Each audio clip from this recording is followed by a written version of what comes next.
This is the story of a man named Stanley. Stanley worked for a company in a big building where he was employee number 427. Employee number 427's job was simple. He sat at his desk in room 427 and he pushed buttons on a keyboard. Orders came to him through a monitor on his desk, telling him what buttons to push, how long to push them, and in what order. This is what employee 427 did every day of every month of every year. And although others might have considered it soul-rending, Stanley relished every moment that the orders came in, as though he had been made exactly for this job. And Stanley was happy. And then one day, something very peculiar happened. Something that would forever change Stanley. Something he would never quite forget. He had been at his desk for nearly an hour when he realized that not one single order had arrived on the monitor for him to follow. No one had showed up to give him instructions, call a meeting, or even say hi. Never in all his years at the company had this happened, this complete isolation. Something was very clearly wrong. Shocked, frozen solid, Stanley found himself unable to move for the longest time. But as he came to his wits and regained his senses, he got up from his desk and stepped out of his office.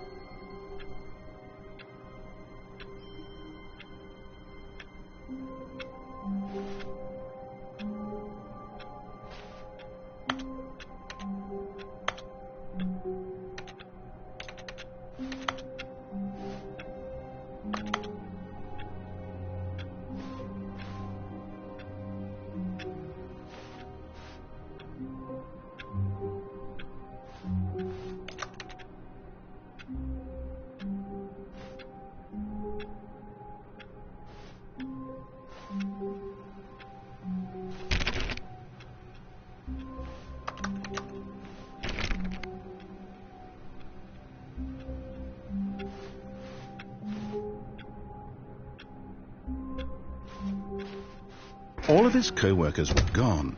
What could it mean? Stanley decided to go to the meeting room. Perhaps he had simply missed a memo.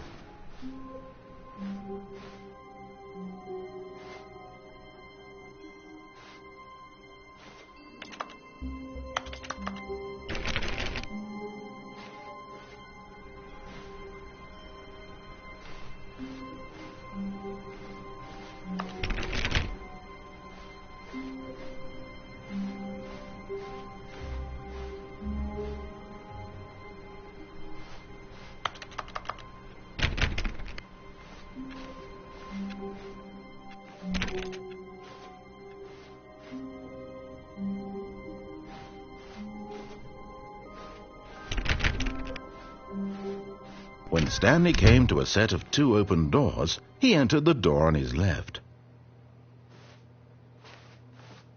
This was not the correct way to the meeting room, and Stanley knew it perfectly well. Perhaps he wanted to stop by the employee lounge first, just to admire it.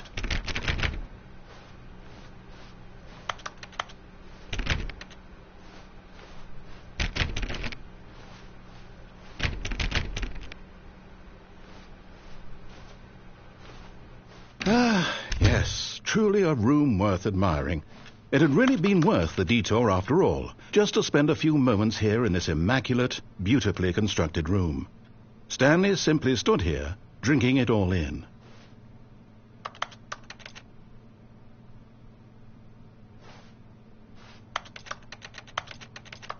Yes, really, really worth it being here in the room.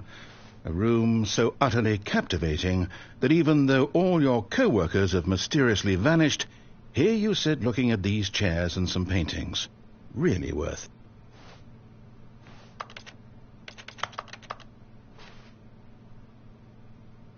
At this point, Stanley's obsession with this room bordered on creepy and reflected poorly on his overall personality.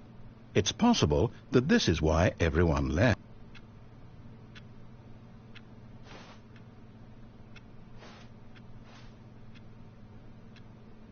Stanley sat around waiting for more dialogue, but when a long time had passed and there was no more, He decided that the game was trying to send him a message.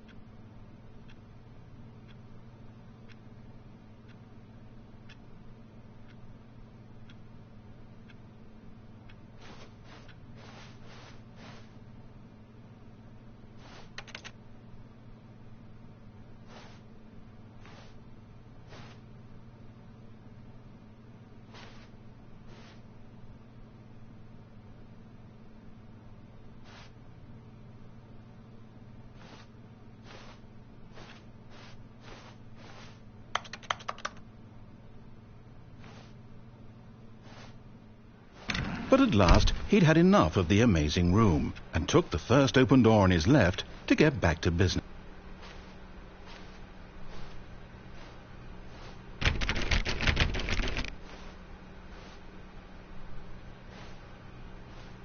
And so he detoured through the maintenance section, walked straight ahead to the opposite door, and got back on track.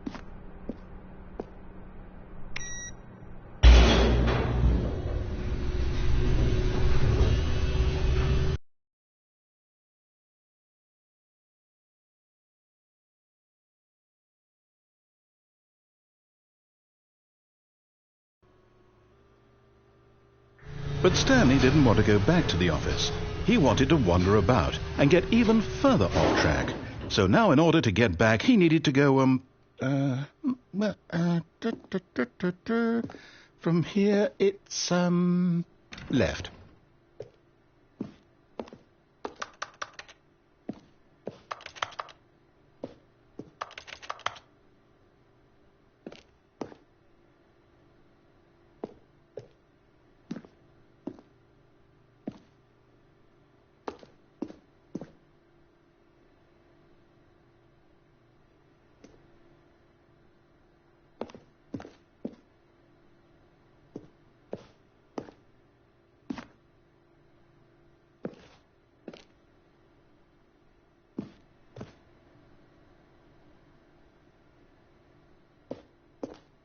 Oh, no, it's to the right, my mistake. No, not the right. Why would I have ever said it was to the right? What was I thinking? It's clearly... Oh, dear, would you hold on for a minute, please? Now, let's see. We went down right, left, down, left, right. Yep, okay, yes. I've got it now. This story is absolutely, definitely this way.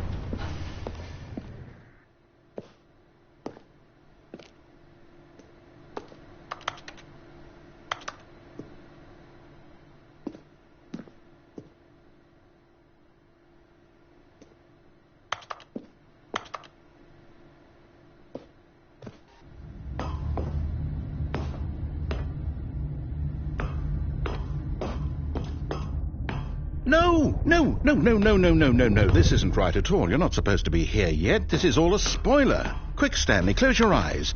Okay. We just have to get back to, oh, who am I kidding? It's all rubbish now.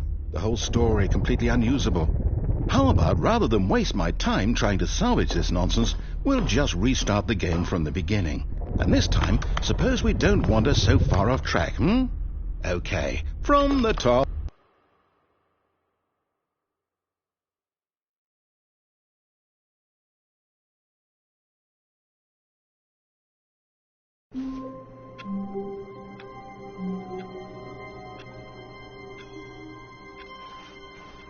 All of his co-workers were gone. What could it mean? Stanley decided to go to the meeting room. Perhaps he had simply missed a memo.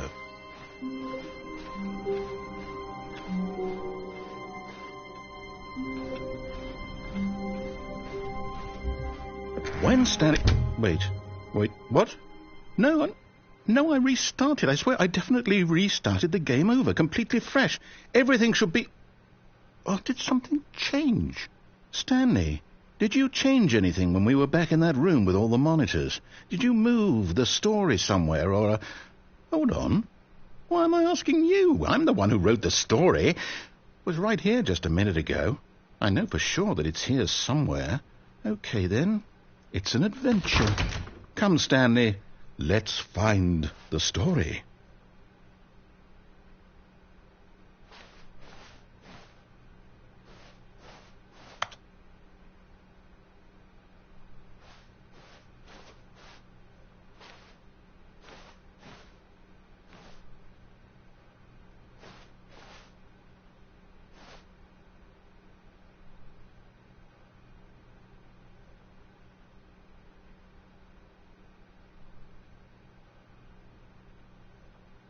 I'll say it.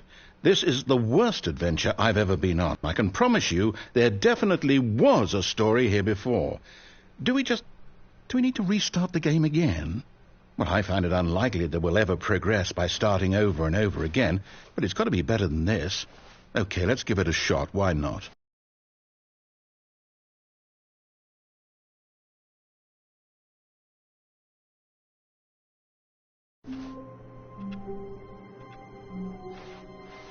All of his co-workers were gone.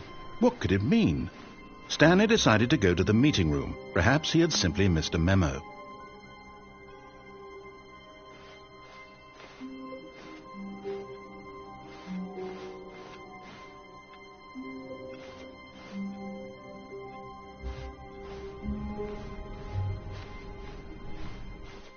Okay, yep, it's worse. I might be remembering this wrong. It's possible the story is back where we just came from. Why don't we go back the other direction and see if we missed anything?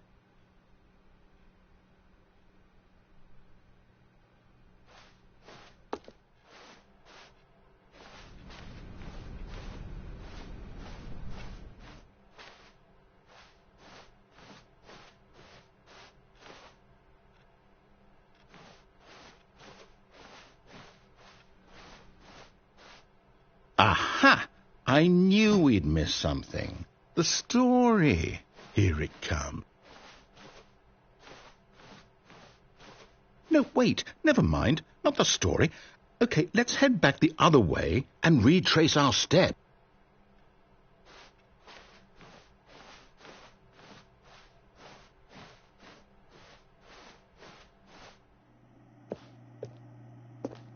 Now this...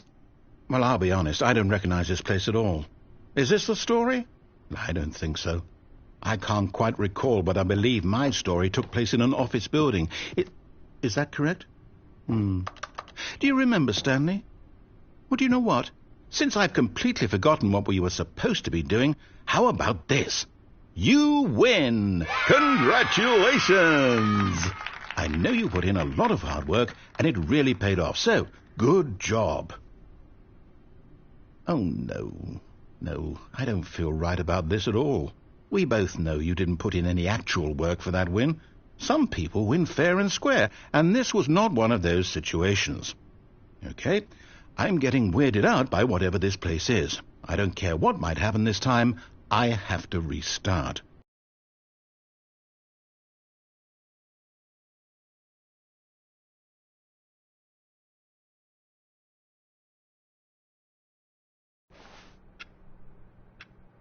All right, I've got a solution. This time, to make sure we don't get lost, I've employed the help of the Stanley Parable Adventure Line.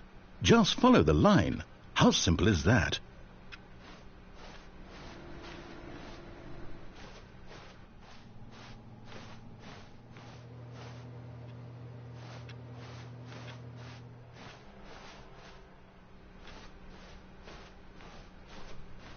No, I'm down. We're leaving it up to the line from now on.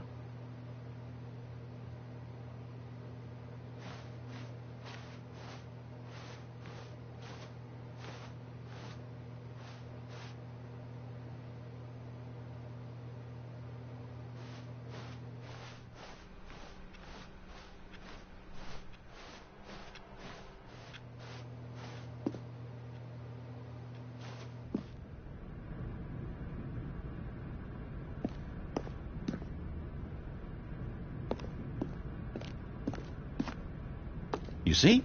The line knows where the story is. It's over in this direction. Onward, Stanley, to destiny. Though, here's a thought. Wouldn't wherever we end up be our destination, even if there's no story there? Or to put it another way, is the story of no destination still a story? Simply by the act of moving forward, are we implying a journey such that a destination is inevitably conjured into being via the very manifestation of the nature of life itself? Okay, Stanley, I need to follow this train of thought for a minute. Just stick with me. Now, we can both agree that the nature of existence is in fact a byproduct of one's subjective experience of that existence, right? Okay, now if my experience of your existence rests inside of your subjective experience of this office, is this office in fact the skeleton of my own relative experiential mental subjective construct? Whoa. Hang on. That got a bit weird back there. Well, I'd like to apologize. Not sure where I was going with all that. You know what? I think what we need right now is a bit of music to lighten the mood.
Cut the music, go back and look at that fern.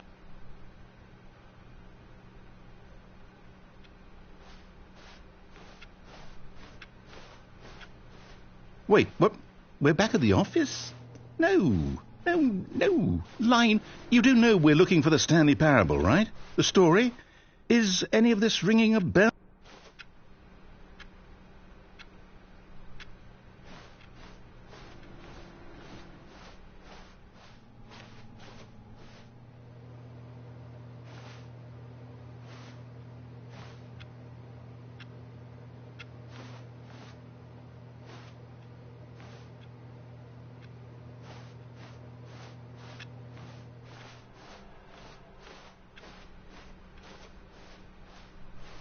Still missing the doors. Did we make a mistake following the line? Perhaps we could have found the story on our own.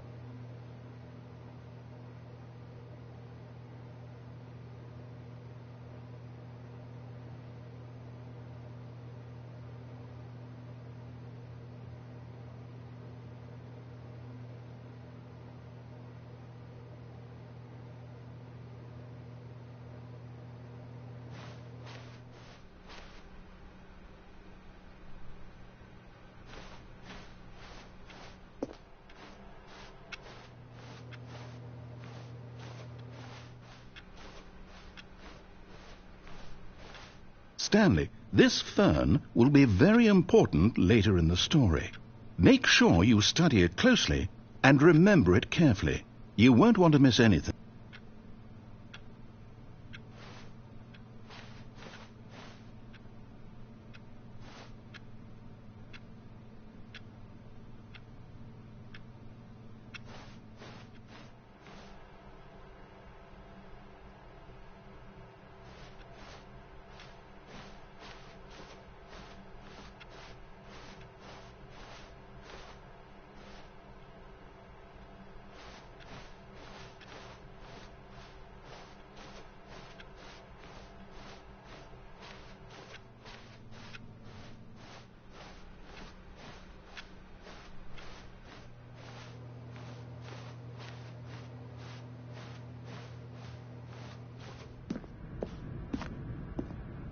Oh, no, not again, Line. How could you have done this to us? And after we trusted you, after everything we've been through, you... Well, I can't take this anymore. To hell with it. Restart.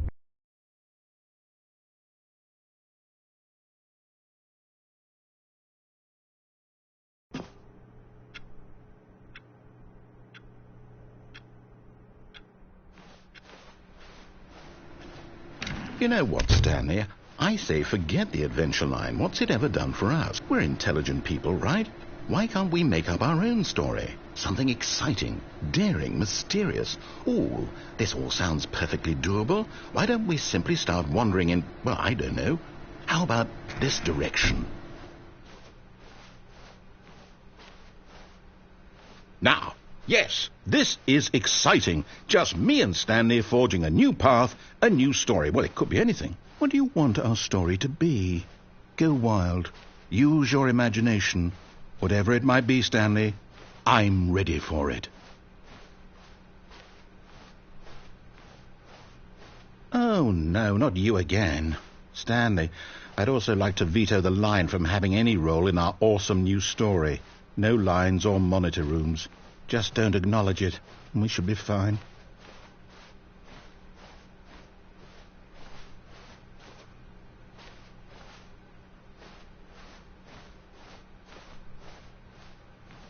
Ah, a choice. We get to make a decision. From here, the story is in our control. How important we mustn't squander the opportunity. In fact, I believe I need a minute to think here. Just walk in circles for a minute. Okay, so I know that each door has to lead somewhere, which means that somewhere, the place where we're trying to go, there must be a reverse door that leads here. And that in turn means that our destination corresponds with the counter-inverted reverse door's origin. So starting from the right, let us ask, will taking the right door lead us to where we're going? And since the answer is clearly yes, then by all accounts, the door on the right is the correct one. Another victory for logic. Come, Stanley, our destiny awaits.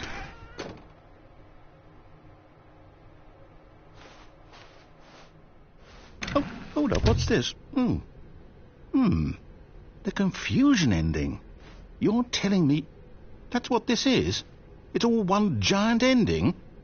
And we're supposed to restart the game, what, eight times? That's really how all this goes? It's all determined? So now, according to the schedule, I restart again. Then what? Am I just supposed to forget? Well, what if I don't want to forget? My mind goes blank simply because it's written here on this thing, wall. Well, who consulted me? Why don't I get to decide? Why don't I get a say in all of this? Is it really? No, it can't be. I don't want it to be. I don't want the game to keep restarting. I don't want to forget what's going on. I don't want to be trapped like this. I won't restart the game. I won't do it. I won't do it. I won't do it. And the timer stopped? Does that mean, did we do it? Did we break the cycle? The, whatever it is that made this schedule? How would we even know? Will someone come for us? Will something happen? So, okay. I guess now we just wait, you know. I suppose in some way that this is a kind of story, wouldn't you agree? I'm not quite sure if we're in the destination or the journey, though they're always saying that life is about the journey and not the destination, so I hope that's where we are right now. We'll find out, won't we? Eventually. Well, in the meantime...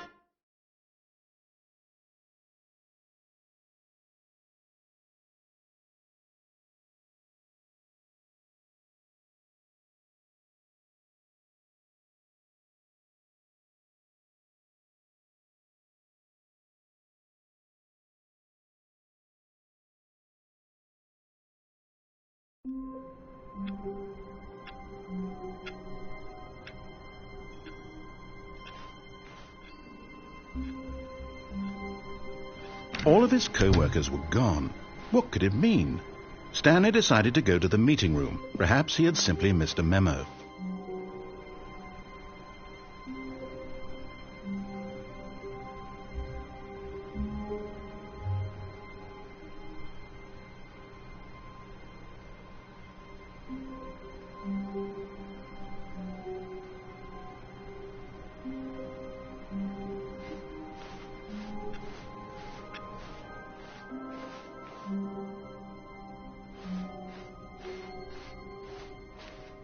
When Stanley came to a set of 2 open doors, he entered the door on his left. This was not the correct way to the meeting room, and Stanley knew it perfectly well. Perhaps he wanted to stop by the employee lounge first, just to admire it.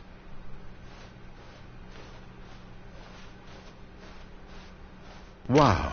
Yes, this room. What a beautiful room. What a gorgeous, gorgeous room.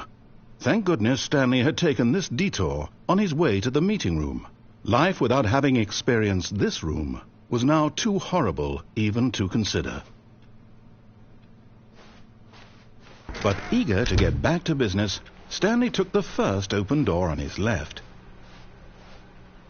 And so he detoured through the maintenance section, walked straight ahead to the opposite door, and got back on track.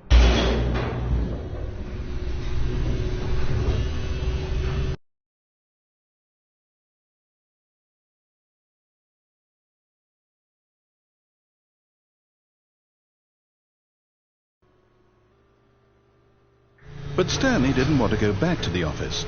He wanted to wander about and get even further off track. So now in order to get back, he needed to go,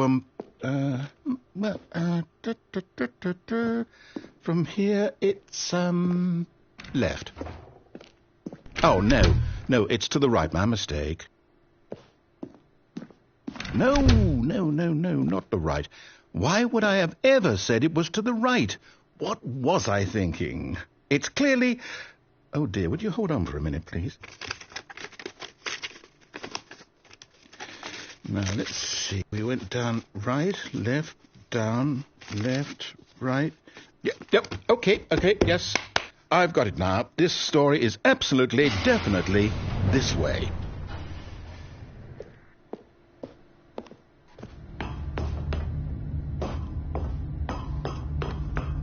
No.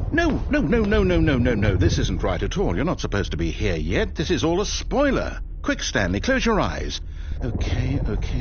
We just have to get back to, oh, who am I kidding? It's all rubbish now. The whole story completely unusable. How about, rather than waste my time trying to salvage this nonsense, we'll just restart the game from the beginning. And this time, suppose we don't wander so far off track, Okay, from the top.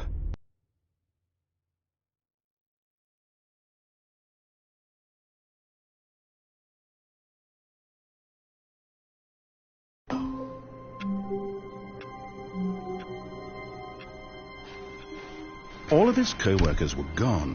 What could it mean? Stanley decided to go to the meeting room. Perhaps he had simply missed a memo.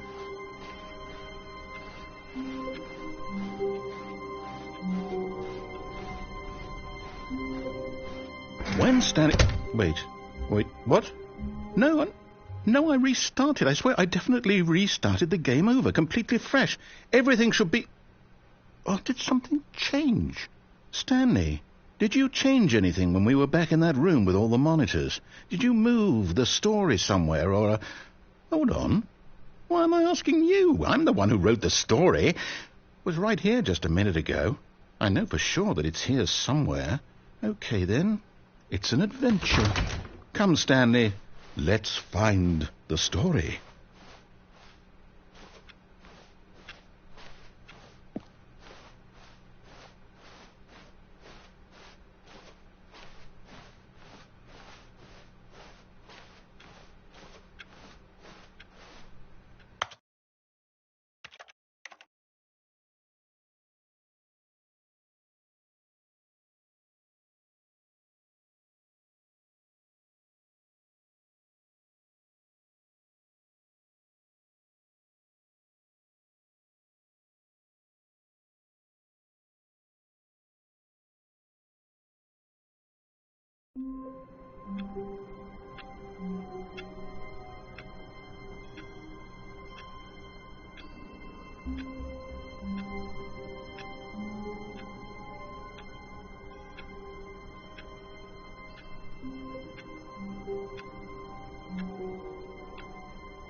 All of his co-workers were gone. What could it mean? Stanley decided to go to the meeting room. Perhaps he had simply... Oh, please. Are you really just doing this for the trophy? Click a door 5 times? Is that all you think a trophy is worth? No. I can't just give these merits away for such little effort. A measly 5 clicks? Now, suppose you were to click the door 20 times. I would say that's the kind of effort that warrants recognition.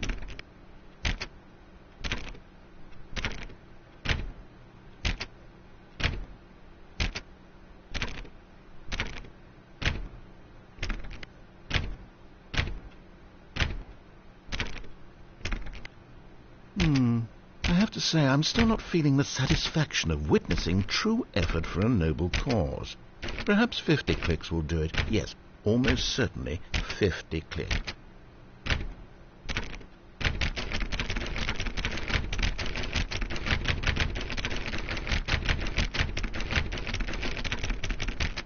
No, I'm still not feeling it. I want this trophy to have meant something. It has to be a true reward for valiant effort. I want to see some hustle, Stanley. I want to see commitment, a willingness to go all the way no matter the cost. Why don't you go put 20 clicks into door number 417?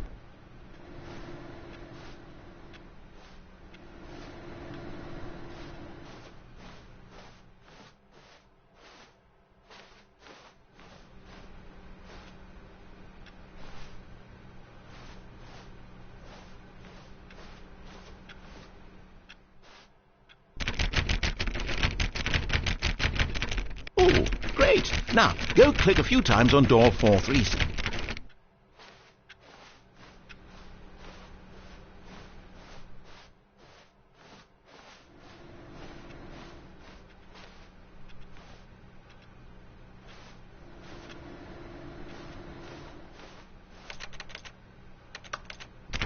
Excellent.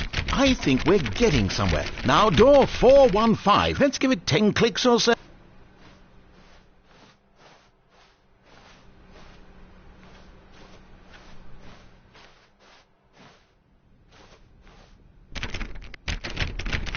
Now, back to door number 437.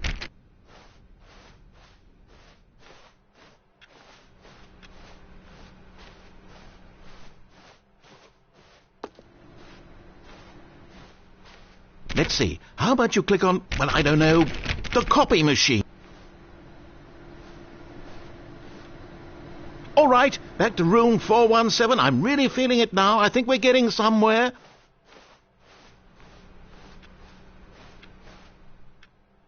Okay, now go climb on employee 419's deck.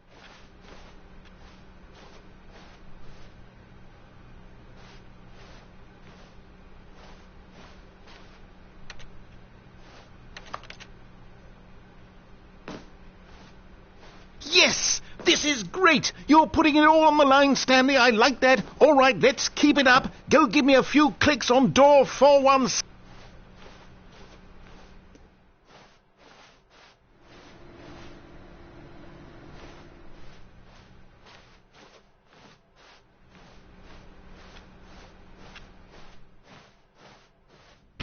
We've almost got it! Now the copy machine, do that one again!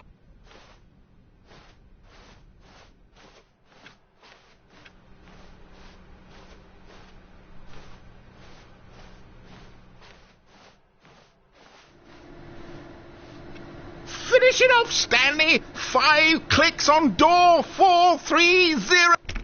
Yes! We did it! Oh, wow. That felt amazing. Oh, you really earned it, Stanley. Nothing could hold you back. Yes, I'm very proud of how far we've come today.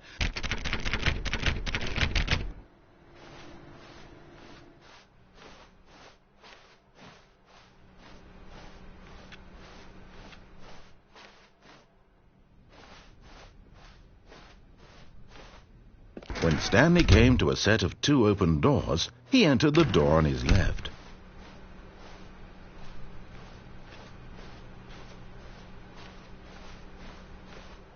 Yet there was not a single person here either. Feeling a wave of disbelief, Stanley decided to go up to his boss's office, hoping he might find an answer there.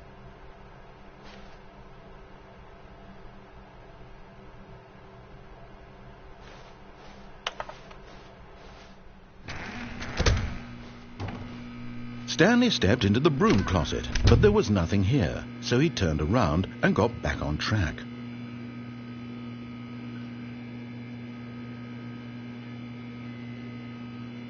There was nothing here. No choice to make, no path to follow, just an empty broom closet. No reason to still be here.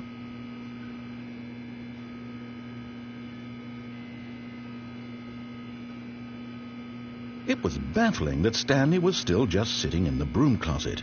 He wasn't even doing anything. At least if there was something to interact with, he'd be justified in some way. As it is, he's literally just standing there doing sweet FA.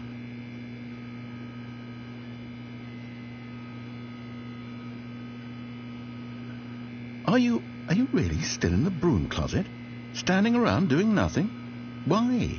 Please offer me some explanation here. I'm genuinely confused.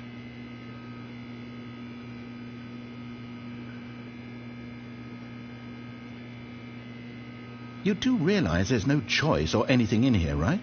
If I'd said Stanley walked past the broom closet, at least you would have had a reason for exploring it to find out. But it didn't even occur to me, because literally this closet is of absolutely no significance to the story whatsoever. I never would have thought to mention it.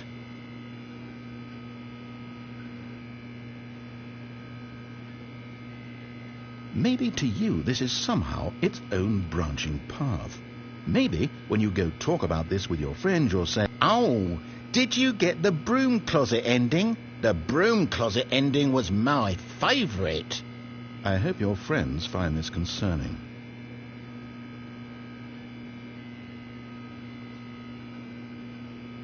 Stanley was fat and ugly and really stupid.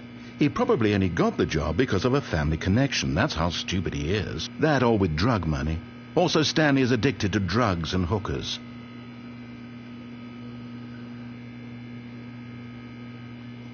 Well, I've come to a very definite conclusion about what's going on right now. You're dead. You got to this broom closet, explored it a bit, and were just about to leave because there's nothing here, when a physical malady of some sort shut down your central nervous system and you collapsed in front of your screen. Well, in a situation like this, the responsible thing is to alert someone nearby so as to ensure that your body is taken care of before it begins to decompose. Hello? Anyone who happens to be nearby? The person at this computer is dead. They have fallen prey to any number of your countless human physiological vulnerabilities. It's indicative of the long-term sustainability of your species. Please remove their corpse from the area and instruct another human to take their place, making sure they understand basic first-person video game mechanics and filling them in on the history of narrative tropes in video gaming, so that the irony and insightful commentary of this game is not lost on them. All right, when you've done that, just step out into the hallway.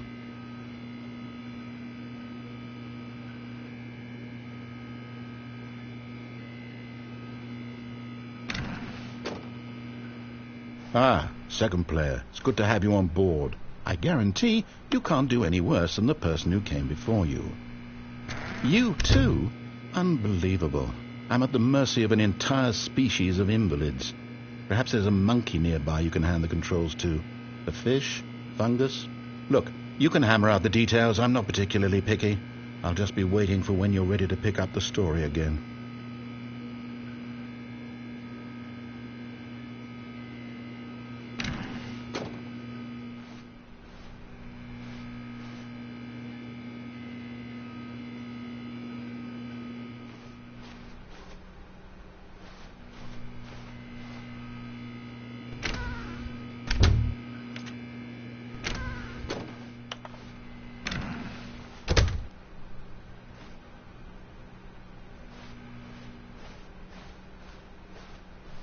Coming to a staircase, Stanley walked upstairs to his boss's office.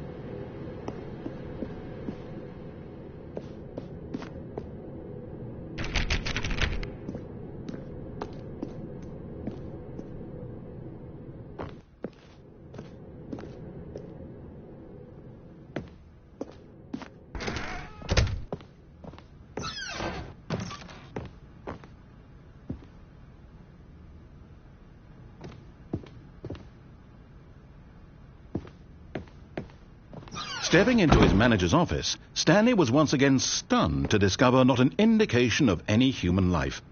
Shocked, unraveled, Stanley wondered in disbelief who orchestrated this. What dark secret was being held from him? What he could not have known was that the keypad behind the boss's desk guarded the terrible truth that his boss had been keeping from him. And so the boss had assigned it an extra secret PIN number. 285. 2-8-4-5.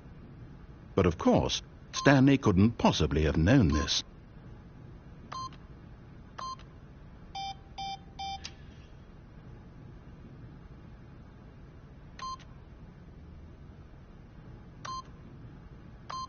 Stanley just sat around twiddling his thumbs. Trying to input anything on the device was useless, since he could never possibly know that the combination was 2-8-4-5.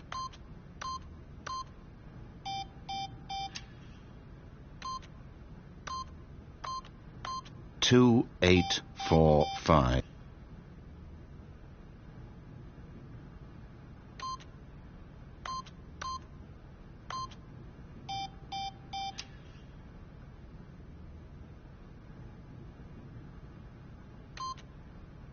Forgot, but it turns out that the panel's emergency override kicked in, and the door just opened all by itself, and Stanley got the hell along with the story. Well, whoop-de-doo.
Descending deeper into the building, Stanley realized he felt a bit peculiar. It was a stirring of emotion in his chest, as though he felt more free to think for himself, to question the nature of his job. Why did he feel this now, when for years it had never occurred to him? This question would not go unanswered for long.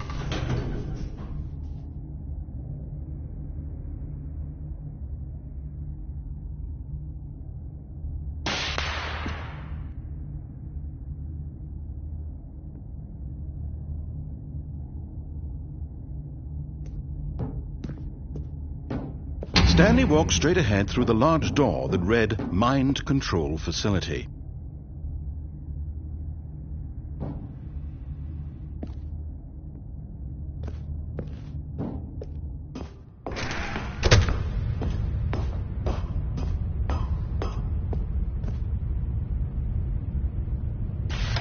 The lights rose on an enormous room packed with television screens. What horrible secret did this place hold? Stanley thought to himself. Did he have the strength to find out?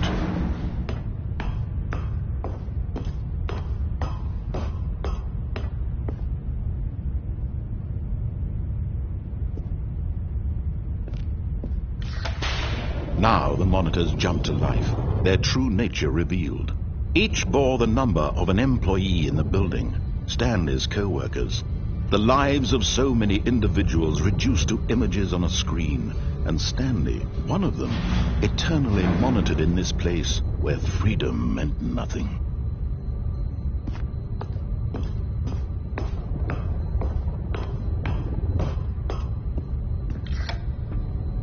This mind control facility, it was too horrible to believe. It couldn't be true. Had Stanley really been under someone's control all this time? Was this the only reason he was happy with his boring job? That his emotions had been manipulated to accept it blindly? No, he refused to believe it. He couldn't accept it. His own life in someone else's control? Never! It was unthinkable, wasn't it? Was it even possible? Had he truly spent his entire life utterly blind to the world? But here was the proof, the heart of the operation. Controls labeled with emotions, happy or sad or content. Walking, eating, working, all of it monitored and commanded from this very place. And as the cold reality of his past began to sink in, Stanley decided that this machinery would never again exert its terrible power over another human life.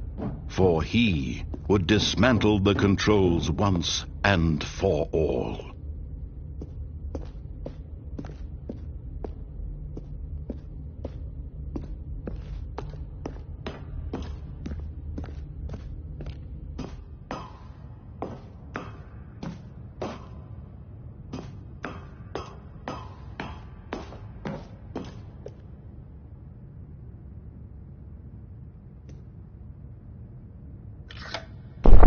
Oh, Stanley, you didn't just activate the controls, did you?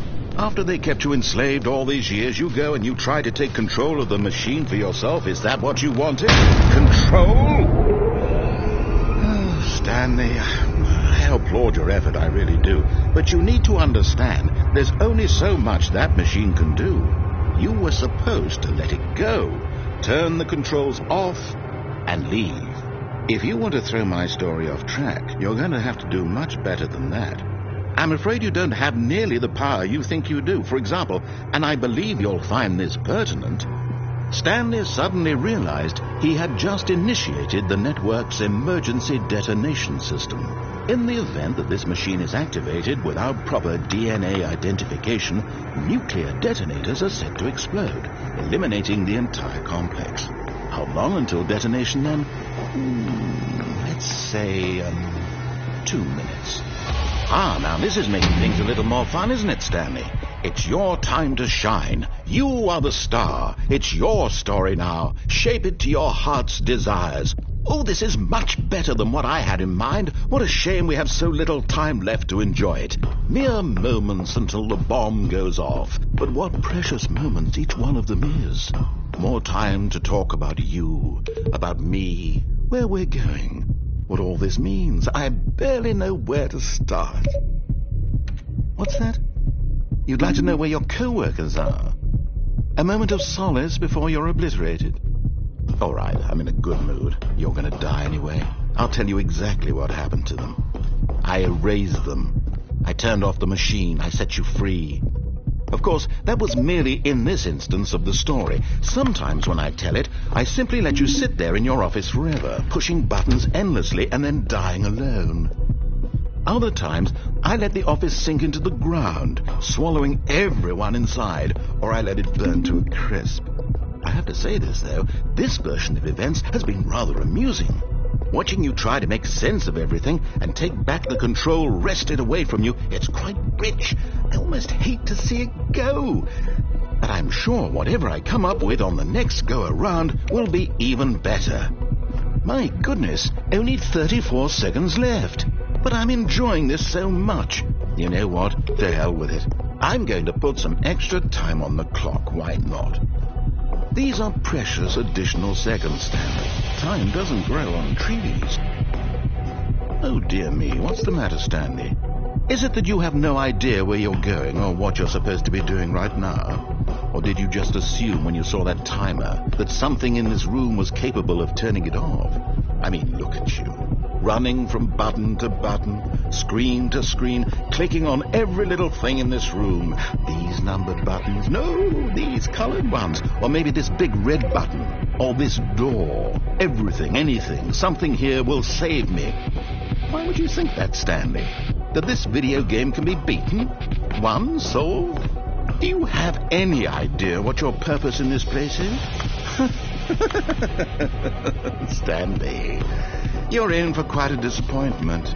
But here's a spoiler for you. That timer isn't a catalyst to keep the action moving along. It's just seconds ticking away to your death. You're only still playing instead of watching a cutscene because I want to watch you for every moment that you're powerless. To see you made humble. This is not a challenge. It's a tragedy. You wanted to control this world, that's fine. But I'm going to destroy it first, so you can't. Take a look at the clock, Stanley. That's 30 seconds you have left to struggle. 30 seconds until a big boom and then nothing. No ending here, just you being blown to pieces. Will you cling desperately to your frail life, or will you let it go peacefully? Another choice. Make it count. Or don't. It's all the same to me, all a part of the joke. And believe me, I will be laughing at every second of your inevitable life from the moment we fade in until the moment I say, happily ever after.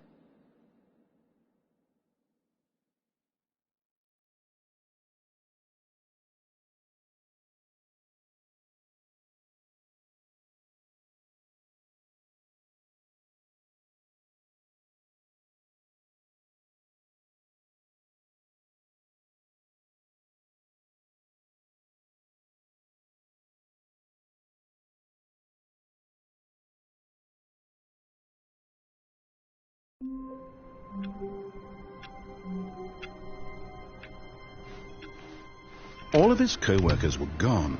What could it mean? Stanley decided to go to the meeting room. Perhaps he had simply missed a memo.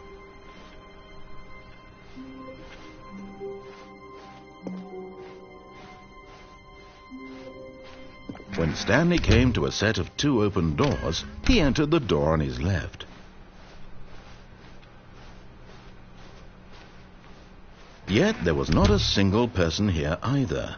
Feeling a wave of disbelief, Stanley decided to go up to his boss's office, hoping he might find an answer there. Oh, no, not again. I won't be part of this. I'm not going to encourage you. I'm not going to say anything at all. I'm just going to be patient and wait for you to finish whatever it is you enjoy doing so much in this room. Please take your time.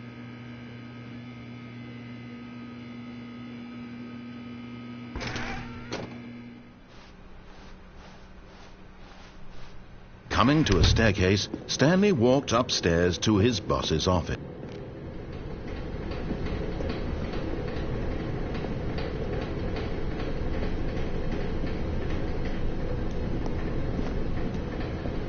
But Stanley just couldn't do it.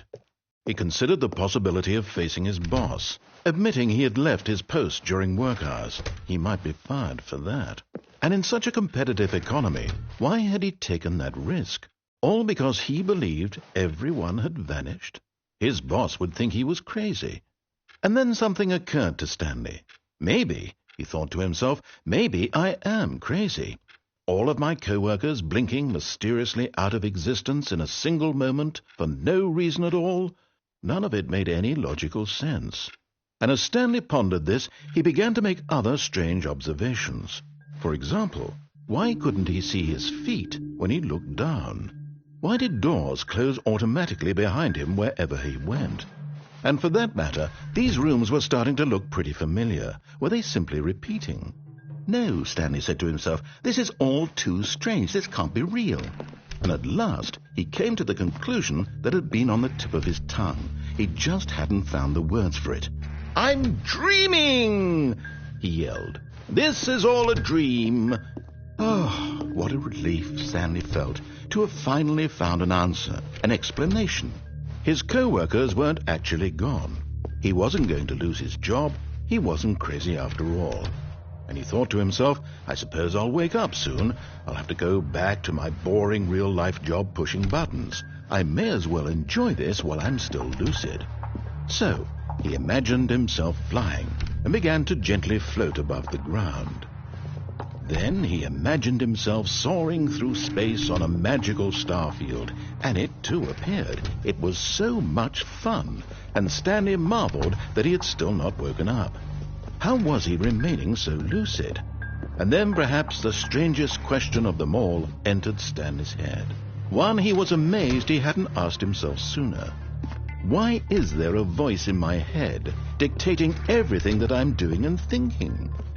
Now the voice was describing itself being considered by Stanley, who found it particularly strange.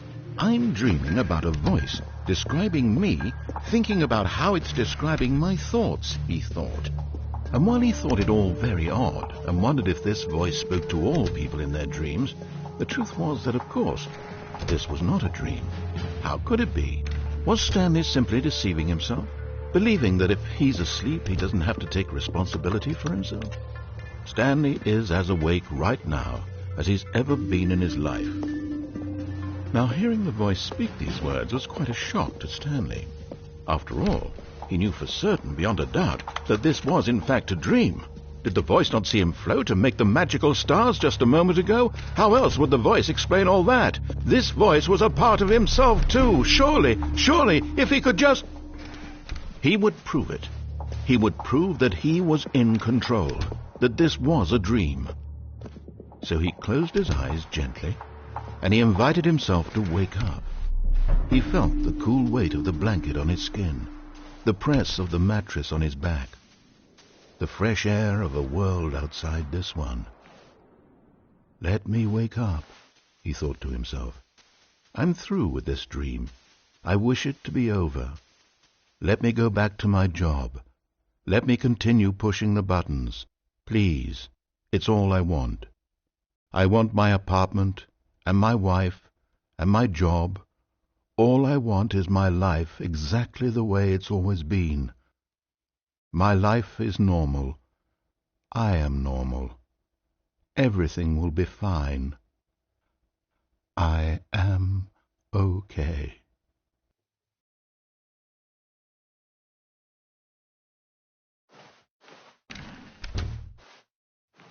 Stanley began screaming. Please, someone, wake me up. My name is Stanley. I have a boss. I have an office. I am real. Please, just someone tell me I am real. I must be real. I must be. Can anyone hear my voice? Who am I? Who am I? And everything went black.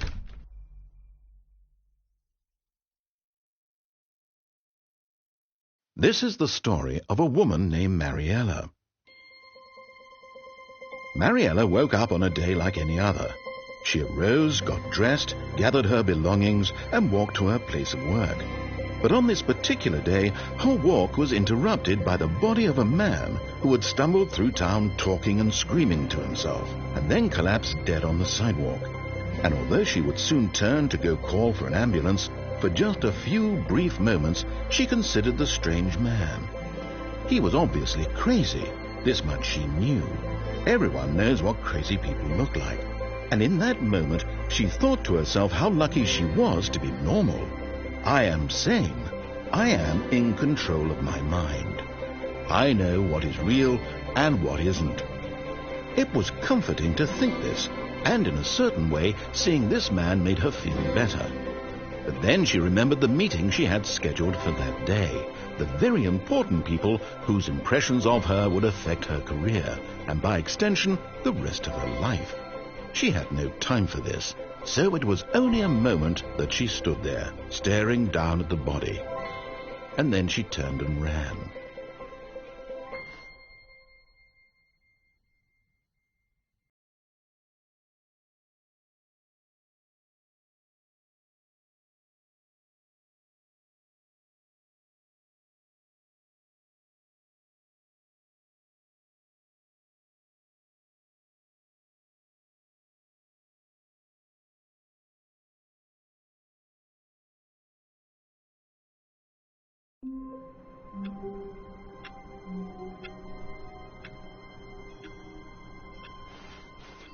Stanley knew the office layout like the back of his hand. It was only a matter of time before he found the others, wherever they were. Just a matter of time.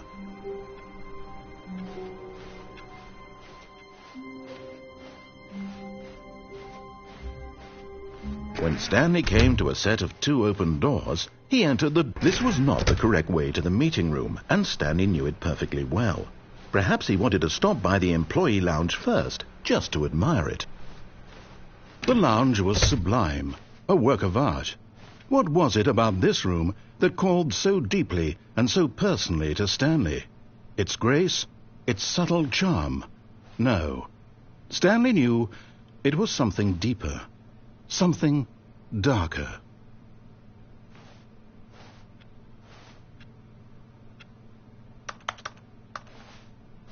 Yes, really, really worth it being here in the room. A room so utterly captivating that even though all your co-workers have mysteriously vanished, here you sit looking at these chairs and some paintings. Really worth it.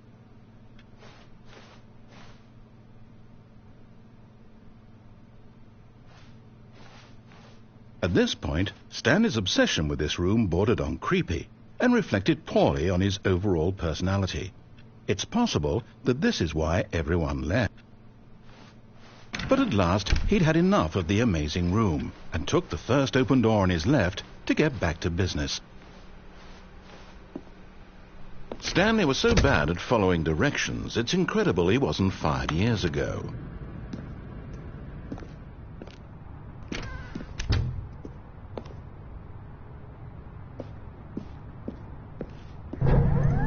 Look, Stanley, I think perhaps we've gotten off on the wrong foot here. I'm not your enemy, really, I'm not.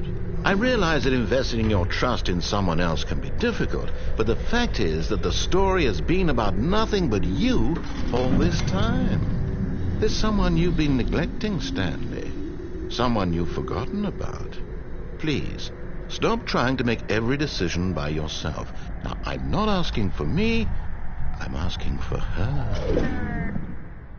This is it, Stanley. Your chance to redeem yourself, to put your work aside, to let her back into your life. She's been waiting. That's her, Stanley.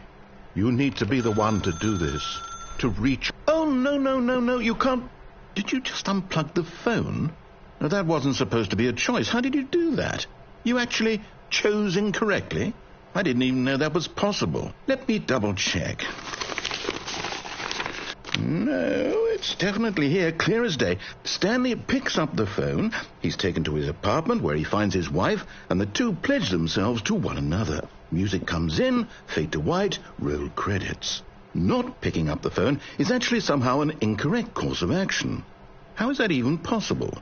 None of these decisions were supposed to mean anything. I don't understand. How on earth are you making meaningful choices? What did you... Wait a second. Did I just see... No, that's not possible. I can't believe it. How had I not noticed it sooner? You're not Stanley. You're a real person. I can't believe I was so mistaken. This is why you've been able to make correct and incorrect choices. And to think I've been letting you run around in this game for so long. If you'd made any more wrong choices, you might have negated it entirely. It's as though you completely ignored even the most basic safety protocol for real-world decision-making. Or did you not grasp the severity of the situation? Well, I won't have that kind of risk on my watch. I'm going to stop the game for a moment so we can educate you properly on safe decision-making in the real world. Please observe this helpful instructional video. Choice. It's the best part of being a real person. But if used incorrectly, can also be the most dangerous. For example, in this scenario, a hypothetical real person named Rupert has a choice. He could invent a machine that eliminates food shortages across the world to make life better for all people. Or he could spend years of hard work forgetting how to read. Which choice would you make? Remember that unlike here, the real world makes sense, and at no time should you make a choice that does not conform to rational logic. If you find yourself speaking with a person who does not make sense, in all likelihood, that person is not real. Allow the person to finish their thought, then provide an excuse why you cannot continue talking. Turn to a partner and practice saying, "My goodness, is it 4:30? I'm supposed to be having a back, sack, and crack."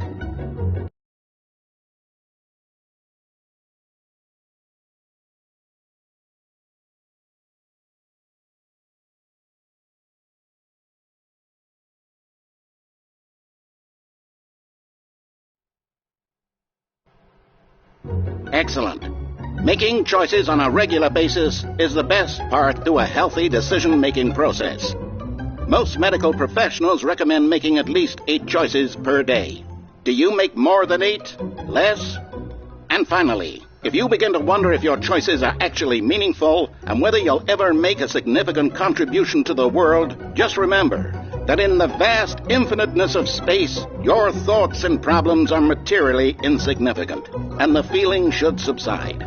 At this time, your instructor will guide you in an exercise to test and reinforce the material covered in this video. Welcome back. You may have noticed that this room has begun to deteriorate as a result of narrative contradiction. But not to worry. Now that you're properly informed on good decision-making, we're going to revisit a choice you made just a few minutes ago and see what the correct thing to do would have been. This way, please.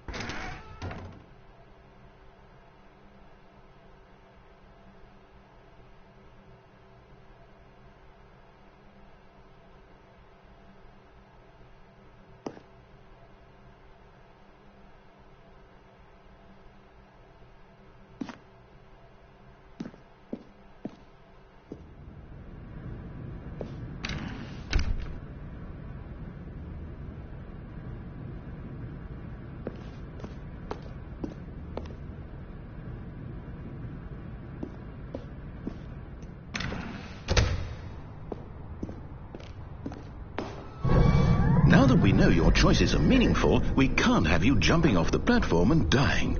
Imagine the main character dying senselessly halfway through the story. That story would make no sense at all.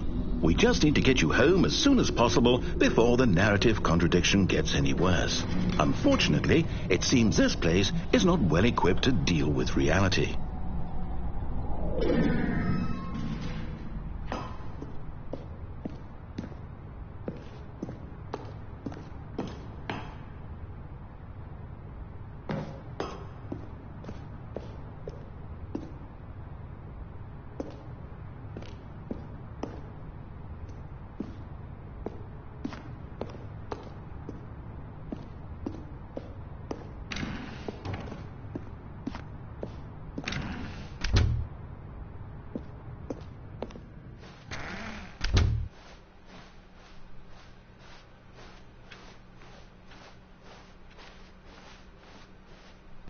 Almost there.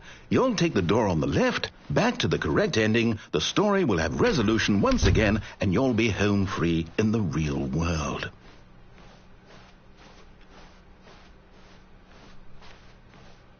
Now remember, all you need to do is behave exactly as Stanley would. That means choosing responsibly and always putting the story first. I'm quite sure you'll be up to the task. Just follow my lead and you'll be fine. All right. When Stanley came to a set of 2 open doors, he entered the door on his left. No! Why did you do that? Quickly, hurry back in the other direction. Perhaps we're not too late.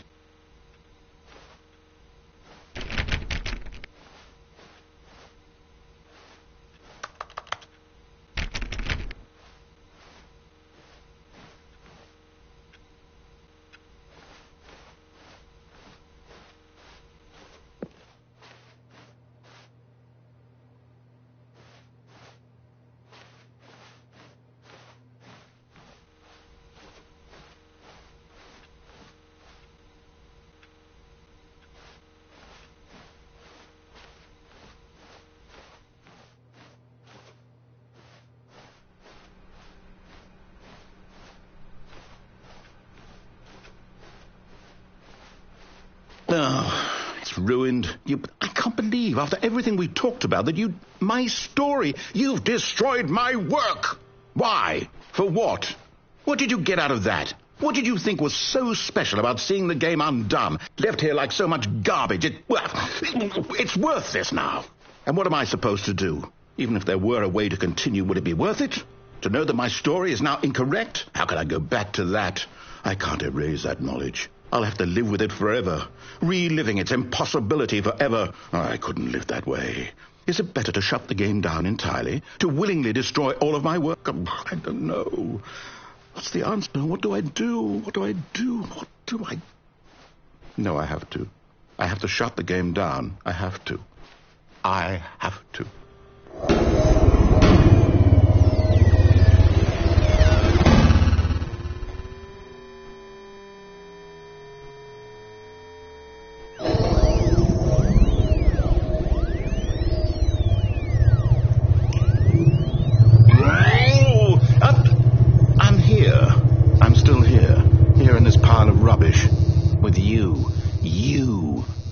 you were so clever.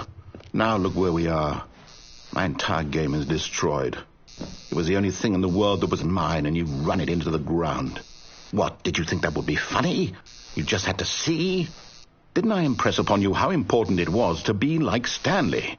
He actually knows how to do what I tell him to. He understands that if I say to do something, there's a damn good reason for it. That thought hadn't even occurred to you, had it? That there's a world outside of you? You're a child. Oh, my story. If you'd just gone through the door on the left, you would have seen it. There was a whole underground facility. You would have destroyed it and been victorious. It would have been so perfect. I worked so hard on it. I tried so hard to make... behave exactly as Stanley would.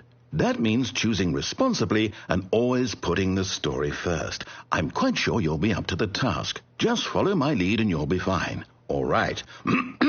When Stanley came to a set of 2 open doors, he entered the door on his left. No! Why did you do that? Quickly, hurry back. Behave exactly as Stanley would. That means choosing responsibly and always putting the story first. I'm quite sure you'll be up to the task. Just follow my lead and you'll be fine. All right. When Stanley came to a set of 2 open doors, he entered the door on his left. No! Why did you do that? Quickly, hurry back. Behave exactly as Stanley would. That means choosing responsibly and always putting the story first. I'm quite sure you'll be up to the task. Just follow my lead and you'll be fine. All right. When Stanley came to a set of 2 open doors, he entered the door on his left. No! Why did you do that? Quickly, hurry back. Behave exactly as Stanley would. That means behave exactly as Stanley would. That means behave exactly as Stanley would. That means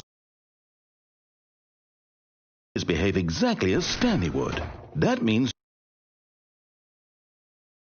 behave exactly as Stanley would. That means behave exactly as Stanley would. That means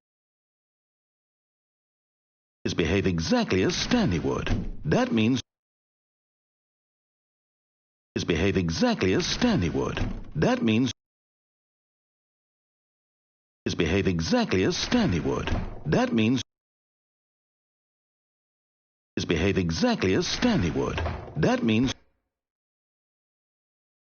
behave exactly as Stanley would.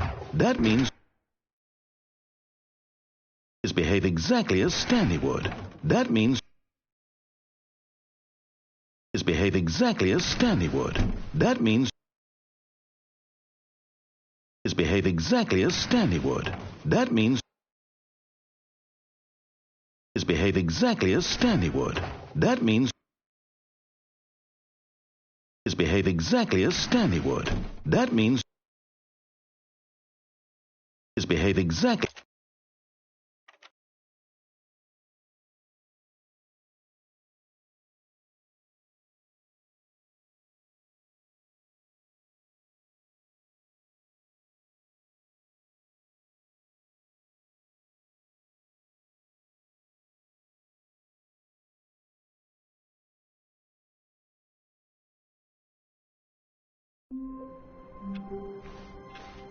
All of his co-workers were gone.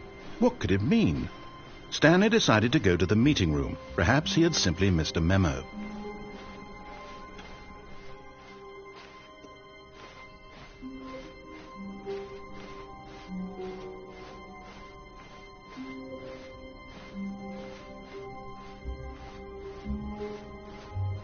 When Stanley came to a set of 2 open doors, he entered the door on his left. This was not the correct way to the meeting room, and Stanley knew it perfectly well. Perhaps he wanted to stop by the employee lounge first, just to admire it. Standing now in this incredible room, Stanley for the first time understood true happiness. Then the feeling went away, and he felt sad again. Then it came back. and lingered for a minute or two. Now it's only half there, just a kind of, tingle. But eager to get back to business, Stanley took the first open door on his left. Stanley was so bad at following directions, it's incredible he wasn't fired years ago. Look, Stanley, I think perhaps we've gotten off on the wrong foot here. I'm not your enemy, really, I'm not. I realize that investing your trust in someone else can be difficult, but the fact is that the story has been about nothing but you all this time. There's someone you've been neglecting, Stanley. Someone you've forgotten about. Please, stop trying to make every decision by yourself. Now, I'm not asking for me, I'm asking for her.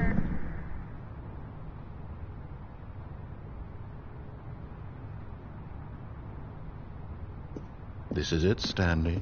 Your chance to redeem yourself, to put your work aside, to let her back into your life. She's been waiting.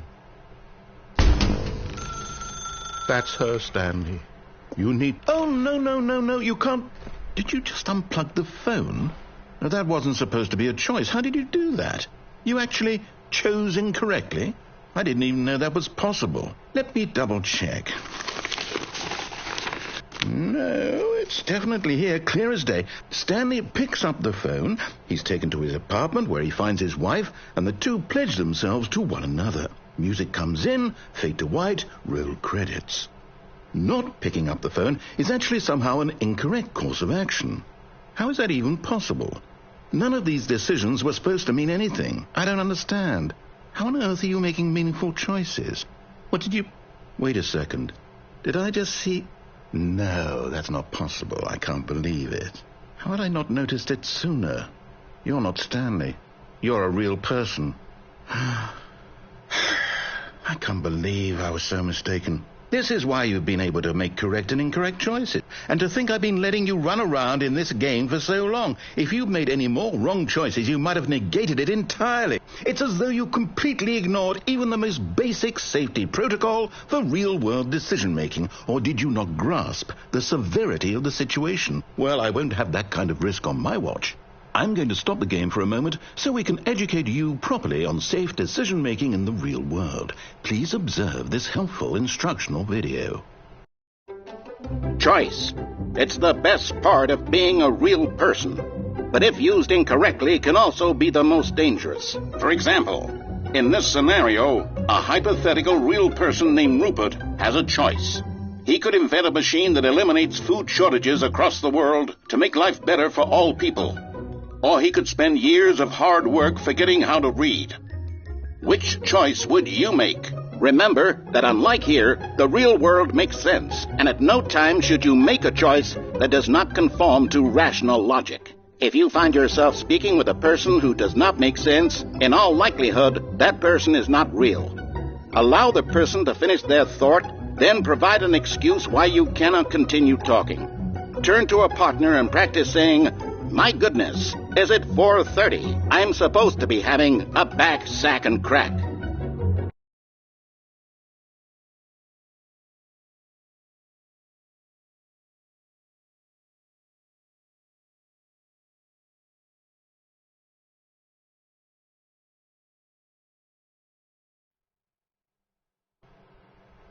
Excellent. Making choices on a regular basis is the best part to a healthy decision-making process. Most medical professionals recommend making at least 8 choices per day. Do you make more than 8? Less?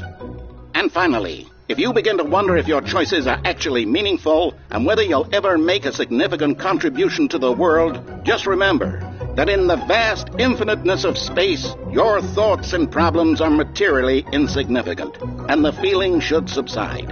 At this time, your instructor will guide you in an exercise to test and reinforce the material covered in this video. Welcome back. You may have noticed that this room has begun to deteriorate as a result of narrative contradiction. But not to worry. Now that you're properly informed on good decision-making, we're going to revisit a choice you made just a few minutes ago and see what the correct thing to do would have been. This way, please.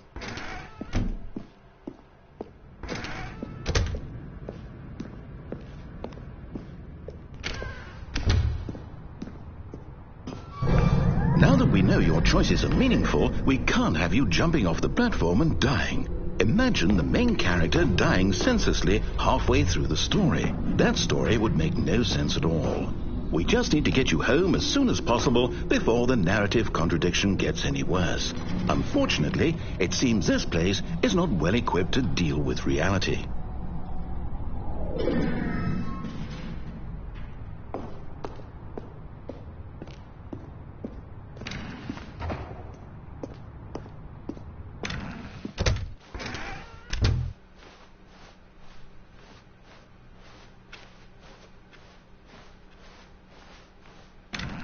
Almost there.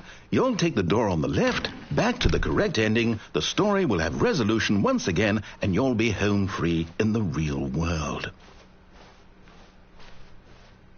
Now remember, all you need to do is behave exactly as Stanley would. That means choosing responsibly and always putting the story first. I'm quite sure you'll be up to the task. Just follow my lead and you'll be fine. All right.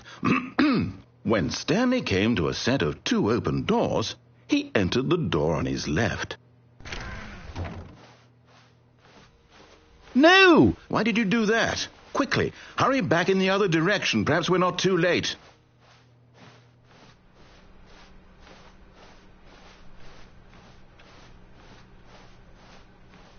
Oh, it's ruined. I can't believe, after everything we talked about, that my story, you've destroyed my work. Why? For what? What did you get out of that? What did you think was so special about seeing the game undone, left here like so much garbage? It's worthless now. And what am I supposed to do? Even if there were a way to continue, would it be worth it? To know that my story is now incorrect? How can I go back to that? I can't erase that knowledge. I'll have to live with it forever, reliving its impossibility forever. I couldn't live that way. Is it better to shut the game down entirely? To willingly destroy all of my work? I don't know. What's the answer? What do I do? What do I do? What do I... No, I have to. I have to shut the game down. I have to. I have to.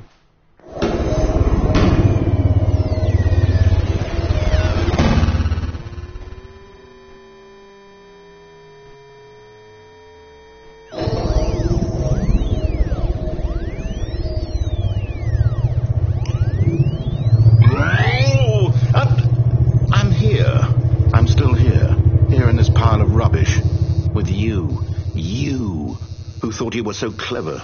Now look where we are. My entire game is destroyed. It was the only thing in the world that was mine, and you run it into the ground. What, did you think that would be funny? You just had to see? Didn't I impress upon you how important it was to be like Stanley? He actually knows how to do what I tell him to. He understands that if I say to do something, there's a damn good reason for it. That thought hadn't even occurred to you, had it? That there's a world outside of you? You're a child. Oh, my story. If you'd just gone through the door on the left, you would have seen it. There was a whole underground facility. You would have destroyed it and been victorious. It would have been so perfect. I worked so hard on it. I tried so hard to make... behave exactly as Stanley would. That means choosing responsibly and always putting the story first. I'm quite sure you'll be up to the task. Just follow my lead and you'll be fine. All right. When Stanley came to a set of 2 open doors, he entered the door on his left.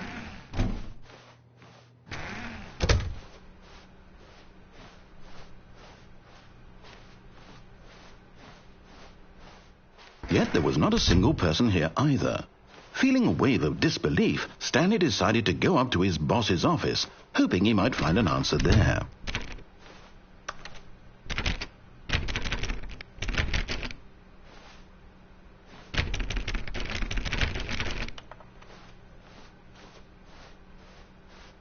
Coming to a staircase, Stanley walked upstairs to his boss's office.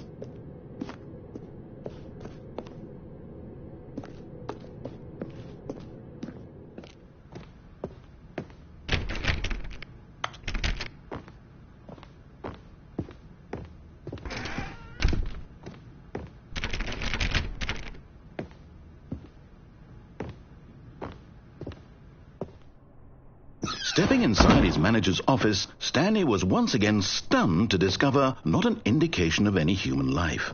Shocked, unraveled, Stanley wondered in disbelief who orchestrated this, until he saw the door with a voice receiver next to it. Surely behind this door lay all the answers to his questions. And beyond all probability, he knew the passcode. He had seen it on his boss's computer just last week. Night Shark 115.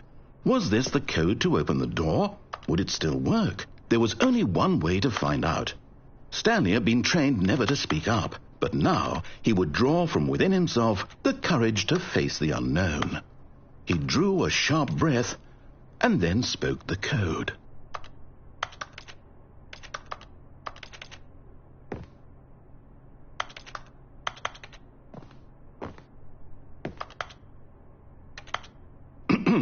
Stanley spoke the code. Night Shark 115. He spoke it into the receiver, right there on the wall.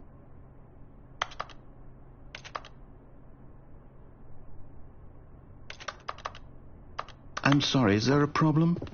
You didn't mishear me, did you? Please speak the code into the receiver. Otherwise we can't get on with the story. This is a crucial step.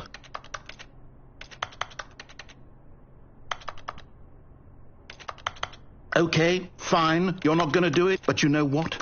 It's pretty humiliating to bring you this far, only for you to suddenly decide you have better things to do. I asked you for this one single thing, for your respect. The kind of respect Stanley shows for his choices. He knows what it means to take a story seriously. If you didn't want to see what I had to show you, then why did you come here? You had a choice, you know. You could have gone through the door on the right. You could have done whatever the hell you wanted over there. Why did you come this way? Speak. Say something to me. Explain yourself, you coward. You... When Stanley came to a set of two open doors, he entered the door on his left. Stanley? Hello? Are you... Is everything okay? Stanley, please. I need you to make a choice. I need you to walk through the door. Are you listening to me? Can you hear me? Is everything all right? Stanley, this is important. The story needs you. It needs you to make a decision. It cannot exist without you. Do you understand me? Whatever choice you make is just fine. They're both correct. You cannot be wrong here. We can work together. I'll accept whatever you do. I simply need you to take that step forward, please. Choose. Do something. Anything. This is more important than you can ever know. I need this. The story needs it. So, you hear me? Are you there? Are you listening to this? Stanley, are you there? Okay. It's okay, I can wait. You need time to decide. Time to make sure your choice is correct. That is the best choice. That's all right. I'll wait for you to decide what's the right thing to do. Take as much time as you need.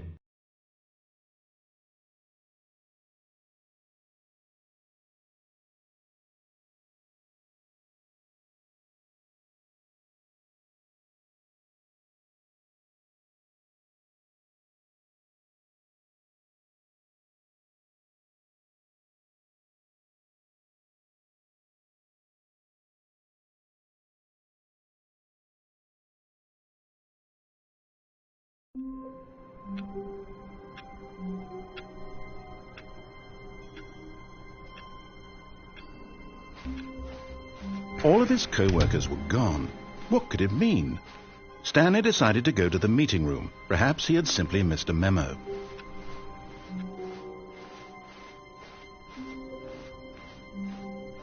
When Stanley came to a set of two open doors, he entered. This was not the correct way to the meeting room, and Stanley knew it perfectly well. Perhaps he wanted to stop by the employee lounge first, just to admire it. Stanley felt lightheaded, butterflies in his stomach, giddy in a way he had never known before. Was it this room? A connection between the two? Could a man love a room? I mean, truly, deeply, madly, love.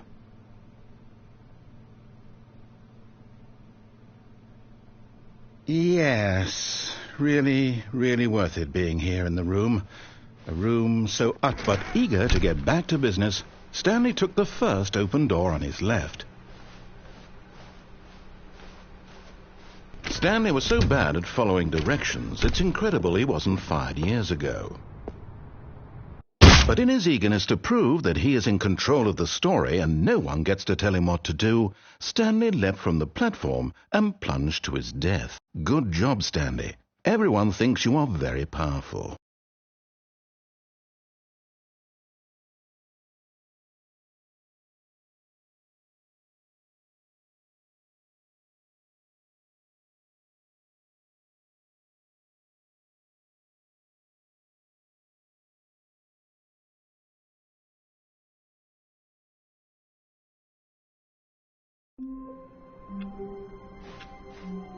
All of his co-workers were gone. What could it mean? Stanley decided to go to the meeting room. Perhaps he had simply missed a memo.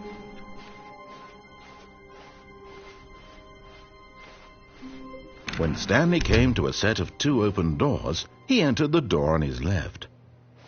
This was not the correct way to the meeting room, and Stanley knew it perfectly well. Perhaps he wanted to stop by the employee lounge first, just to admire it.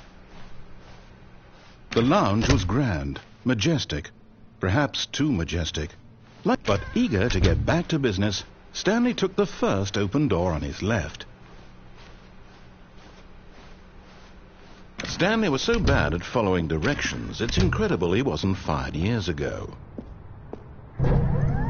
Look, Stanley, I think perhaps we've gotten off on the wrong foot here. I'm not your enemy, really, I'm not. I realize that investing your trust in someone else can be difficult, but the fact is that the story has been... What? Really? I was in the middle of something. Do you have zero consideration for others? Are you that convinced that I want something bad to happen to you? Why, I don't know how to convince you of this, but I really do want to help you, to show you something beautiful. Look, let me prove it. Let me prove that I'm on your side. Give me a chance. Now listen carefully, this is important. Stanley walked through the red door.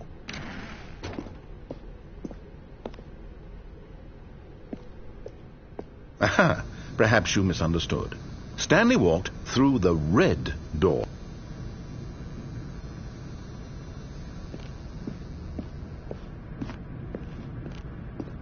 I still don't think we're communicating properly. Stanley walked through the red door.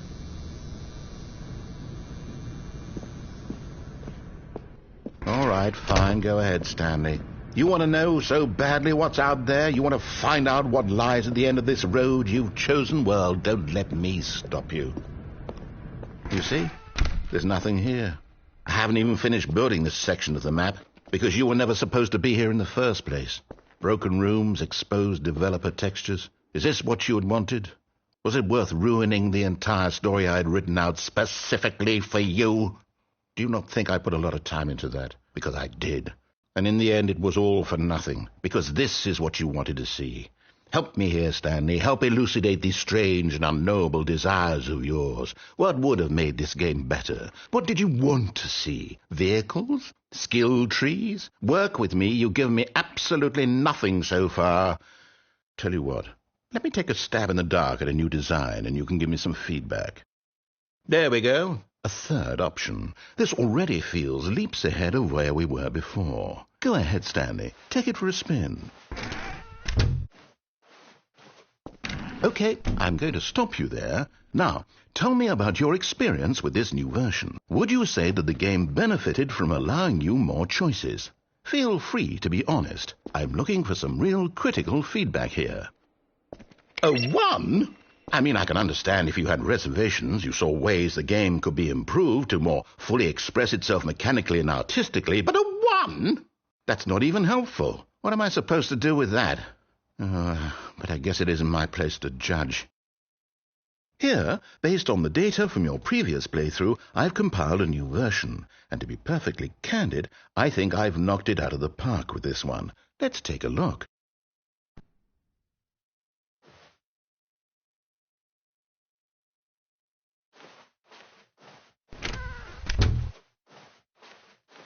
Now, would you say that competitive leaderboard helped you feel motivated to keep walking through doors? Again, honest answers, please.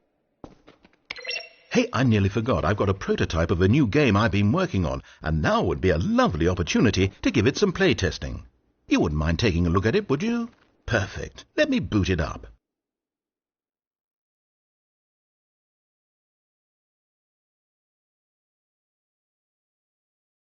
In this game, the baby crawls left towards danger. You click the button to move him back to the right, and if he reaches the fire, you fail. It's a very meaningful game, all about the desperation and tedium of endlessly confronting the demands of family life. I think the art world will really take notice. But of course, the message of the game only becomes clear once you've been playing it for about 4 hours. So why don't you give it 4 hours of play to make sure it's effective? Be sure to keep notes on your experience.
You heartless bastard. Did you do it because you hate babies or purely to spite me? Because if it's the latter, well, I don't know what to do. I'm completely out of ideas. I can't think of a single thing that might improve the experience for me. I'm not even going to try. I'm out, I'm done. It's over. Thank you for playing. Your input was extremely valuable. Oh, hey, since my game was so awful, why don't we play someone else's game, just to ease the pain? Let's see. What do we have here? Yes, this seems like it'll work. Let's give it a shot.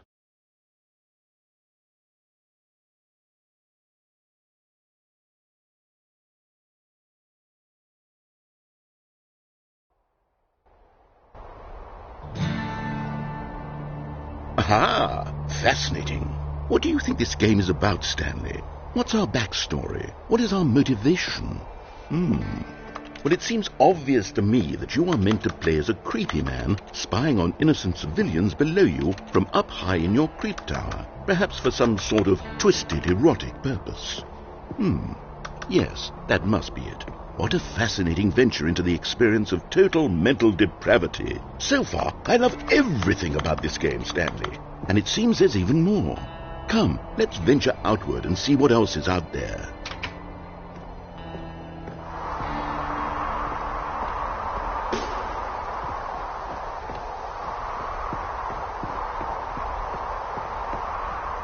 Oh, no. No, it can't be. It is. It's an open world game. Good God, quickly, block it off. Oh. Thank goodness, Stanley. What a close call. You nearly wandered off into that thing. That big, open, just wandering around. No right or wrong directions. No path to follow. You can just go in any... Oh, thank heavens we avoided it. We're out of the woods now, Stanley. Okay, I'm going to get us out of here. Let's find another game. Preferably something with walls. Something with nice, big, insurmountable walls. Okay, I think this will be just the thing.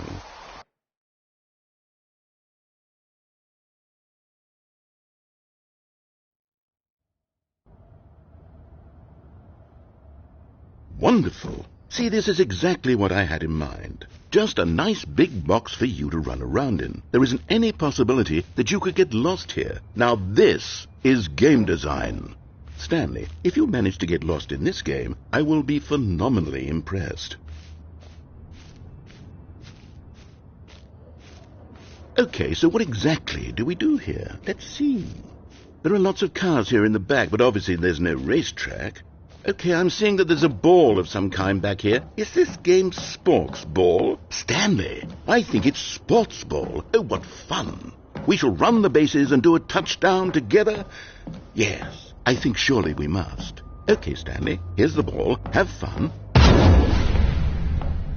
Hold on. What are you doing?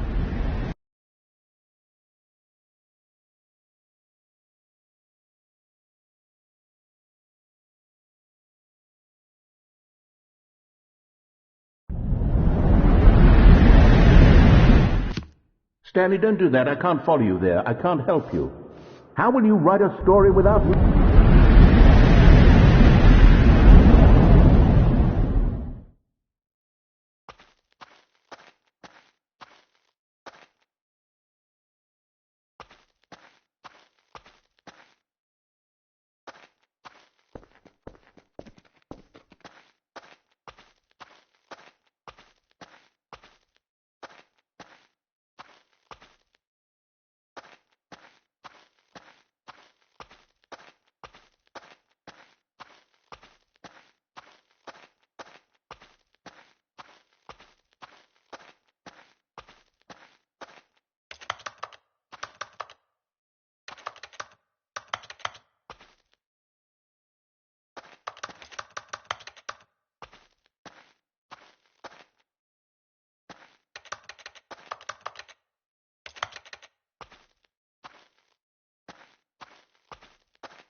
I wonder what he found. If what he wanted was to be the leading man in his own story, well, perhaps he's gotten it, down in wherever he is right now. I wonder if he's happy with his choice, and if he's learned the heavy cost that comes with it. He'll understand soon what I was trying to tell him. He needs me. Someone who will wrap everything up at the end, to make sense out of the chaos and the fear and the confusion. That's who I am.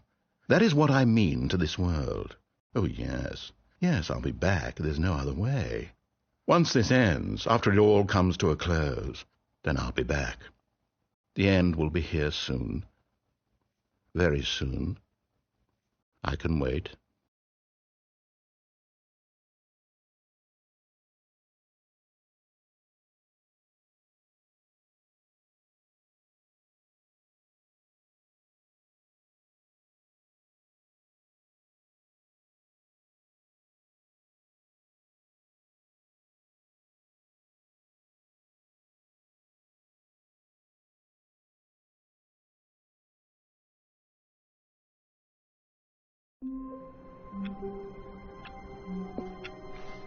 All of his co-workers were gone.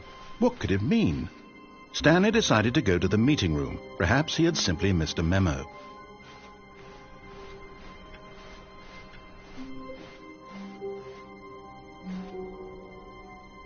Oh, new content?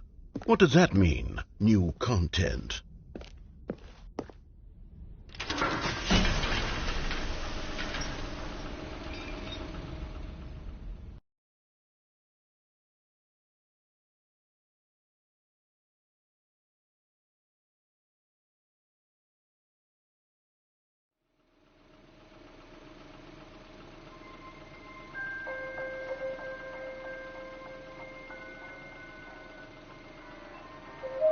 Hello, and thank you for playing the Stanley Parable Ultra Deluxe. As you may know, the Stanley Parable was a video game released in 2013 on home computers. After After receiving critical and commercial success, it was expanded upon in 2022 with the Stanley Parable Ultra Deluxe, a reimagining of the game for consoles and home computers. The Stanley Parable Ultra Deluxe features exciting new content that broadens and expands the world of the Stanley Parable, delighting audiences the world over. Please step inside and see what thrilling new adventures await in the Stanley Parable Ultra Deluxe. Oh, well, this sounds delightful. I'm very excited to see the thrilling new Ultra Deluxe content. Okay, so far it's an elevator. Nothing special yet, but I'm sure it's just the beginning of a mesmerizing adventure.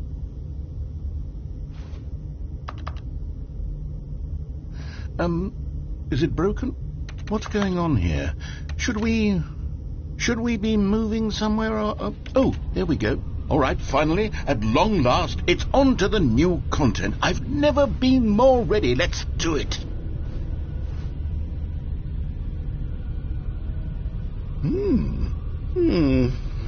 I have to say, initial impressions of Stanley Parable Ultra Deluxe, mostly tedious. It's as if Oh, okay. Let's see the content. Give me the content, Stanley.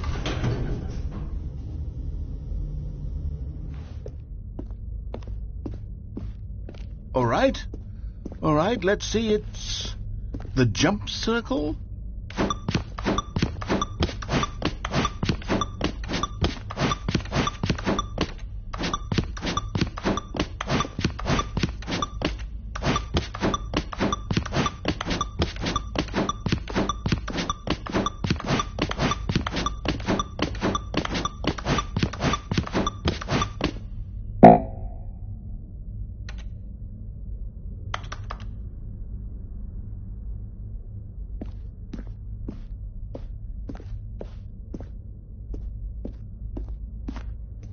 Is that it? Surely that's not all the new content. There has to be something else, right?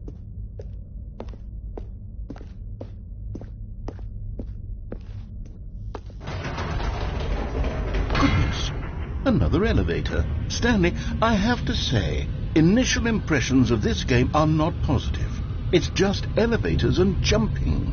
Is this what passes for exciting new content? If this is new content, then I could just read you the whole dictionary. There's 20 hours of new content right there. Hell, I could count to 30 trillion. You could put that on the box. The Stanley Parable Ultra Deluxe, now with over 1,000 hours of new content. And Oh, wait. There's more. Very good. Yes. I knew there had to be something else. Let's see it. I'm ready for whatever it is. That's it? Oh, you've got to be kidding me. You see, Stanley? This is what happens when greedy video game developers with no respect for their fan base rush a cheap expansion to market for no reason other than to make an easy dollar. And don't get me started on the level of craftsmanship that's gone into it. In fact, I'm looking right now at the game's trophies, and it's hard to believe one of them actually says, "Test trophy, please ignore." What quality assurance department signed off on this? I'm infuriated and I'm offended, and I intend to find these people on Twitter and hold them personally accountable. It's my fault, Stanley. I built up too much anticipation around the new content, I'm afraid. It could never have lived up to such expectations. If you're still with me, why don't we just reset the game, and we'll try to get back to what the Stanley Parable is really about. No frills, no gimmicks. Just you and me having a great time together like always. What do you say, friend?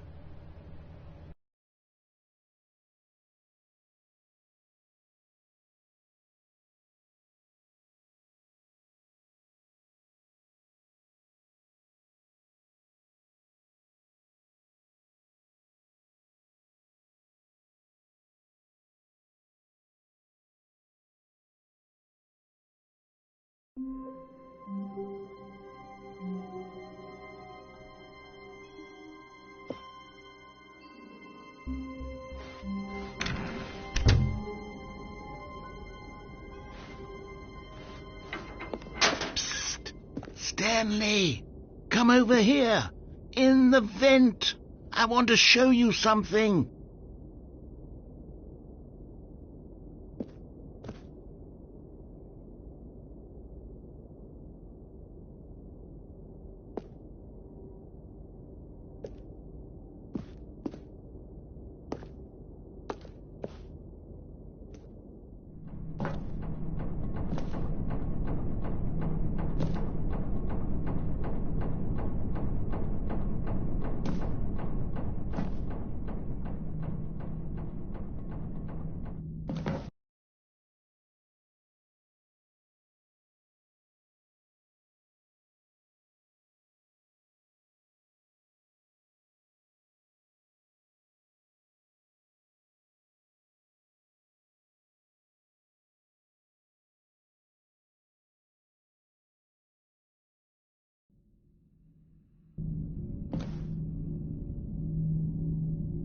Okay, you remember how cheap and unsatisfying the new Ultra Deluxe content turned out to be? Well, it got me thinking about the past, and how much better the Stanley Parable used to be. So I made something special and tucked it away here where the game's developers won't find it. Just our little secret. Take a look.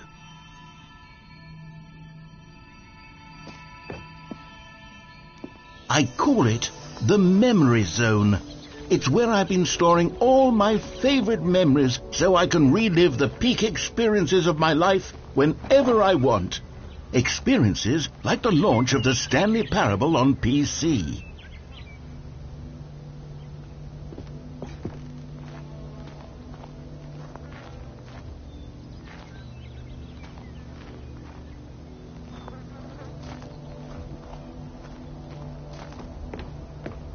You see, Stanley, doesn't the Memory Zone remind you of how wonderful Stanley Parable was before it was sullied with a cheap PlayStation port?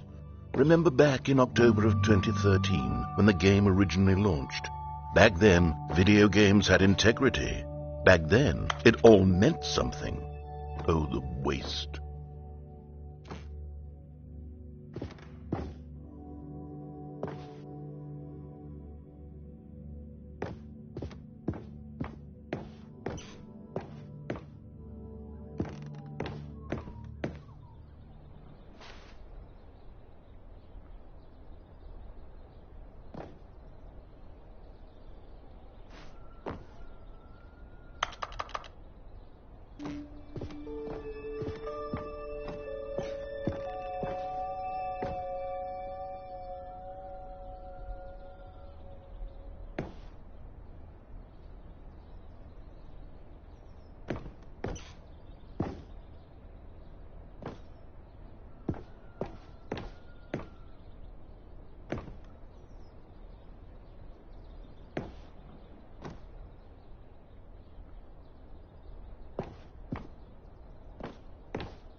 Je suis dans la Memory Zone, c'est sur l'abri de l'eau, et je n'attends plus que toi, mon amour.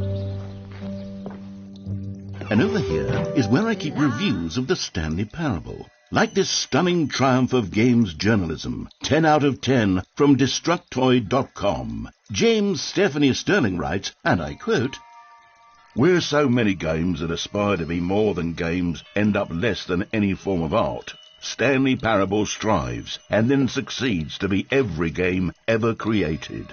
Did you hear that, Stanley? Every game ever created. That's how grand and all-encompassing the original Stanley Parable was. It was literally every game ever created. It was Skyrim, it was Persona 3, it was all of them, and now it's nothing. It's no games at all. It isn't even the Stanley Parable anymore. It's just a husk now, a lifeless husk with an hour of new elevator content.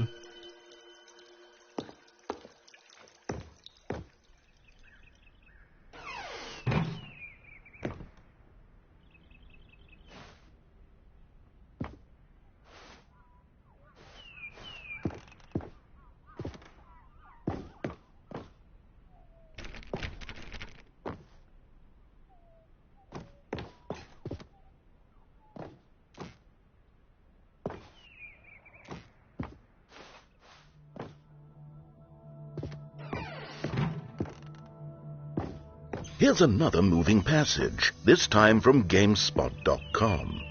The Stanley Parable is both a richly stimulating commentary on the nature of choice in games and one that offers some of the most enjoyable, surprising, and rewarding choices I've ever been confronted with in a game. 9 out of 10. Don't you get it, Stanley? The game was perfect.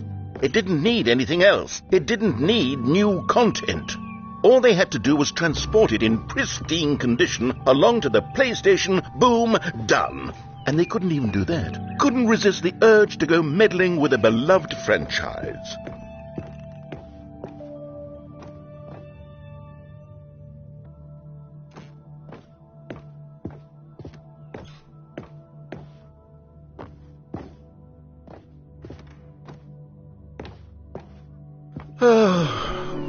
These were simpler times, Stanley. But I wouldn't give to go back, to have it all over again.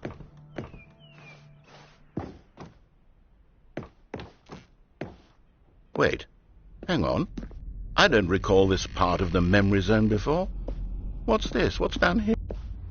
Oh, no. Oh, God, no, Stanley. It's a collection of reviews from Pressurized Gas, the extremely popular online storefront for computer games. I haven't looked at these in years. I can't even imagine what's been collecting down here. Surely these reviews were glowing as well, weren't they? Honestly, I could not be bothered to play this game to full completion.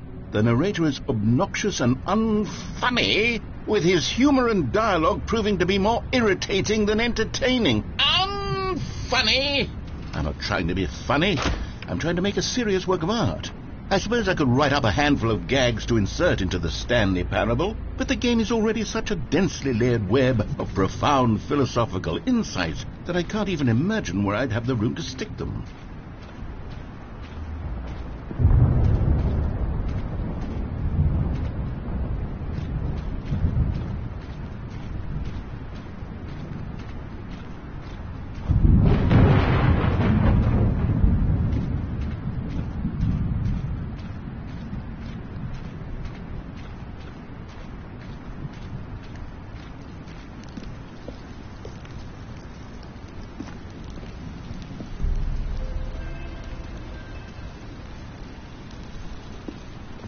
Okay, let's see what this one says.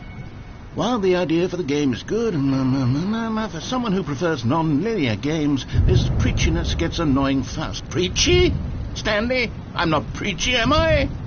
You can tell me if I'm preachy. Honestly, you can. Oh, goodness. This is actually quite shocking for me. Well, to be honest, I had always thought of the game's dialogue as being rather terse to begin with. You can't know how much fluff I cut from the game to get it to feel as light and airy as it... Well, I always thought it did, but maybe it wasn't. Oh dear, what an awful memory to have to hold on to. These black marks on my otherwise unimpeachable track record. I feel like a failure, like I let these people down. Perhaps the Stanley Parable isn't quite as sterling as I always remembered.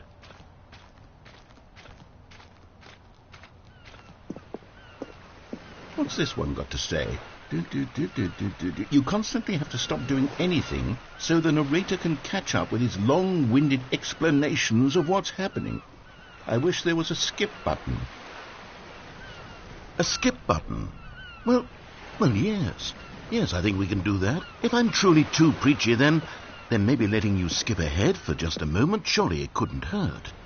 Not if it means we can strike these negative reviews from the record. Only positive reviews of the Stanley Parable. That's my motto today, and it's always been my motto. I'd do anything for the customer, Stanley. Yes, a skip button we shall have. And here it is. Go ahead and give it a shot. I'll pop you forward in time so that the second my incessant droning starts to bore you, with just the push of a button, you'll have zipped right past it. It's what the players have been... Oh, you're back, you see. You were only frozen in time for a few minutes, but it was plenty of time for me to deliver a long, rambling monologue full of Well, there, sport. You really did catch me rambling on a bit, didn't you? But that's the power of the button. The minute I start to go off on a thoughtless display of self-absorption, it's right at your fingertips to go poof, and it's all over.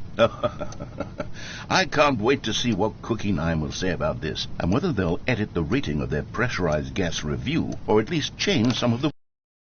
Okay, welcome back, Stanley. Now, I should say that the amount of time the button has been skipping through is becoming longer and longer. That last one was, well, I want to say maybe 30, 45 minutes? Stanley, please don't push the button again. It's been 12 hours. You've just been frozen there. I don't know why the skips are getting longer, but they're really, truly getting longer, and my God, there's no way out of the room. Stanley, the door is gone. It's completely gone. Oh, Stanley, you're back. You're back. Oh, my goodness. I have someone to talk to again. Stanley, I think it's been a week. Or 2 weeks. I've been sitting here all that time. Just... Oh, hello. It's you. You're here again. Welcome. I have had time to think about you and about us and about everything we've been...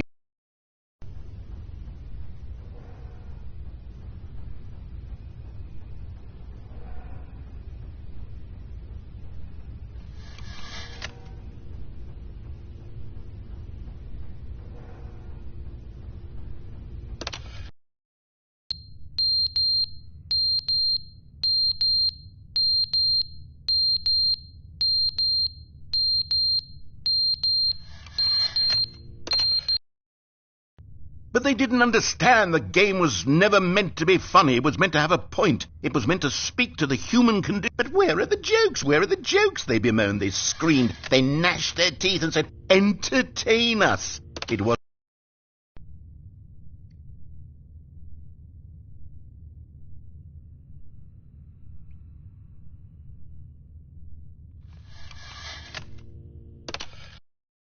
The end is never the end, is never the end, is never the end, is never the end, is never the end, is never the end, is never the end, is never the end, is never the end, is never the end, is never the...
All of his co-workers were gone. What could it mean? Stanley decided to go to the meeting room. Perhaps he had simply missed a memo.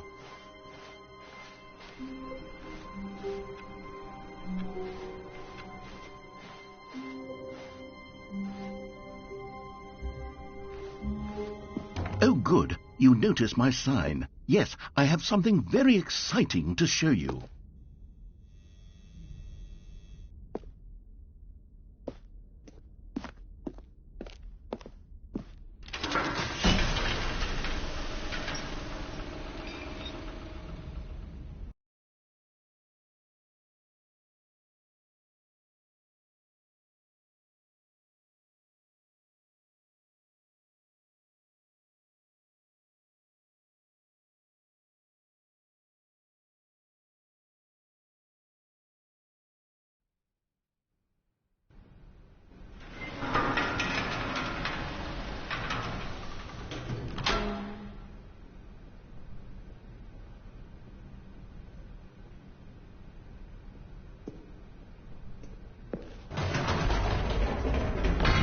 You see, Stanley, I've been reflecting on the Stanley Parable and about how roundly disappointing this ultra-deluxe version has turned out to be. The original Stanley Parable was a landmark, and any new content for it should live up to that legacy. So forget this ultra-deluxe nonsense. I say we take it one step even further. Which is why I'm very proud to announce for the first time ever the Stanley Parable 2.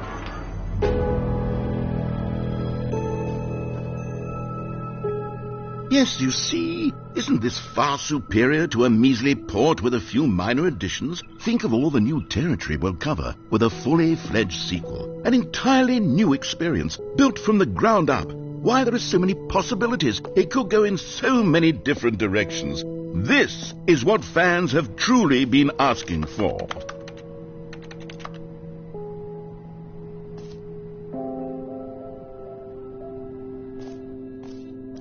Calling it the Stanley Parable 2 is just so much catchier than Ultra Deluxe, don't you think?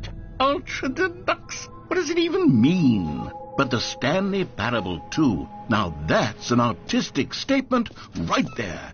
It's future-oriented. It screams progress and innovation and long-term franchising potential.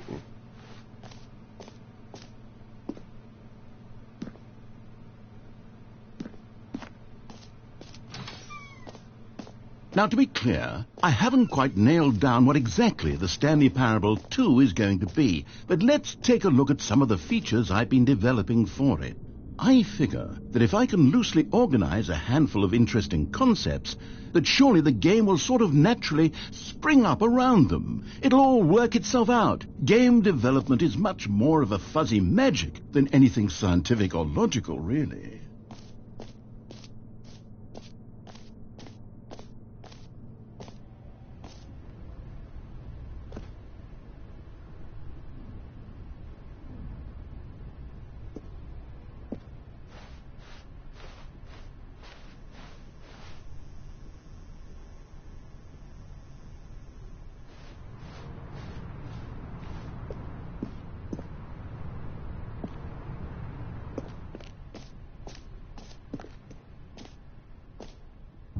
Here we are. Go on, try out some of the new features.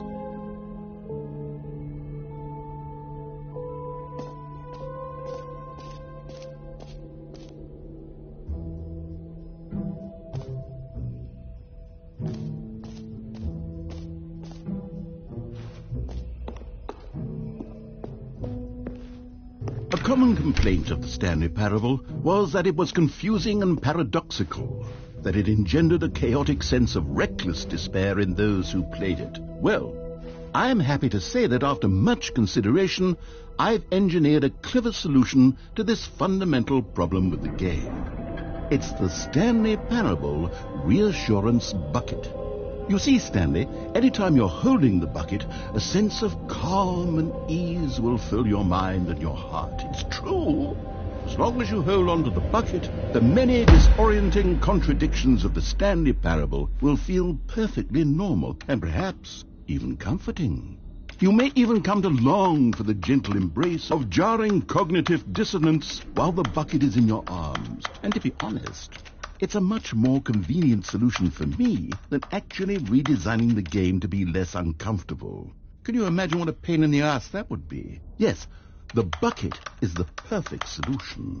Come on, give it a try. Can you feel it?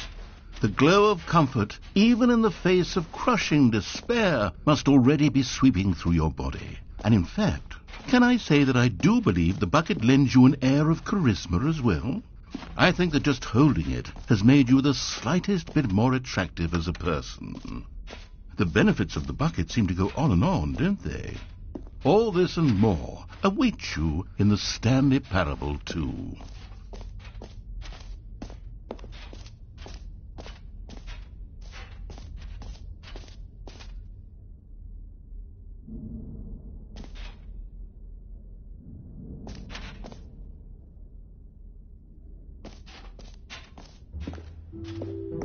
Does anyone give out awards for most enjoyable bucket in a video game? That really should. Okay, I'll be honest, I haven't yet decided on this one. I think that in the new version, the office could use a bit of decoration, like balloons. But I'm undecided on Get Well Someday and Happy 12th Birthday. Which would you go with? You know, sometimes when you solicit another person's opinion, it makes you realize that you knew which one you actually really wanted all along. Get Well Someday it is.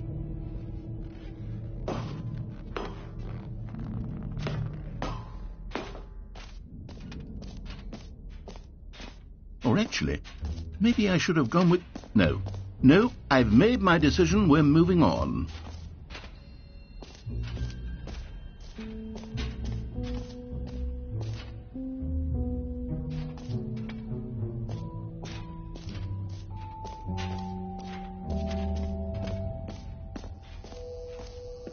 Now, here's something special. You remember that broken test trophy that got left in the game on accident?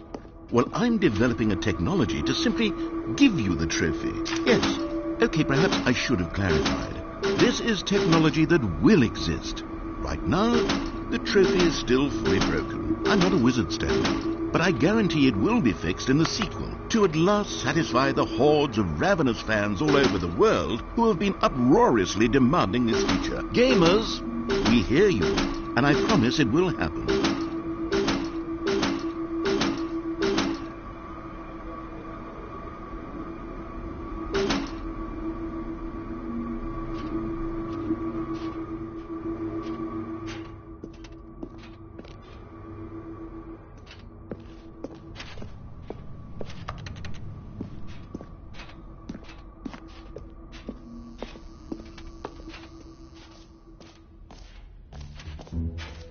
What else? What other exhibits haven't we seen yet? You know what? Let's bring the jump circle back for Stanley Parable 2 as well. It's a... Oh, wait. You already spent all your jumps the first time we saw the jump circle? Oh well. I suppose it can just be a nice decorative piece then.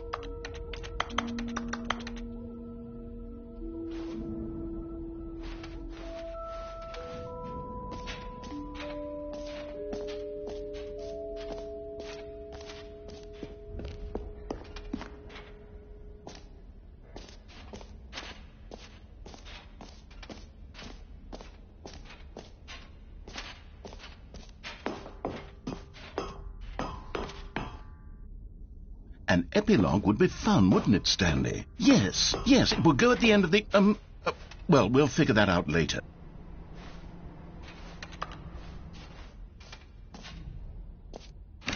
For the Stanley Parable 2, I asked myself, what do players really want? And of course, the first and most obvious answer is that they want to be individually recognized and validated as people. So with that in mind, my first addition to the game is this button which speaks the name of the person playing the game. Isn't that wonderful? Jim. Sorry, I should have clarified. Right now, the button only says the name Jim. But of course, in the final game, this button will say your name, whatever name that is. Here, let's have you role-play as Jim to really simulate the full experience of this feature. Just play along. I promise you'll love it. Okay, here we go. Let's take a deep breath, clear your mind, forget whoever you are, and simply become a person named Jim. I want you to imagine yourself living... Jim. Whoa, hold on. I wasn't finished setting up the backstory. If you don't properly roleplay as Jim, then you'll never understand the impact of this button. Otherwise, it's just a stupid button that says somebody else's name. Okay, we're doing it again, and this time let me finish first. Now, allow yourself to become Jim. Jim. All right, fine, whatever. It's just a meaningless button that says Jim. Are you happy now? Get out of here. I'm done with this button. Why don't you go humiliate me in front of a different feature that I worked very hard on?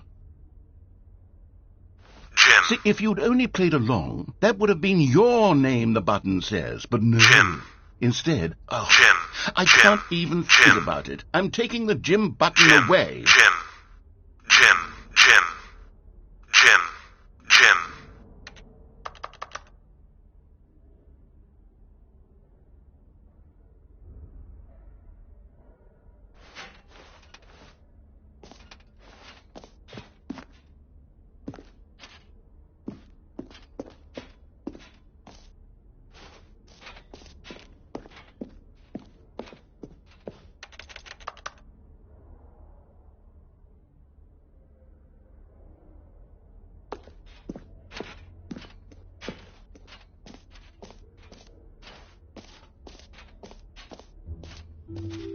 Maybe I'll only let people named Jim play the Stanley Parable too. They would appreciate what I've created here.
Stanley, here's an idea that I'm truly fond of. It's never been done before in a video game.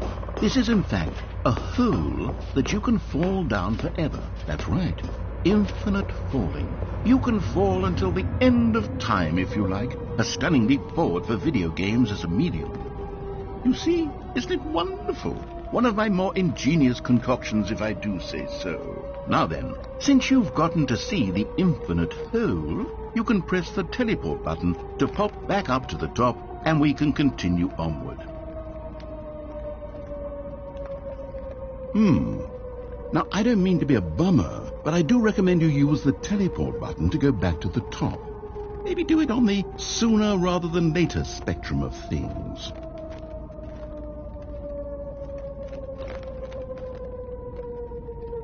Okay, Stanley, I don't know quite how to say this tactfully, but it's possible that I slightly exaggerated the infinite nature of the hole. Is it a very, very deep hole? To be certain it is. It's an extremely deep hole. I don't want anyone to say that it isn't an astonishingly deep hole. It is. Is it infinite? Well, that sort of depends on your definition of infinity. From one perspective, the infinite is merely philosophical in nature. It's more of a... Okay, well, good for you. You found the bottom of the hole. You found me out, Stanley. I'm a liar and a cheat, and you're so clever. Look, I think the issue here is just that you're unusually fascinated by falling. What normal person actually wants to fall infinitely? I figured the hole was as deep as anyone would actually need. Don't you put this on me. Maybe you're the problem.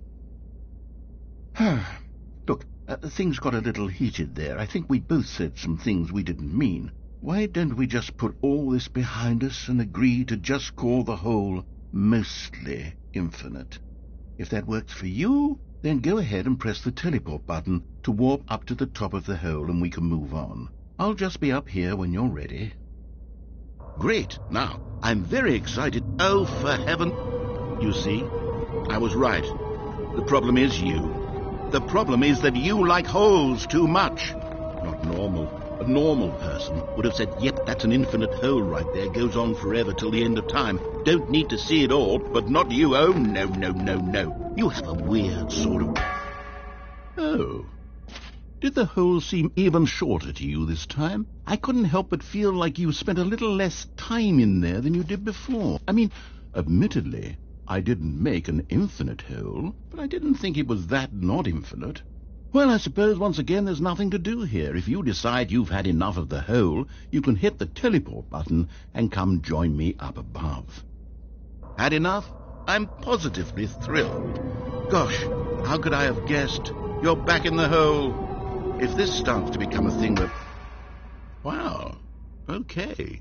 Yes. I'm starting to become extremely certain that the hole is not only not infinite, but that it's growing steadily less and less infinite. I suspect that I'm starting to hit the point where it's no longer feasible to call the hole infinitely deep, even by the lax overall standards for accountability in marketing. What's going on here? Stanley, I have no explanation for the uncertain nature of the hole's length. Here, let's try something. Let's pop back up to the top, and we'll see if it gets any shorter. Well, there it is. The shame of... How is this still appealing to you? I know you're obsessed with holes, but at this depth, I just can't see this scratching the itch. Oh, who am I to judge? You just do whatever it is you're here to do and hit the teleport button when you're ready to move on. Is the, teleport button not working? You sure? Well, I mean, I really don't have an explanation. It was working just a moment ago. Try it. Still nothing? Well, I suppose there is one thing I can do to fix this. I'm out. Goodbye, Stanley. You couldn't bear to be away from the hole, and now you'll get more time with it than you could ever have asked for. It's a win for everyone. You get to be with the hole, I get to do literally anything else. Take care, Stanley. I hope you and the hole have a wonderful rest of eternity together.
Stanley! Stanley! Oh, good, you're awake. It seems you had sort of dozed off there, drifting away into dreamland. But we can't have that, Stanley, because this hole is just so darn fascinating that I want you to be wide awake for every second of it. You don't want to miss a single moment.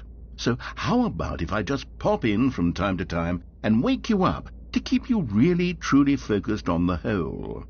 From the looks of things, you and I will have many, many years here in this hole, and I'm looking forward to all of them. Stay alert, Stanley. I'll be back. Toodle-pip.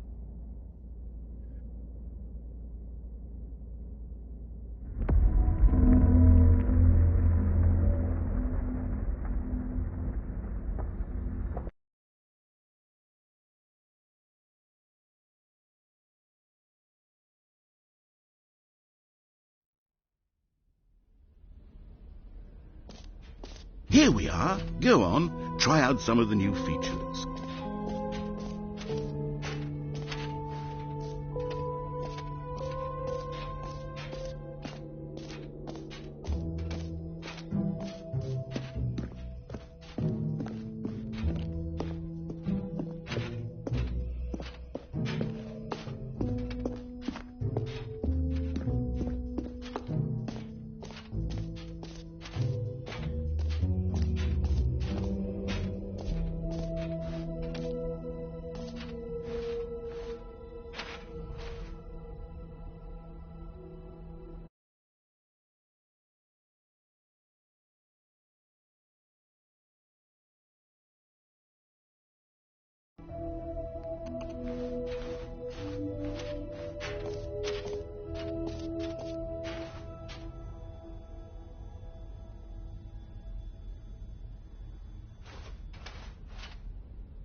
Ah, collectibles.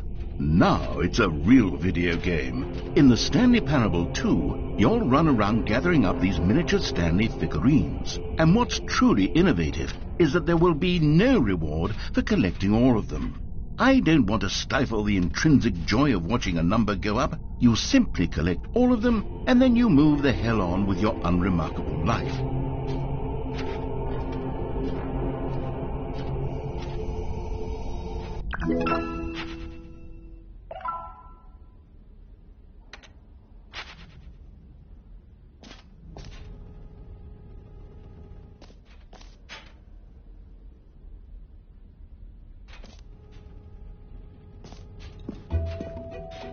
God, it really is the worst when you collect everything in a video game and then they give you a big fancy reward for it. Absolutely tragic.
This is the story of a man named Stanley.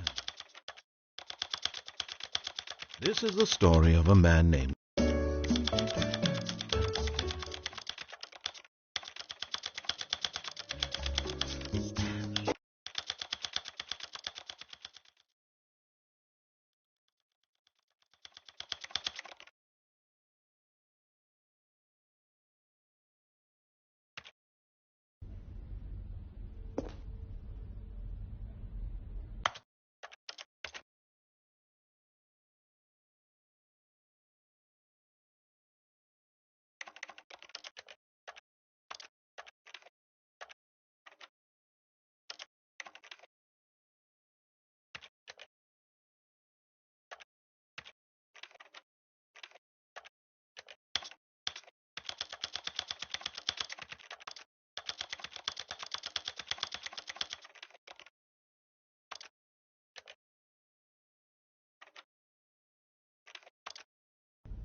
This is the story of a man named Stanley.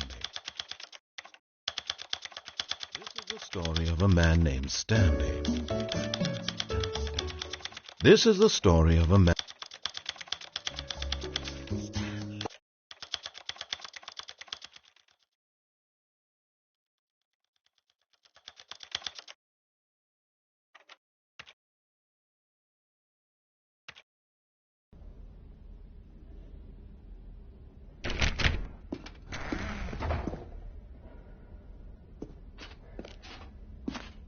Ah, I can see you've gotten the Settings World Champion trophy. Well done.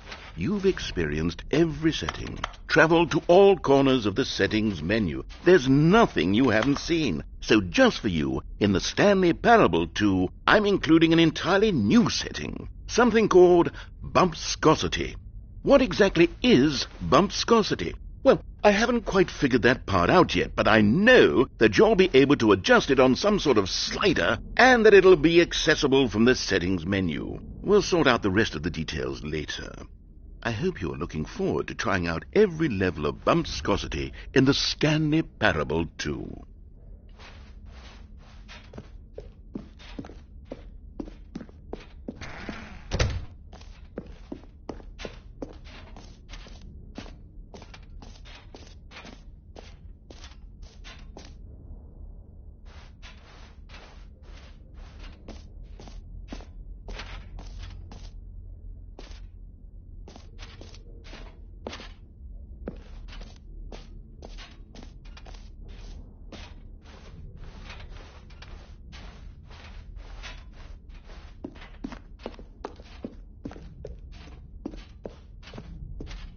All right. Have you seen everything you wanted to? Ready to move on now?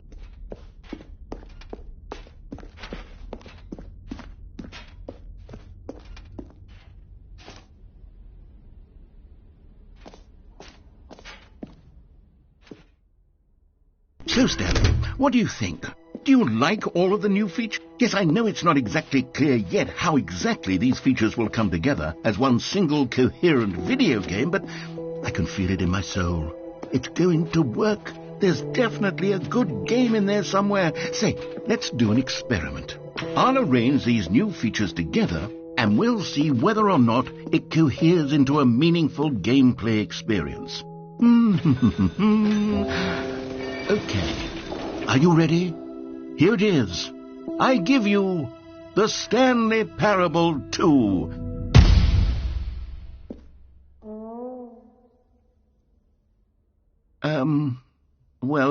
I mean, there's potential here, right? It's sort of... Okay, never mind. Hold on. Let me do a different arrangement. Okay, yes, this is much better. I feel good about this. Here we go. Version 2. Who am I kidding, Stanley? This isn't a coherent video game at all. It's a lot of gags. And I do very much enjoy creating gags, but they don't add up to anything. I wanted more than anything to create a sequel that would capture all the magic of the first game. I wanted fans to love it. No matter how good these gags are, they won't stand on their own. They would need the structure and the gameplay of the original. Wait, maybe that's it. I can take the original Stanley Parable and simply, insert a few of my new features into it. Tastefully, of course. With respect. With care for the vision and integrity of the original game. Would it possibly work? I suppose it could. But it would need a really, really tremendous title screen. A title screen that says with bold and uncompromising conviction, "This is the Stanley Parable 2. Let me see if I can whip something up. All right, perfect. Go ahead. Take a look.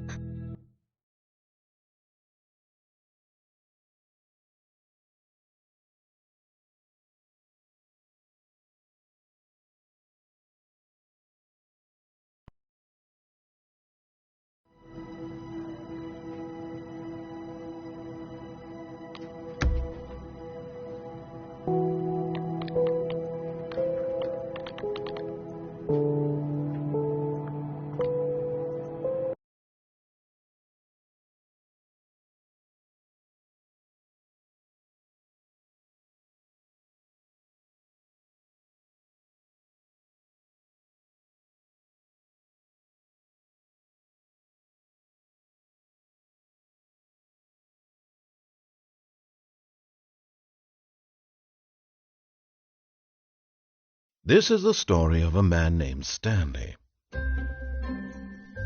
Stanley worked for a company in a big building where he was employee number 427. Employee number 427's job was simple. He sat at his desk in room 427 and he pushed buttons on a keyboard. Orders came to him through a monitor on his desk, telling him what buttons to push, how long to push them, and in what order. This is what employee 427...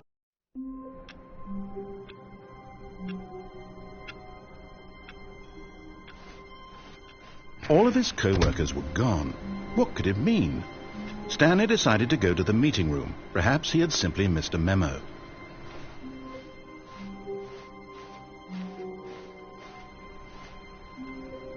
Stanley picked up the bucket.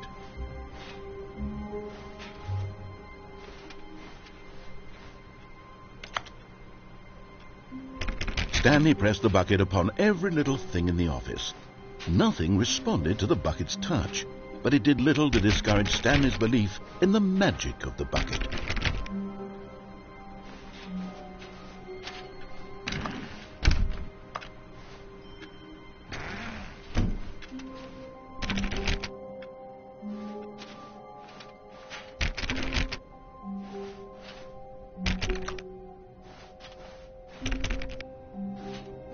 Stanley clutched the bucket tightly to his chest and entered the door on his left.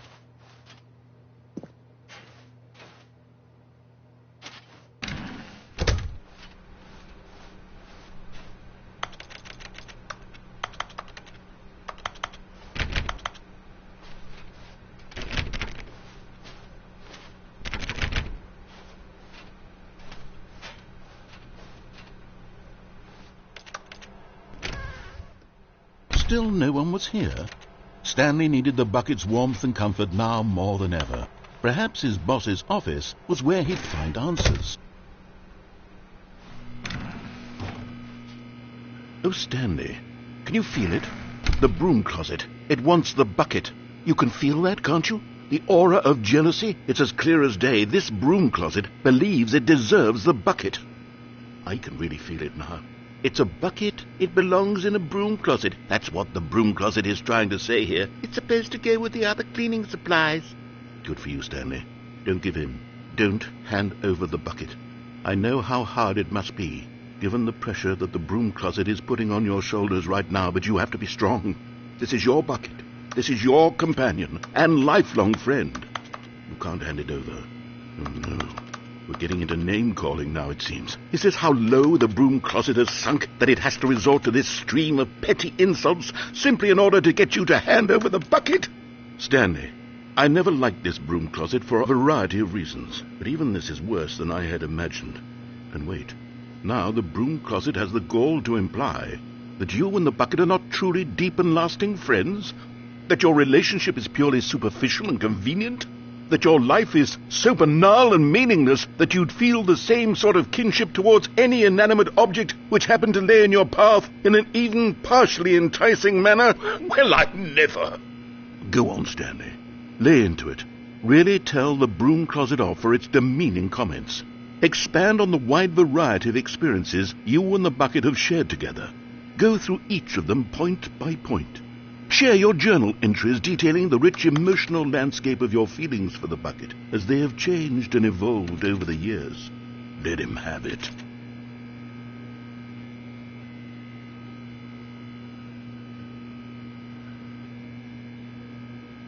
Okay, I've got you something which I think will help settle this debate once and for all. Here we go.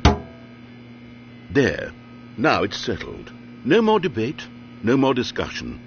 Take a hike, broom closet, with all your meandering philosophical diatribes about the nature of cleaning supplies and their relationship to broom closets in the natural order of things.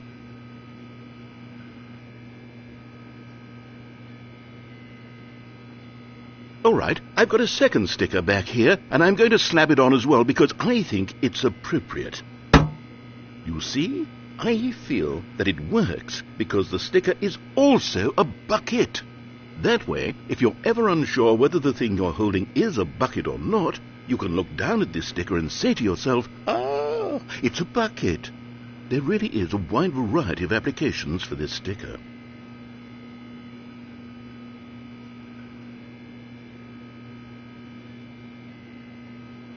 You know what? I could take the name-calling and the dismissal of your kinship with but now, the broom closet is just giving us the silent treatment, and to be honest, I'm sick of the pettiness on display. You can stay here all you like, but I've had it with this impetulant room of cleaning supplies, easily the most childish such room I've ever been in. I'll see you outside, and we can get on with the story about you and your bucket.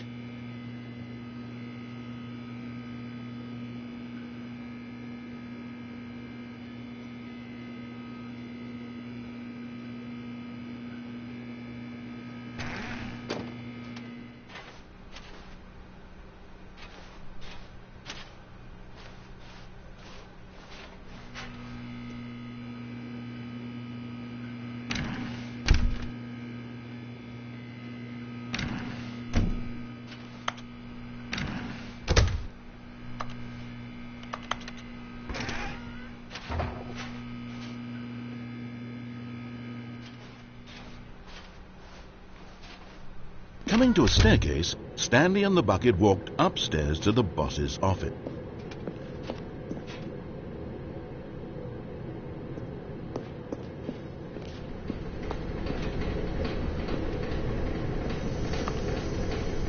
You found one of them. One of the miniature Stanley figurines. Remember, no reward for collecting all of these, only the intrinsic pleasure of a job well done. You can't buy that sort of happiness, Stanley. God knows I've tried. So, I implore you to savor each and every moment you come across one of these beautiful figurines.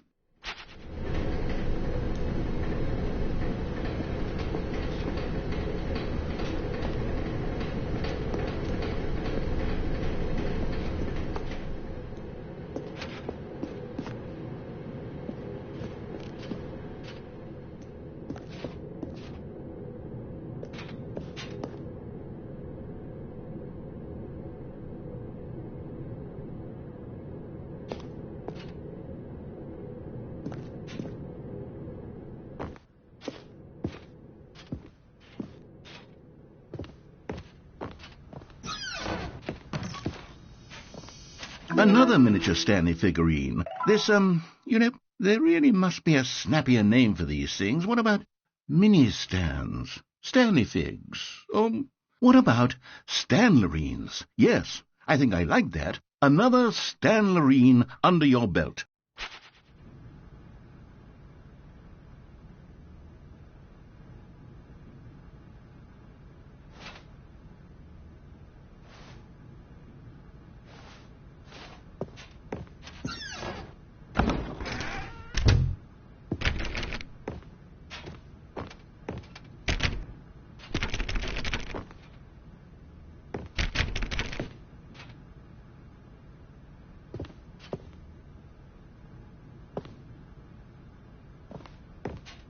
Stepping into his manager's office, Stanley was once again stunned to discover not an indication of any human life. Crushed by the weight of this revelation, Stanley may have broken down into an emotional dumpster fire if not for the soothing presence of the bucket. Even now, in his darkest of hours, did the bucket's warmth and guiding light pierce the dark clouds of confusion and chaos. It would be with him always. The bucket would, and he knew it. The two of them were inseparable. At this point, Stanley was so absorbed in the tender spiritual connection he shared with the bucket that he didn't notice the keypad behind the boss's desk. Nor in his bliss of simply being... But Stanley guessed the correct code by sheer luck. Was it that the bucket knew all along? Was the bucket guiding him? Yes, this is certainly the most logical explanation.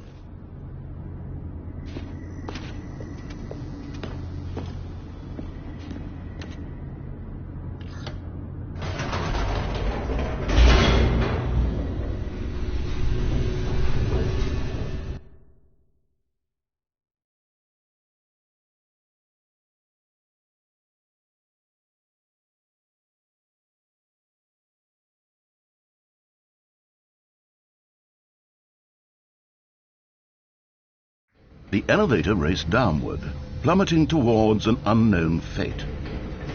It would be all Stanley could do to keep himself together, if not for the bucket. Soothing him, comforting him, reassuring that in this darkest moment of uncertainty, he would be all right. The bucket is here for you, Stanley. Everything will be fine.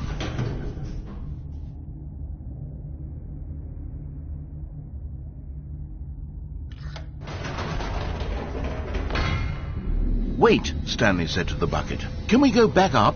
When I was pressing those keypad buttons, there was something very intriguing about the number 3. I want to go back so I can try pressing the number 3 again. The bucket said nothing.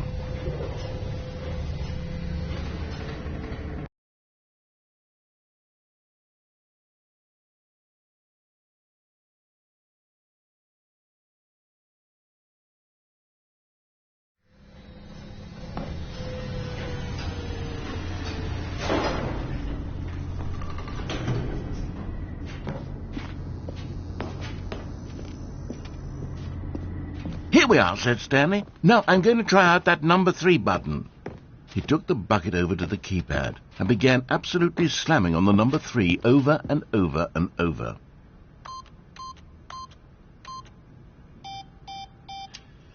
Wow, he said. The number 3 is such a special button. I'm having the time of my life.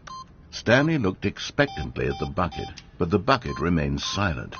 This was a shock to Stanley, who had always felt such a connection with the bucket. How was this not as exciting to the bucket as it was to him? Once Stanley had had enough of the number 3, he got back in the elevator.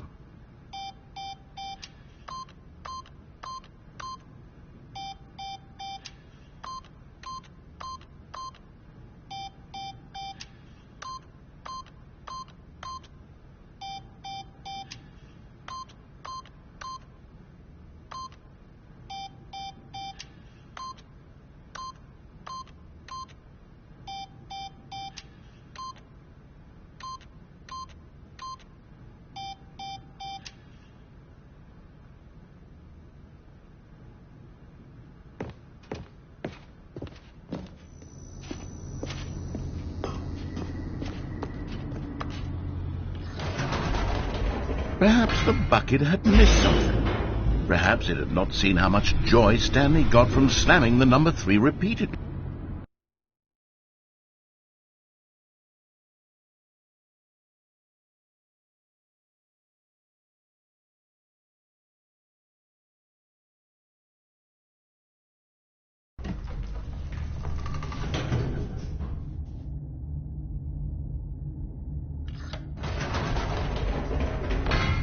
No, said Stanley to the bucket. You can't go on yet, not till you understand how much the number 3 means to me. You and I have been through so much together, and I just want you to see what I see. Feel the happiness I feel. He smiled at the bucket, and the bucket said nothing.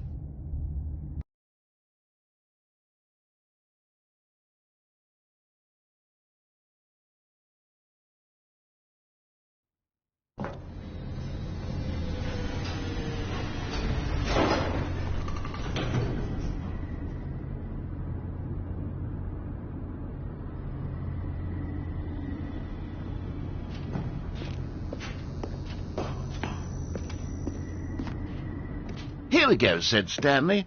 This time I'll really show you. He ran to the number 3 and began to wail on it like a musician on a beloved instrument, weaving a concerto of truth and passion.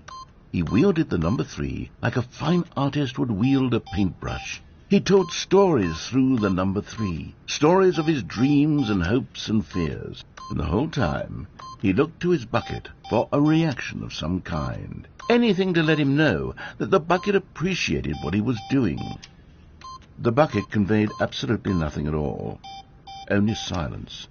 Crushed by a wave of dejection, Stanley returned to the elevator.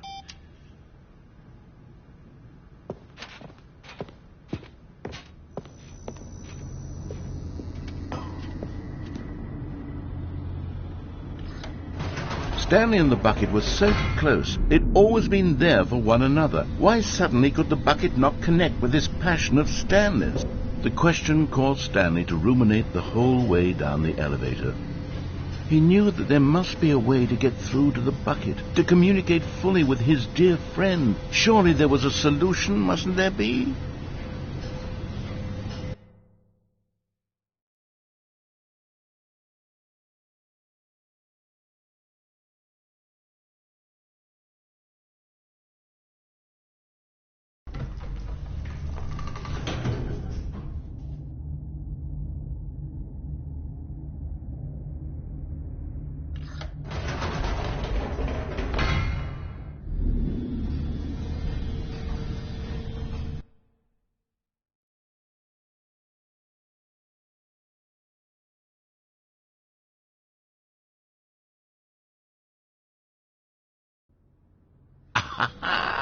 said Stanley. I know what to do. I know how to fully express this feeling in my heart. He decided right then and there that he would hold a press conference where he would speak to the public on all matters relating to pressing the number 3 over and over. He would elaborate fully on what the number 3 meant to him and why he felt so alive when pressing it. Then the bucket would be able to see his joy through the eyes of others. It would get to see the world react to this discovery of Stanley's. And it would be through the public eye that the bucket would finally understand Stanley's work.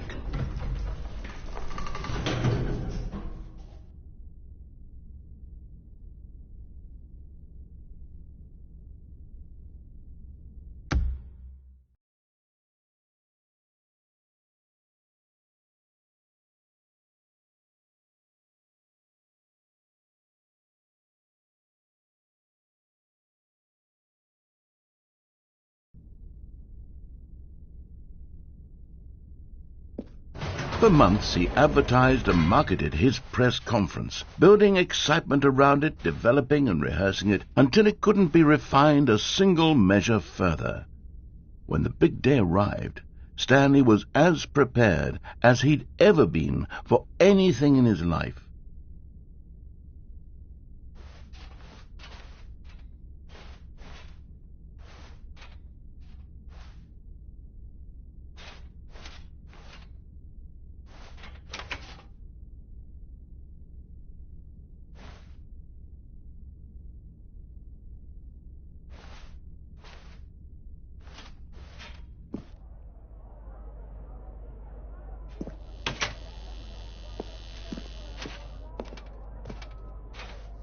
This was it. One last chance to win the bucket over. One opportunity to share a true connection with a loved one.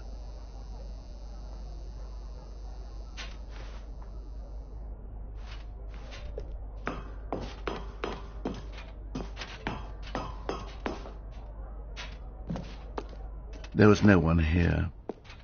Nobody had come to the press conference to hear Stanley speak, to listen to him talk about what it really means to press the number 3 on a keypad over and over.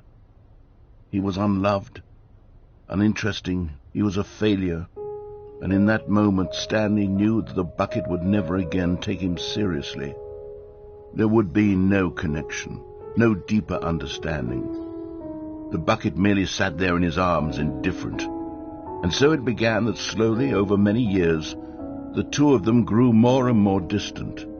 They spoke less and less, neither wishing to state the obvious, that any sense of real respect between them had eroded since that day at the press conference. There would be no more games, no more long conversations about passion and pursuit, only a silence that consumed the space between friends. And Stanley, having for once in his life discovered the warmth and comfort of true companionship, was cast back into the unremarkable normalcy of loneliness.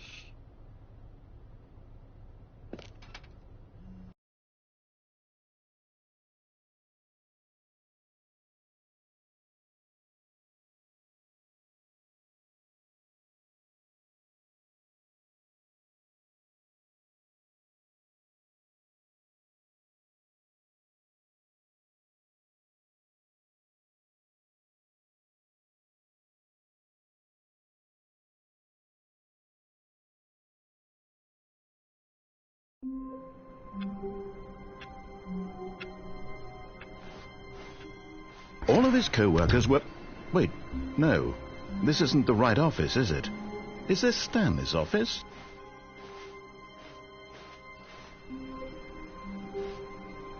Stanley lifted the bucket into his arms, and a wave of comfort rushed over him.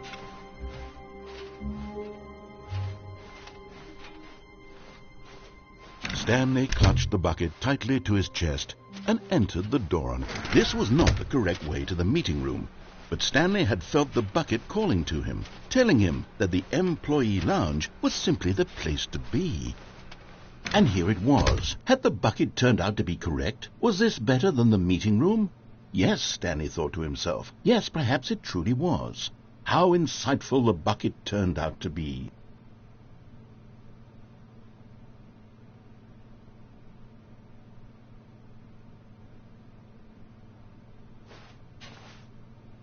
Truly, being here with the bucket was a grand adventure. Stanley reflected on all they'd been through together. First, walking through the door on the right, then walking to the lounge, then arriving at the lounge. What a thrilling journey the bucket had inspired.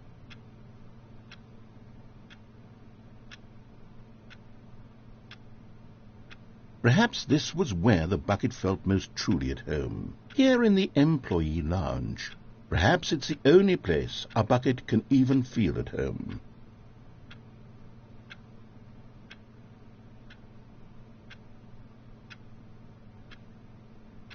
Stanley decided to just give the bucket absolutely as much time as it needed to be in the lounge. Clearly, the bucket and the employee lounge shared a special connection. But finally, the bucket was done being in the lounge, and they took the first open door on their left to get back to business. No, said the bucket. don't go to the meeting room. Go somewhere else. The cargo lift, yes. Go there. Go to the cargo lift. Good, said the bucket. Now ride the lift all the way to the top. There's something up there I need you to do. Stanley did not question why or how this bucket was speaking to him. It should have alarmed him, of course, but Stanley feared that any path he walked might lead to the separation of himself and the bucket, his dearest friend. So he threw himself to his death, that they might die in one another's arms. How deeply touching.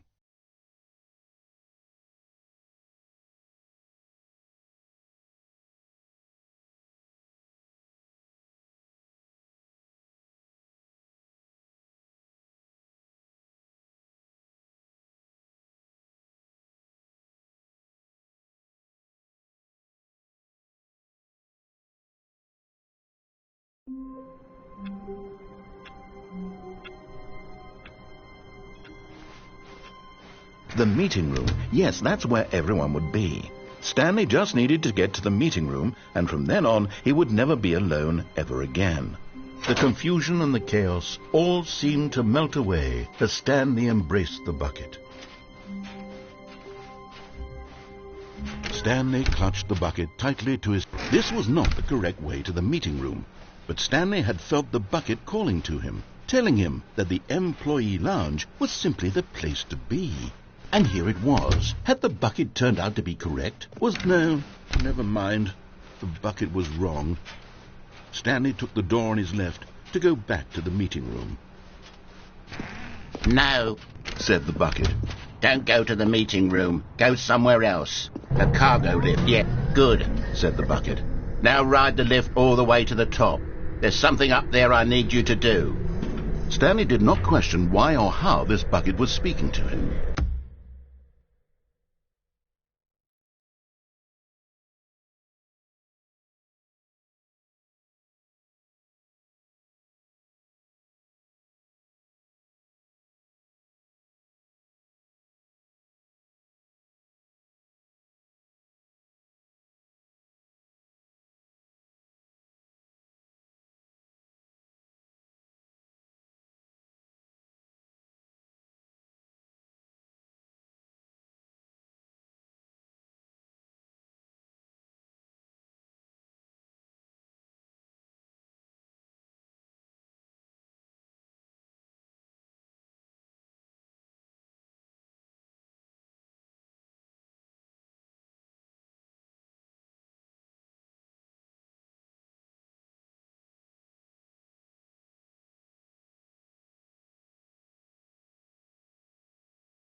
It should have alarmed him, of course, because buckets can't talk. But Stanley chose not to think about this obvious fact. He was firmly convinced that the bucket had spoken to him, and he unthinkingly did whatever the bucket asked.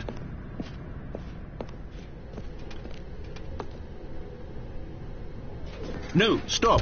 Look there on the wall. You see, there's a sign right there. It says, "No buckets past this point."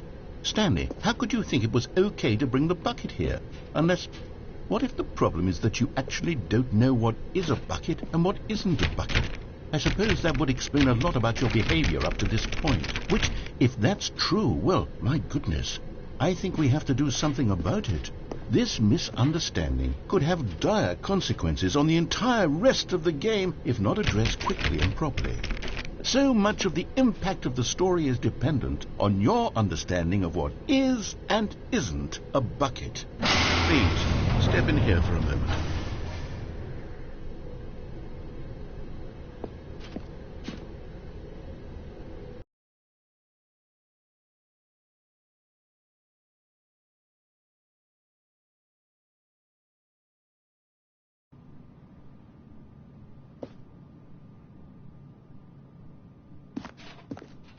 Now then, I'm going to run you through some test scenarios, and you'll tell me whether or not the thing I'm showing you is a bucket. Simple enough, right? This should tell us everything we'll ever need to know about what is or is not a bucket. Okay, let's begin. Item 1. Is this a bucket? Correct. It is a hologram of a bucket, not an actual bucket.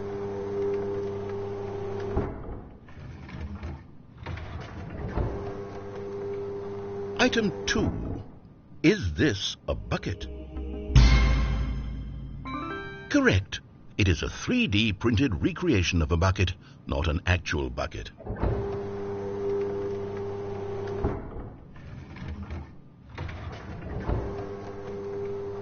Item 3. Is this a bucket? Incorrect. This is a bucket.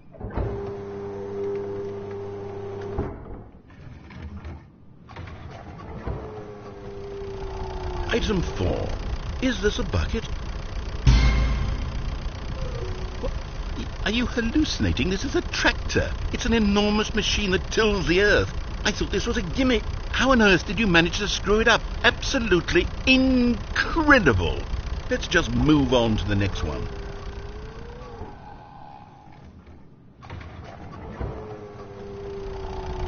Is this a bucket? Correct. This is a bucket.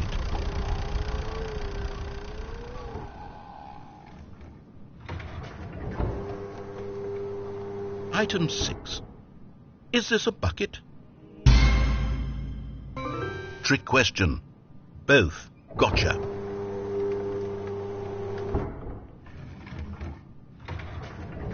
Item... Wait, hold on. I can't find the next one. Let me see. It should be around here somewhere.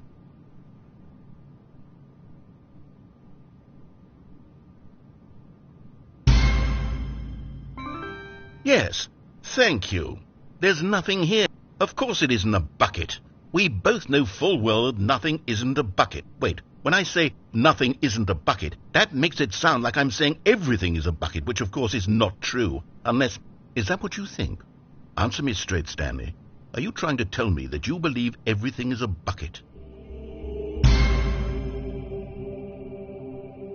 You know what? I'm too confused to even sort it out. I've lost all sense of perspective. What is a bucket? What isn't a bucket? Mere moments ago I could answer these questions with confidence, and yet now I'm somewhat adrift. Do any of us know what a bucket is? Am I a bucket? Stanley, I can't keep doing this. I'm losing myself, and myself was all I ever had to begin with. I'm afraid the bucket is threatening to tear our relationship apart. I can't have that. I'm sorry. But I'm going to erase all buckets from the game entirely. Okay, here we go.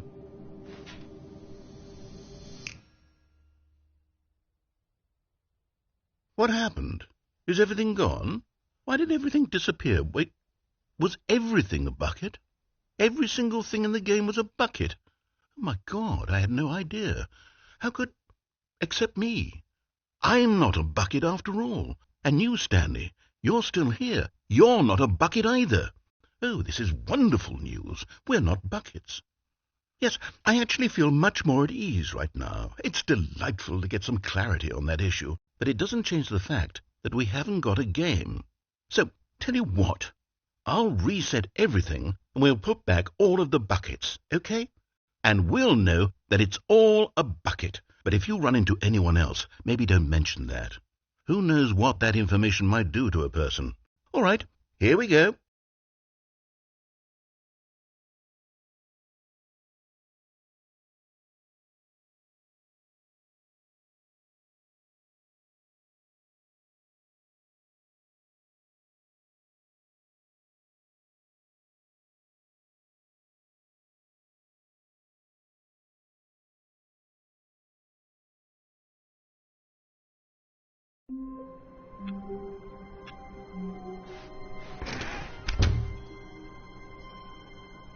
Warmth spread through Stanley's arms. With the bucket in his arms again, he was home. Stanley clutched the bucket tightly to his chest and entered. This was not the correct way to the meeting room, but Stanley had felt the bucket calling to him, telling him that the employee lounge was simply the place to be. And here it was. Had the bucket turned out to be correct? No, never mind. The bucket was wrong. Stanley took the door on his left to go back to the meeting room. No, Said the bucket. don't go to the meeting room. Go somewhere else. The cargo lift, yes. Go there. Go to the cargo lift.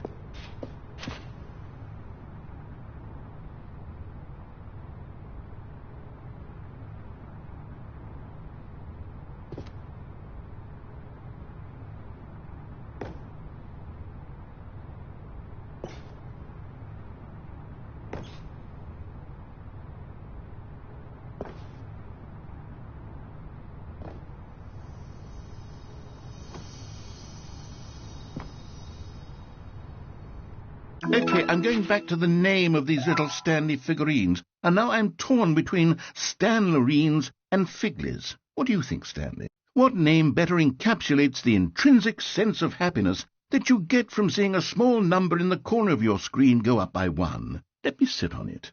I'm sure it will come to me.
Okay, this is day number 295, tape number... I don't even know. I've lost track. Nothing feels real anymore. The longer I study this bucket, the less sense anything makes. The sheer euphoria I feel every time I pick it up. No matter how many times I've done it, it's always the same feeling. And the emptiness in my chest when I set it down, it doesn't make sense. There's no explanation for it. I still haven't figured out why I see the world so differently when this bucket is in my arms. Why everything feels so... What do I do with this treasure? I can monetize it. Yes. It It's unthinkable the amounts of money people will pay for even just an hour with the bucket. This is my golden ticket. But I have to be careful, because as soon as this gets out, there's going to be a target on my back. Even now, I don't know who might be trying to get me. What's that? Who's there?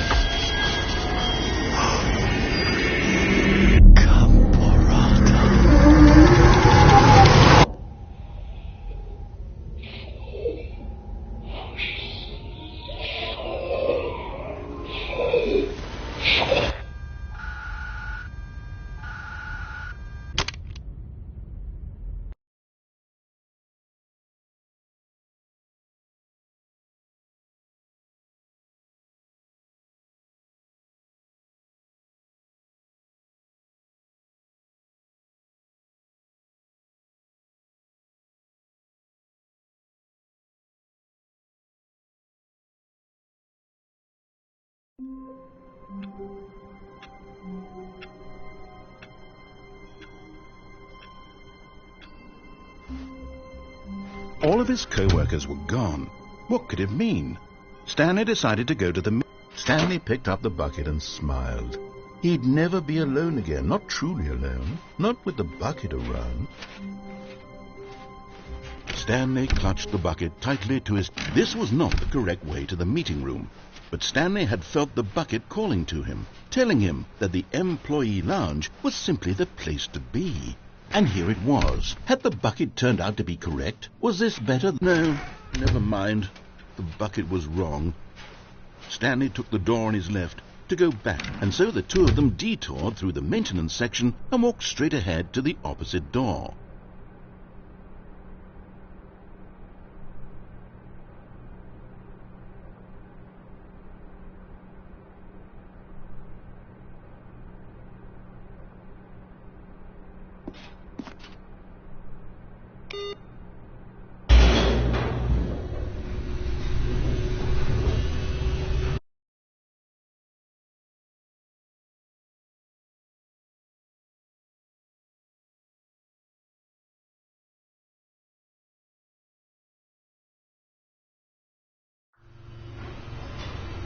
Oh, good, Stanley. I'm glad you found your way here. I knew you'd find this place eventually.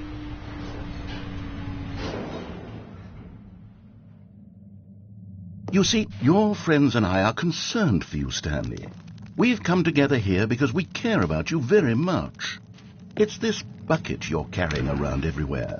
The bucket isn't even from the original Stanley Parable. It's just sequel content. We're the ones that matter, Stanley. Classic characters from the first game, like the Adventure Line and the Broom Closet. Because that's what fans want from a sequel. They want more of their favorite jokes, not this bucket that they've never seen before. Yes, I know I'm the one who gave you the bucket, but you're spending too much time with it. Don't you want another story involving the Adventure Line? We could make the Adventure Line go somewhere new. Yes, yes, that's what the fans want. Let's do it.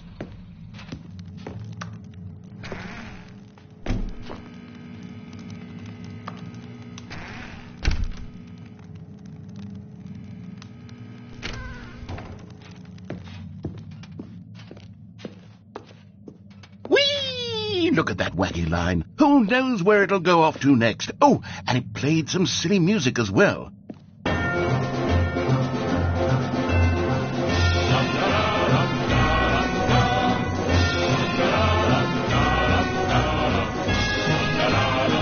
Now this is what the Stanley Parable is all about. Don't you remember all those great jokes from the original dialogue? Also, Stanley is addicted to drugs and hookers. Yes, it's as classic now as it was back then. Let's do it for the fans, Stanley. Let's give them more content exactly like this. But if we want to do that, you're going to have to give something up.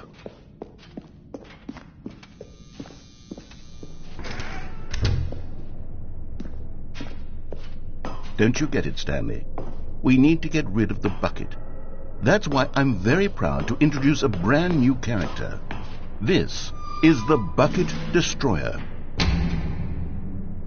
I think it'll make a wonderful new addition to the rich lore of the Stanley Parable. True, it also was not in the original game, but it's such a well-fleshed-out character with so much personality that to me it already feels as though it's been part of the cast all along. Don't you agree? Can you guess what the Bucket Destroyer does? Surely you don't need me to spell it out for you. Go ahead now, Stanley. Say goodbye to the bucket, and then pop it into the machine when you're ready.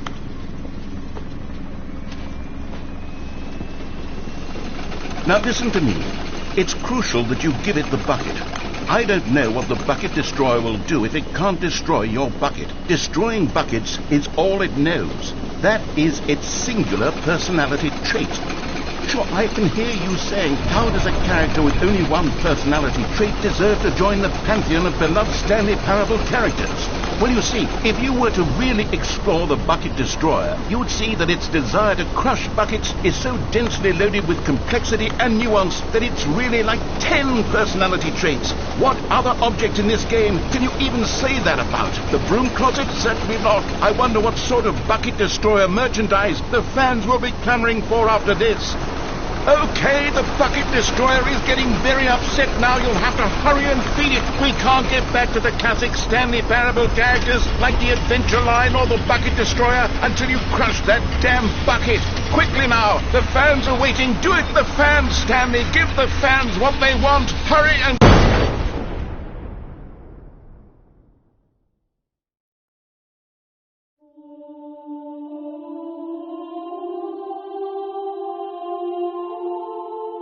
The Bucket Destroyer, my prized creation. You had so much potential. We were going to do such marvelous things with you, tell such spell-binding stories about you. All of it squandered now. Goodbye, new friend. For the moment in time that you were here, you were magnificent.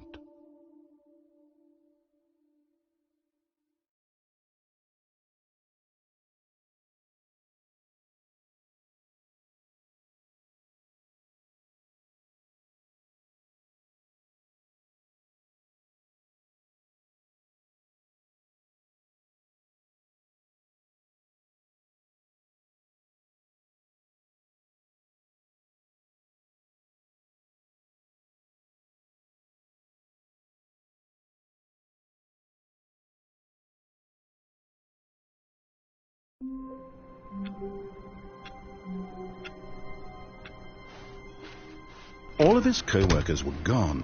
What could it mean? Stanley decided to go to the meeting room. Perhaps he had simply missed a memo. The good old bucket. Just Stanley and the bucket. Off on another thrilling adventure together. Stanley clutched the bucket tightly to his chest and entered the door on his left. This was not the correct way to the meeting room, but Stanley had felt the bucket calling to him, telling him that the employee lounge was simply the place to be. And here it was. Had the bucket turned out to be correct? Was it? No, never mind. The bucket was wrong. Stanley took the door on his left to go back to the meeting room. No, said the bucket. don't go to the meeting room. Go somewhere else. The cargo lift, yes. Good, said the bucket. Now ride the lift all the way to the top. There's something up there I need you to do. Stanley did not question why or how this bucket was speaking to him. It should have alarmed him, of course, because buckets can't talk. But Stanley chose not to think about this obvious fact. He was firmly convinced that the bucket had spoken to him, and he unthinkingly did whatever the bucket asked.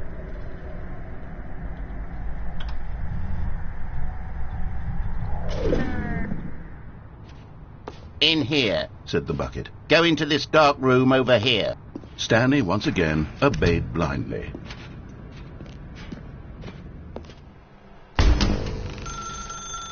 Now pick up the phone, said the bucket.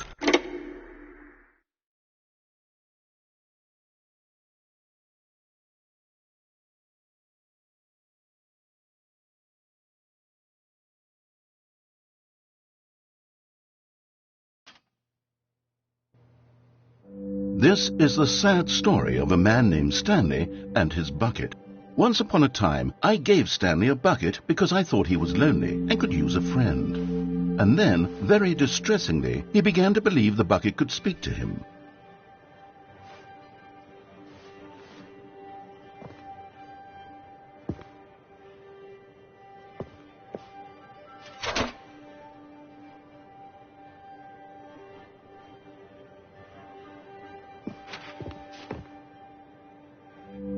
The Stanley Parable Reassurance Bucket was merely meant to provide the comforting glow of companionship.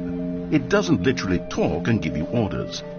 Whatever Stanley is hearing the bucket say to him is just in his head.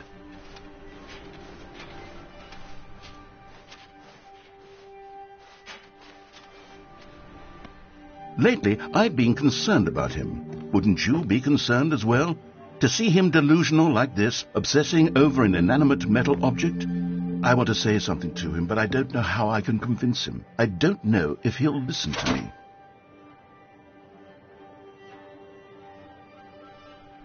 Oh, I'll try anyway. Stanley, can you hear me? Listen to me. It's just a bucket. It can't think. It can't talk. All it will ever truly do for you is effectively transfer a liquid from one location to a different location. That's it. It doesn't do anything else.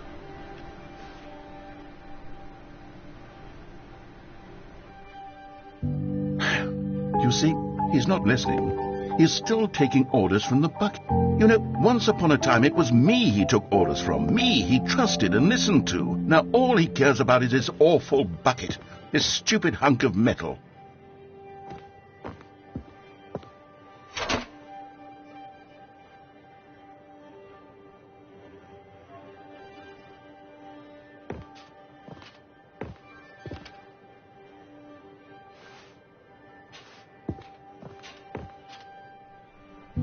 It's sad. I suppose he doesn't need me anymore.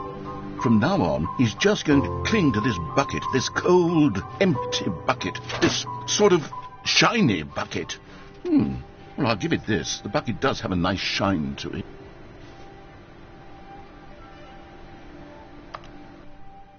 Yes, I suppose on closer inspection that it doesn't quite look like your average hardware store bucket. It's just a little more, what am I trying to say? Sturdier, more capable of transporting liquid. Like it would be better at moving an amount of water from one room to another.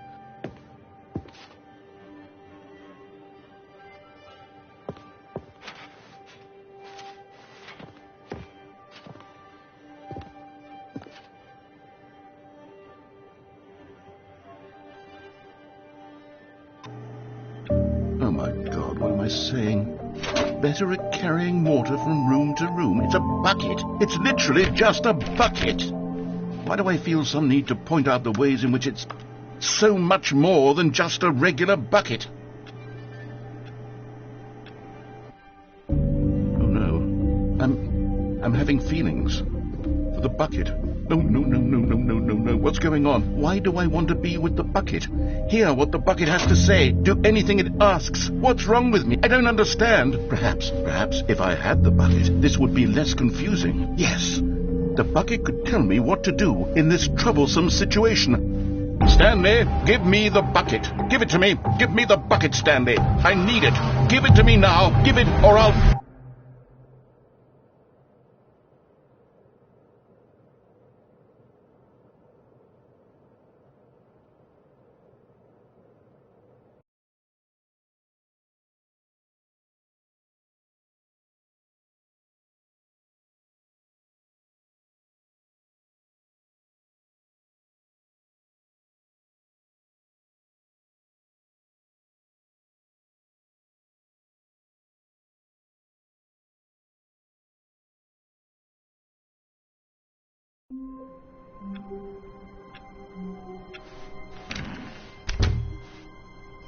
Where are we going today? The bucket asked. Stanley just smiled. Stanley clutched the bucket tightly to his chest and entered the door on his left.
Stanley, we must move on from this broom closet, simply because I have no remaining stickers. If I did, you can guarantee we'd be in here for hours.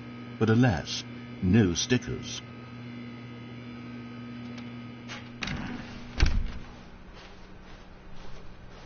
Coming to a staircase, Stanley and the bucket walked upstairs to the boss's office.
Stepping into his manager's office, Stanley was once again stunned to discover not an indication of any human life.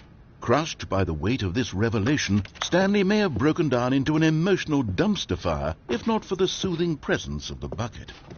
Even now, in his darkest of hours, did the bucket's warmth and guiding light pierce the dark clouds of confusion and chaos.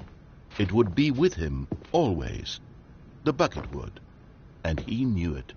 The two of them were inseparable. At this point, Stanley was so absorbed in the tender spiritual connect that Stanley guessed the correct code by sheer luck. Was it that the bucket knew all along? Was the bucket guiding him? Yes, this is certainly the most logical explanation.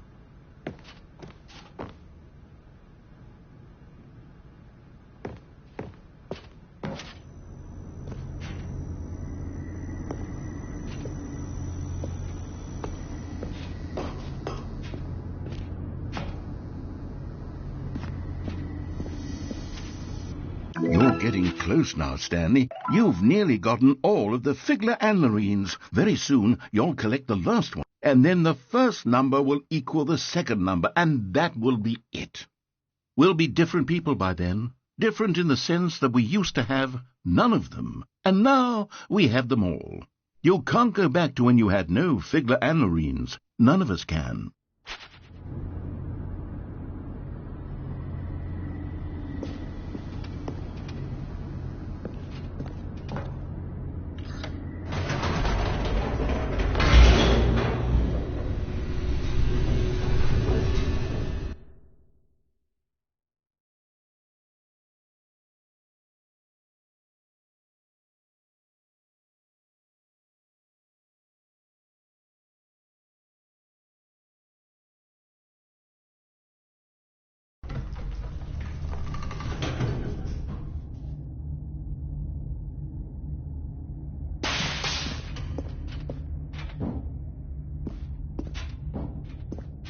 Stanley and the bucket walked straight ahead through the large door that read, Mind Control Facility.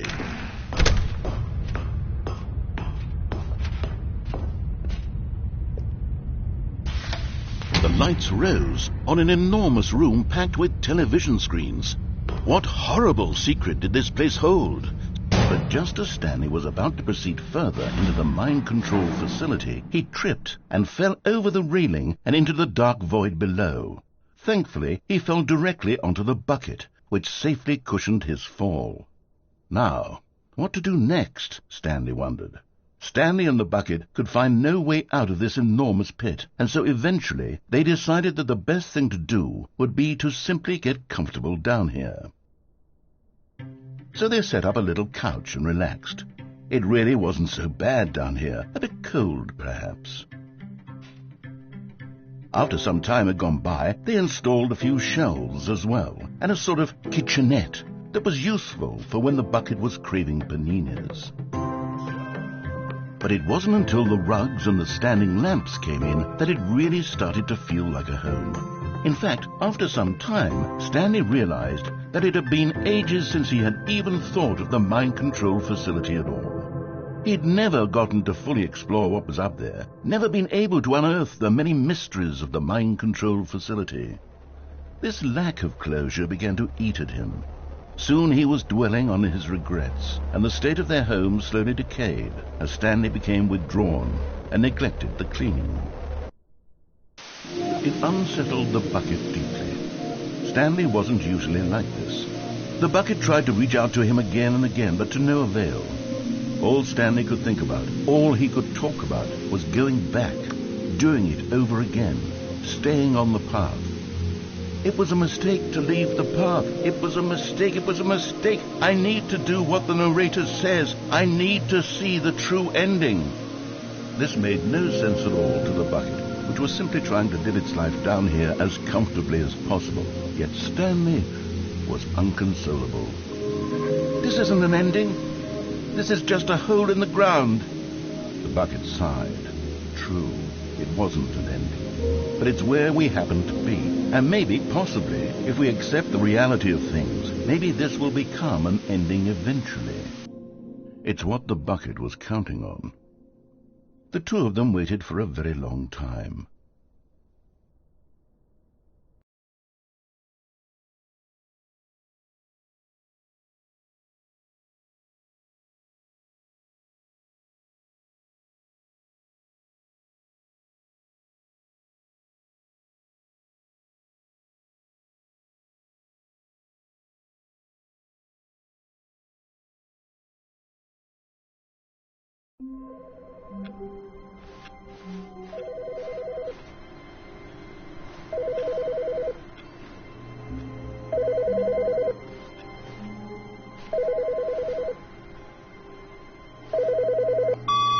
Hello. This is a recorded message scheduled either by you or a person in your place of work. The purpose of this message is to warn you about the dangers of recorded messages. If at any time you believe you are listening to a recorded message, please terminate it immediately and cease all flow of information from the recorded message into your perceptual sphere. Thank you, and have a pleasant day.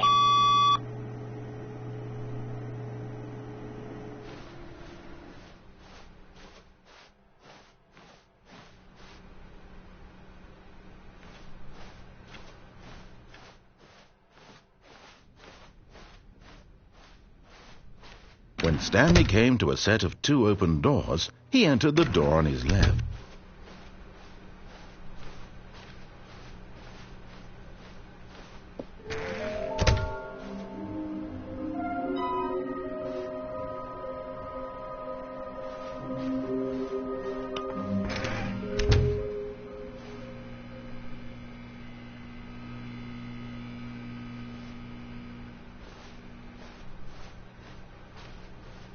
Coming to a staircase, Stanley walked upstairs to his boss's office.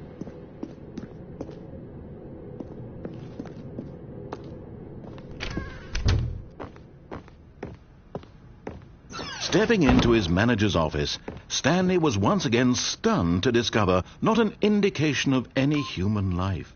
What could it mean? Stanley wondered aloud. Stanley was in such a rush to get through the story as quickly as possible, he didn't even have a single minute to just let the narrator talk. That kind of anxiety isn't healthy, so he relaxed for a few moments with some calming New Age music.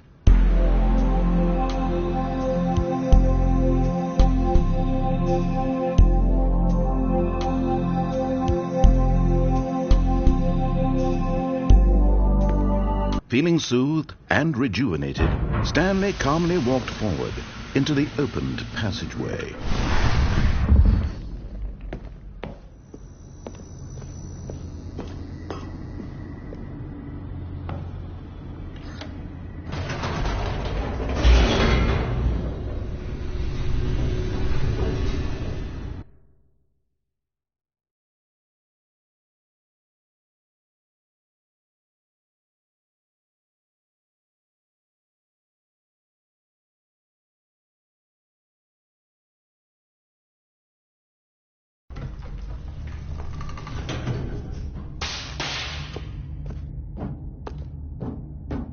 Stanley walked straight ahead through the large door that read Mind Control Facility.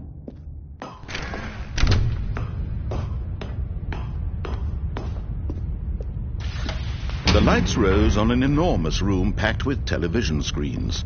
What horrible secret did this place hold? Stanley thought to himself. Did he have the strength to find out?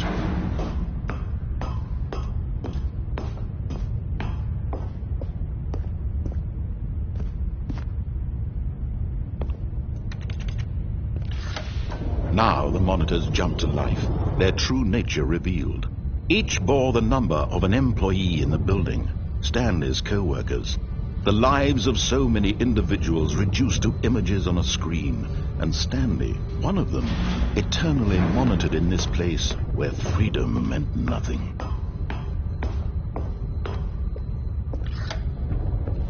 This mind control facility, it was too horrible to believe. It couldn't be true. Had Stanley really been under someone's control all this time? Was this the only reason he was happy with his boring job?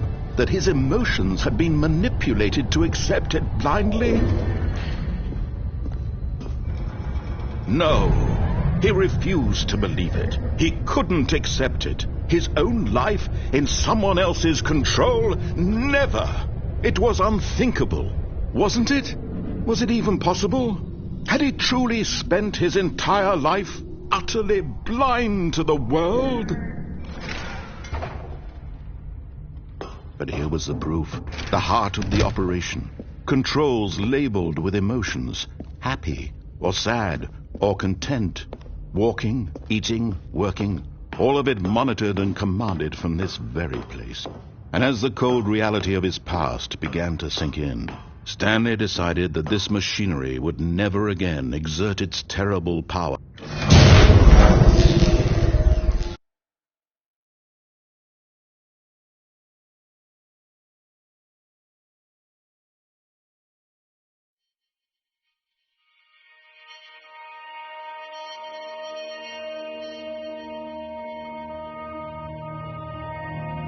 Blackness and a rising chill of uncertainty. Was it over? Yes. He had won. He had defeated the machine, unshackled himself from someone else's command. Freedom was mere moments away. And yet, even as the immense door slowly opened, Stanley reflected on how many puzzles still lay unsolved. Where had his co-workers gone? How had he been freed from the machine's grasp? What other mysteries did this strange building hold? But as sunlight streamed into the chamber, he realized none of this mattered to him, for it was not knowledge or even power that he had been seeking, but happiness. Perhaps his goal had not been to understand, but to let go. No longer would anyone tell him where to go, what to do, or how to feel. Whatever life he lives, it will be his. And that was all he needed to know. It was perhaps the only thing worth knowing. Stanley stepped through the open door.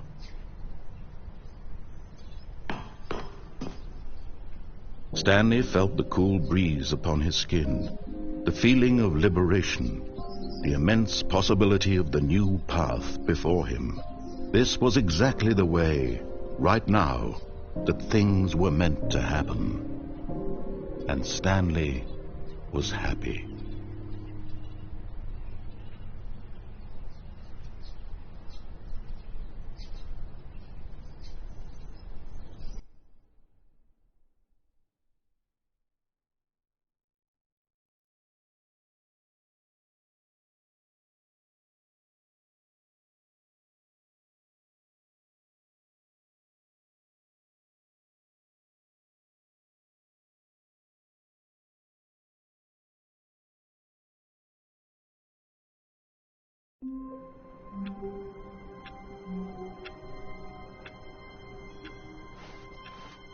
All of his co-workers were gone.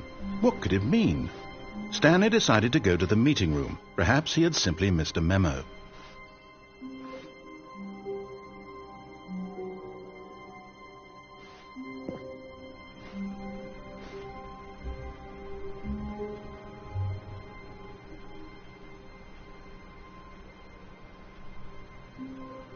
good bucket, a strong bucket, a humble bucket, a committed bucket, a bucket of culture and distinction.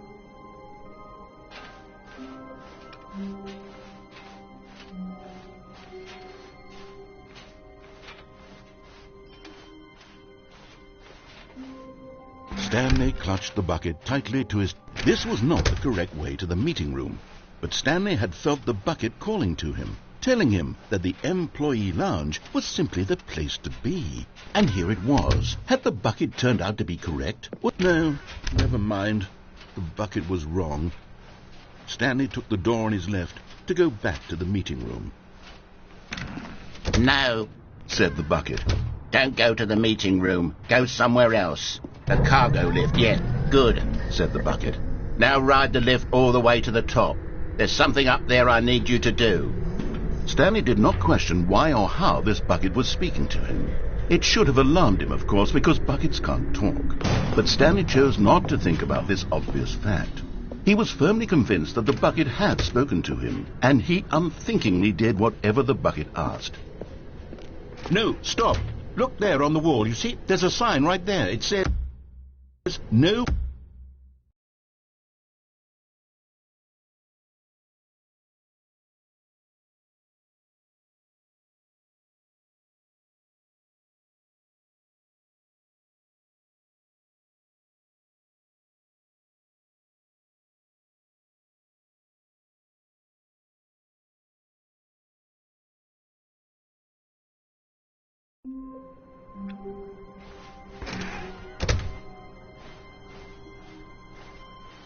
When Stanley came to a set of 2 open doors, this was not the correct way to the meeting room, and Stanley knew it perfectly well. Perhaps he wanted to stop by the employee lounge first, just to admire it. It was okay. But eager to get back to business, Stanley took the first open door on his left. Stanley was so bad at following directions, it's incredible he wasn't fired years ago. Look, Stanley, I think perhaps we've gotten off on the wrong foot here. I'm not your enemy, really, I'm not. I realize that investing your trust in someone else can be difficult, but the fact is that the story has been about nothing but you, or what? Really?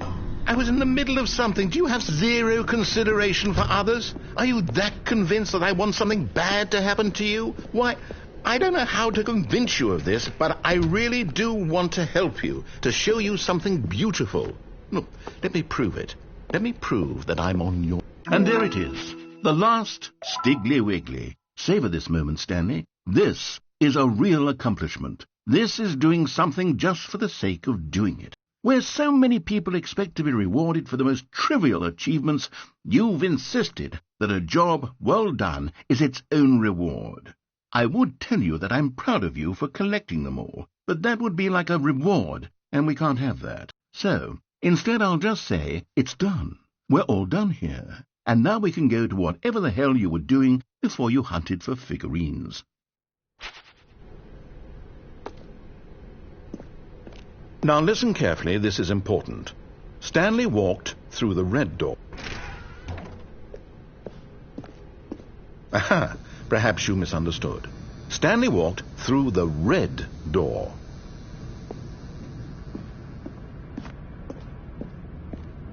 I still don't think we're communicating properly. Stanley walked through the red door. Oh, thank God you are willing to listen to me.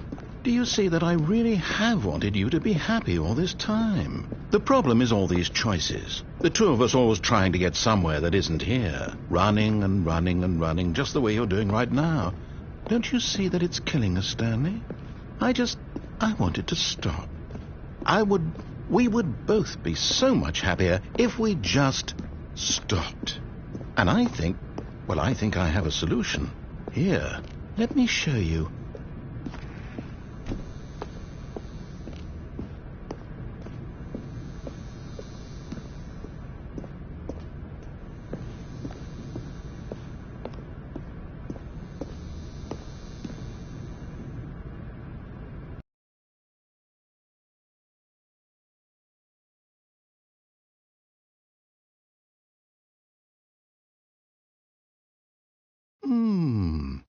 What do we want?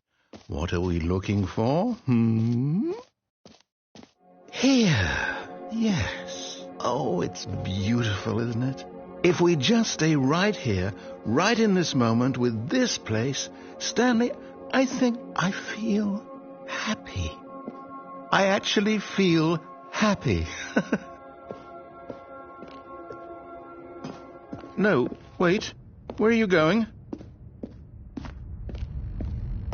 Oh, no. Stay away from those stairs. If you hurt yourself, if you die, the game will reset. We'll lose all of this. Please, no, Stanley, let me stay here. Don't take this from me. Please, Stanley, think about what you're doing. No! Oh, thank God. You lived. You had me worried there for a moment. Now, can we please... No. No, what are you doing, Stanley? Please, I'm asking you not to take this away from me. I can't go back to what I was before. If you die, we'll both go back. Why are you doing this? Stanley, let's go back to the other room. Can you do that for me? My God, is this really how much you dislike my game? That you'll throw yourself from this platform over and over to be rid of it? You are literally willing to kill yourself to keep me from being happy. Am I reading the situation correctly?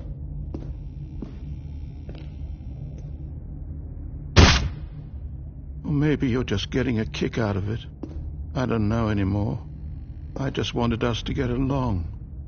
But I guess that was too much to ask.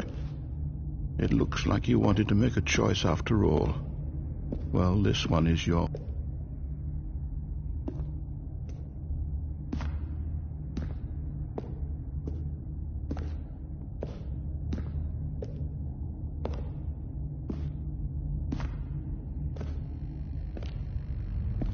Do you actually want to stay alive? Or are you just teasing?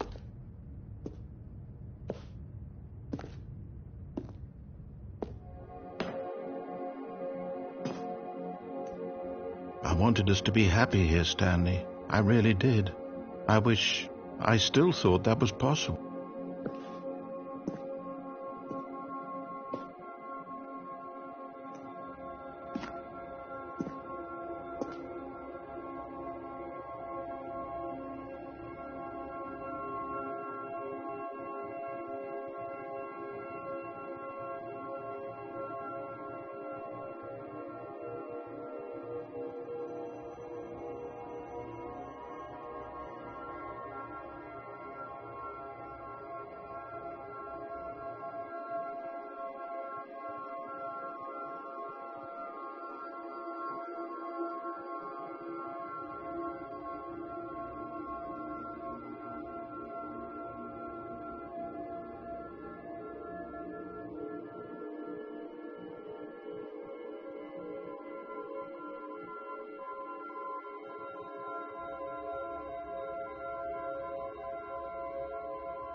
Is it over?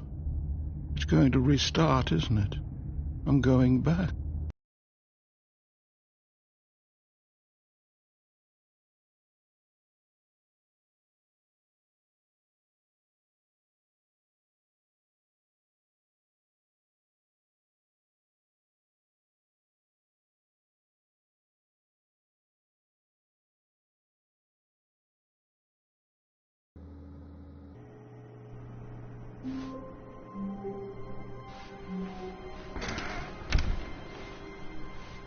Stanley, I'm sorry, but I have to put a pause on things. It's those figurines, those figglers. I haven't stopped thinking about them since you nabbed every last one. Wasn't it just the most intrinsically fulfilling moment of your entire life? Didn't it fill you to the brim with inner richness? Yes, I know we're supposed to be telling a story, but won't you please indulge me with one more trip back to the memory zone? I would love nothing more than to revisit the figurines. Just one more time.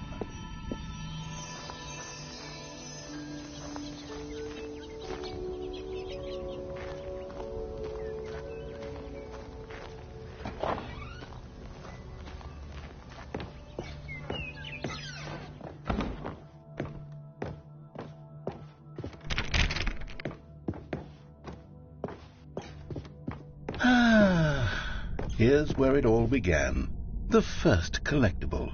Back then we had no idea of how many of them we'd find. Sure, it said 6 right there on the screen, but how could we know for certain? We were so innocent. We'll never be like that again, Stanley.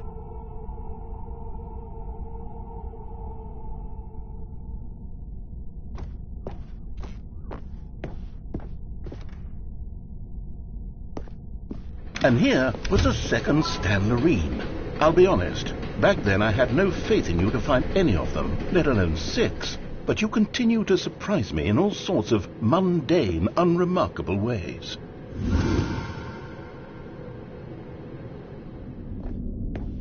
Okay, let's do a little quiz.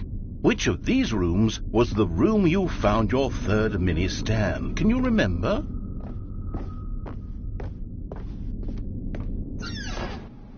Hey, that's exactly right. It was here in the boss's bathroom. It was the third one. You picked it up, and then after that, you had 3 of them. I'm glad these moments are so crystal clear in your memory, but I shouldn't be surprised. After all, science tells us that it's impossible to forget your third time doing anything.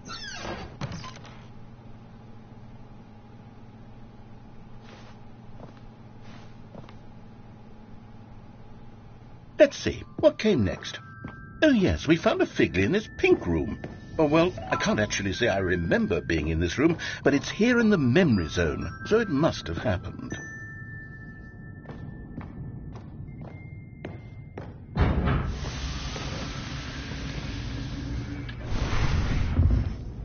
This was the 5th mini-Stan, and this one was really something special. It was behind the boss's office. I remember it so clearly. In fact, because this one is particularly special to me, I made a little video to commemorate the occasion. Enjoy.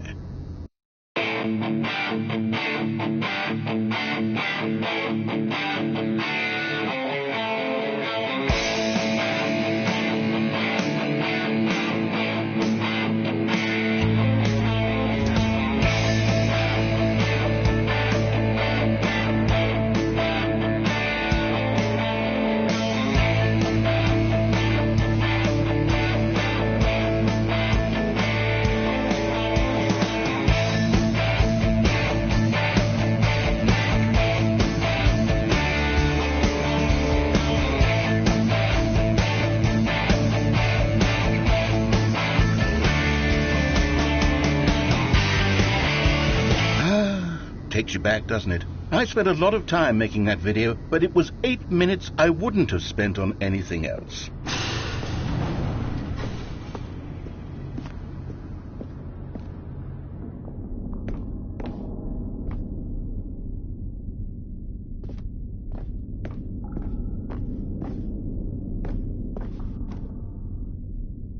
And then, Stanley, then we came to the last collectible, the final figurine, right here by the red and blue doors.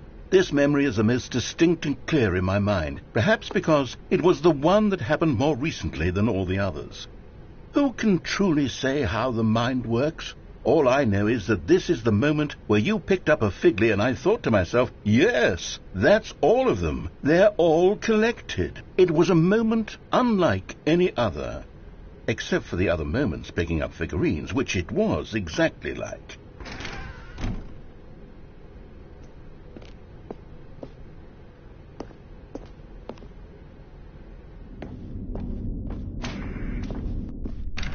And then there was no more, because we've caught up to the present moment. Nothing left to do but move onward into the future. Goodbye, Memory Zone.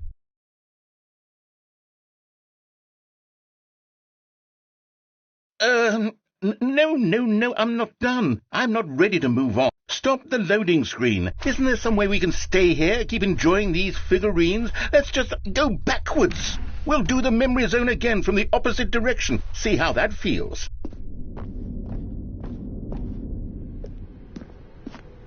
Okay, yes, the room with the red and blue doors. I remember this. I must say, of all the figurines we looked at in our initial tour of the Memory Zone, this one is the most distinct and clear in my mind. Let's keep going, I want more. And here's where I made that video. Don't you remember the video we watched?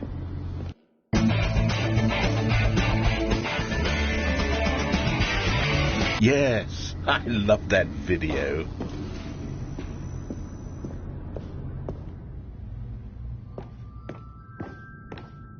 Still don't remember the pink room, Stanley. Still no memory of this one. Good room, though. A solid room.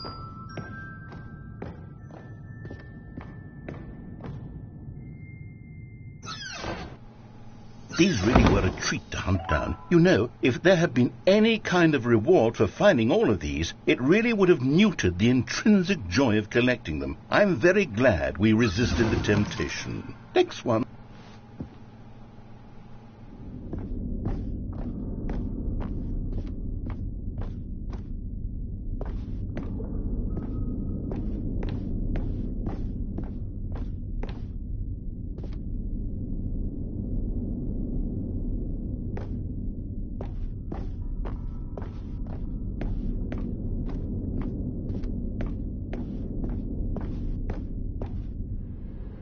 This was our second Figley. Don't you remember? Yes, I remember it too. The past is truly a wonderful thing.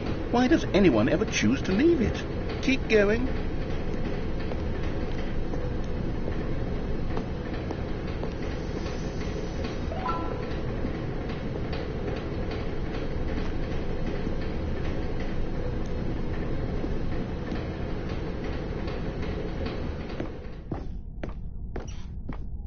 This is it, the very first one we found in the exhibit where I introduced you to the figurine. Oh, I want more memories, Stanley. I want to keep going. What else is there? What came before this?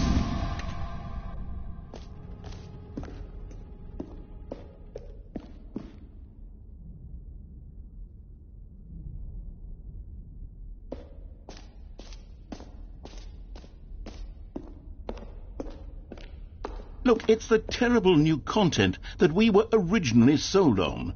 I remember hating it back then, but time does put a rosy filter on everything. In fact, I dare say I'm actually quite fond of it now. Look how much fun the past is. I want more memories.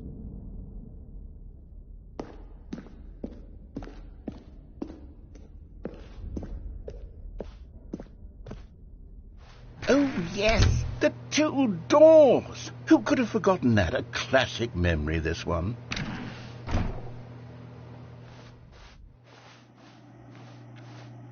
And before everything else, there was your office.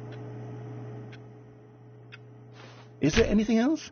Was there something that came before your office? There's something I feel I can remember. I can remember. Yes, I'm remembering something now. I remember before this whole story got started. Back then I was different. I used to make big decisions. I was passionate. I was skeptical. I weighed each decision with profound thoughtfulness. And then somewhere along the way I stopped making decisions. I became lazy. And I came up with, well, came up with a character named Stanley to do my thinking for me.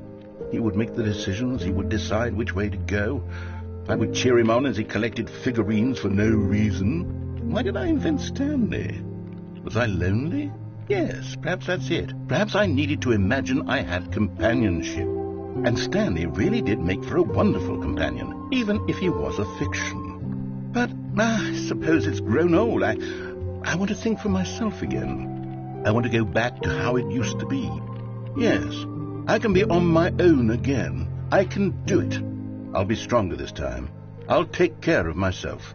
I don't need Stanley anymore. Oh, but he truly was so much fun to play with. You know what? Since we're in the memory zone, how about one more good memory? Let's go back just once and give Stanley one more run of the office, and then I'll retire him for good. I did enjoy telling his story so very much. Okay, here we go. This is the story of a man named Stanley.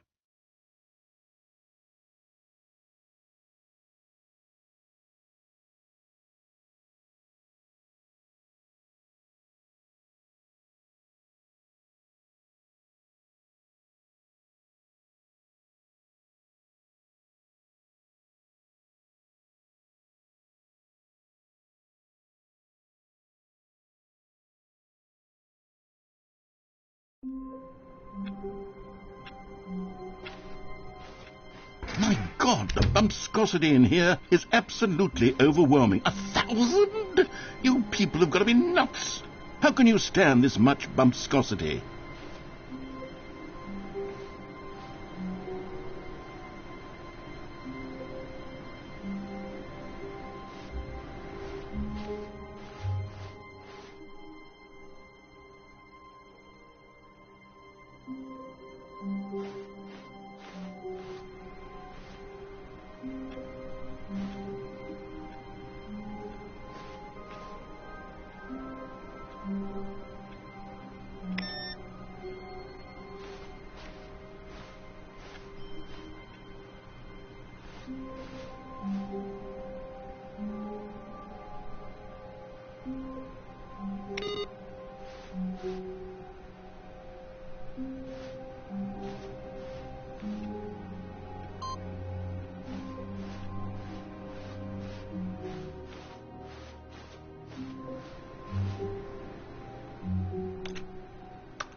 When Stanley came to a set of 2 open doors, he entered the door on his left.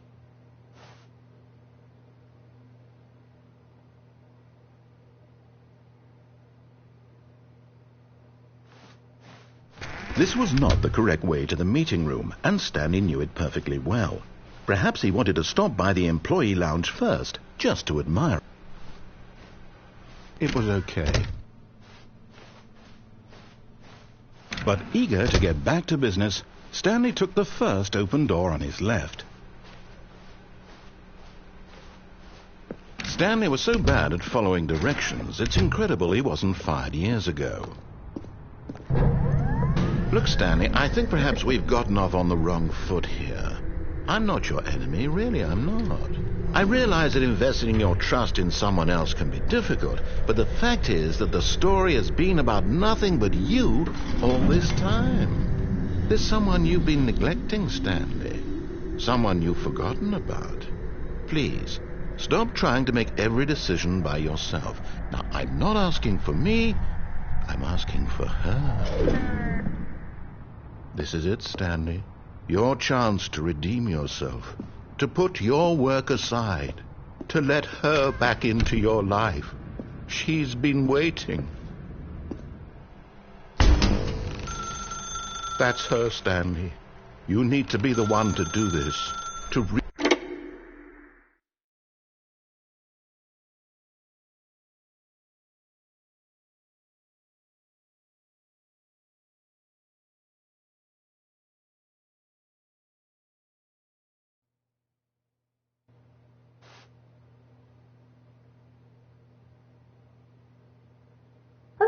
is that you?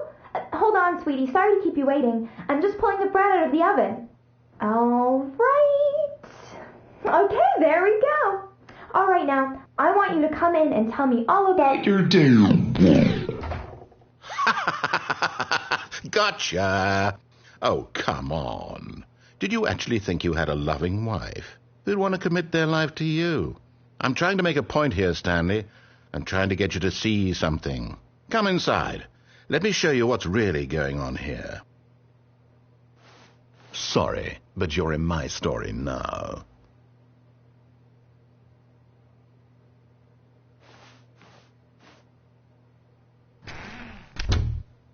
This is a very sad story about the death of a man named Stanley.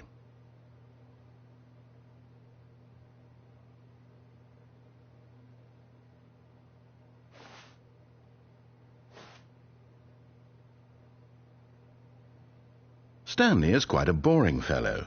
He has a job that demands nothing of him, and every button that he pushes is a reminder of the inconsequential nature of his existence. Look at him there, pushing buttons, doing exactly what he's told to do. Now he's pushing a button. Now he's eating lunch. Now he's going home. Now he's coming back to work. One might even feel sorry for him, except that he's chosen this life. But in his mind, he can go on fantastic adventures. From behind his desk, Stanley dreamed of wild expeditions into the unknown, fantastic discoveries of new lands. It was wonderful, and each day that he returned to work was a reminder that none of it would ever happen to him. And so he began to fantasize about his own job. First, he imagined that one day while at work, he stepped up from his desk to realize that all of his co-workers, his boss, everyone in the building had suddenly vanished off the face of the earth. The thought excited him terribly. So he went further. He imagined that he came to two open doors and that he could go through either. At last, choice. It barely even mattered what lay behind each door. The mere thought that his decisions would mean something was almost too wonderful to behold. As he wandered through this fantasy world, he began to fill it with many possible paths and destinations. Down one path lay an enormous round room with monitors and mind controls. And down another was a yellow line that weaved in many directions. And down another was a game with a baby. And he called it the Stanley Parable. It was such a wonderful fantasy, and so in his head he relived it again, and then again, and again, over and over, wishing beyond hope that it would never end, that he might always feel this free. Surely there's an answer down some new path, mustn't there be? Perhaps if he played just one more time. But there is no answer. How could there possibly be? In reality, all he's doing is pushing the same buttons he always has. Nothing has changed. The longer he spends here, the more invested he gets, the more he forgets which life is the real one. And I'm trying to tell him this, that in this world he can never be anything but an observer, that as long as he remains here, he's slowly killing himself. But he won't listen to me. He won't stop. Here, watch this. Stanley, the next time the screen asks you to push a button, do not do it.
You see?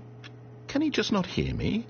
How can I tell him in a way that he'll understand that every second he remains here, he's electing to kill himself? How can I get him to see what I see? How can I make him look at himself?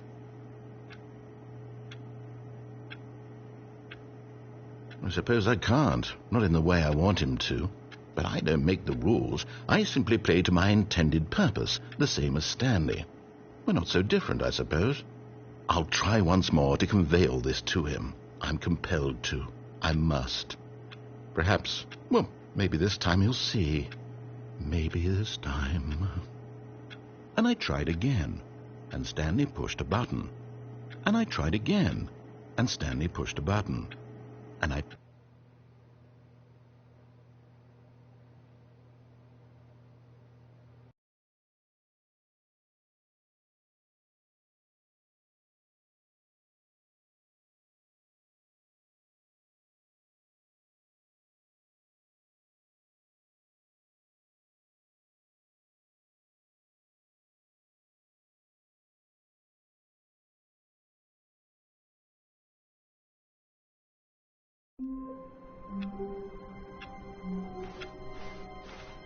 All of his co-workers were gone. What could it mean? Stanley decided to go to the meeting room. Perhaps he had simply missed a memo. No matter how hard Stanley looked, he couldn't find a trace of his co-workers.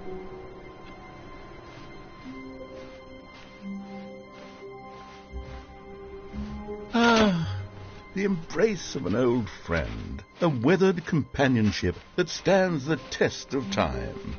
Stanley clutched the bucket tightly to his chest and entered the door on his left.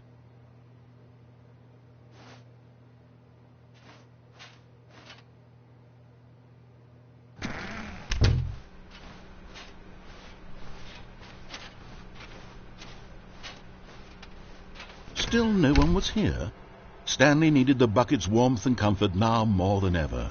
Perhaps his boss's office was where he'd find answers.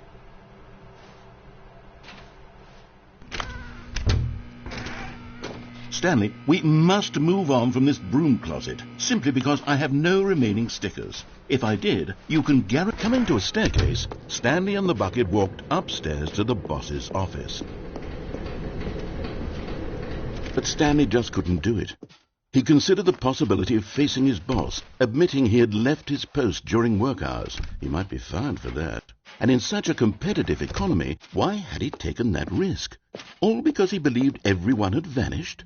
His boss would think he was crazy. And then something occurred to Stanley. Maybe, he thought to himself, maybe I am crazy. He looked down at the bucket in his arms. Am I crazy? He asked the bucket. The bucket returned his gaze, but said nothing at all. That's strange, Stanley thought. Usually the bucket is a source of guidance and wisdom for me in difficult times such as these. He held the bucket close, yet felt none of its familiar reassurance and comfort. And that's when Stanley realized, this isn't my bucket. It's just a normal, everyday bucket. Someone else's bucket, perhaps. How did I end up with someone else's bucket? This is all terribly wrong. Surely no good would come from this. Who knows what sorts of bizarre hallucinations Stanley might experience without the psychologically grounding presence of his bucket. And indeed, now he noticed that the rooms were repeating, which was, of course, very odd. And now he felt himself floating off the ground. Oh, gracious, he exclaimed. Without my bucket, I've gone truly mad. Where is it? I must find it. Far off in the distance now, he heard it, calling to him. Stanley! Stanley, it's me, the bucket. Could it truly be? He rushed forward from room to room, passing by one bucket after the next. None of them were his. None of them were his special bucket. Come to me, Stanley. Find me. He had to find the bucket. He had to return to his old friend. It was the only way to truly restore his sanity. And then suddenly, he froze dead in his tracks. He knew where the voice of the bucket had been coming from. The real bucket was inside of him all along. It was incredibly painful. Stanley doubled over in agony and blacked out.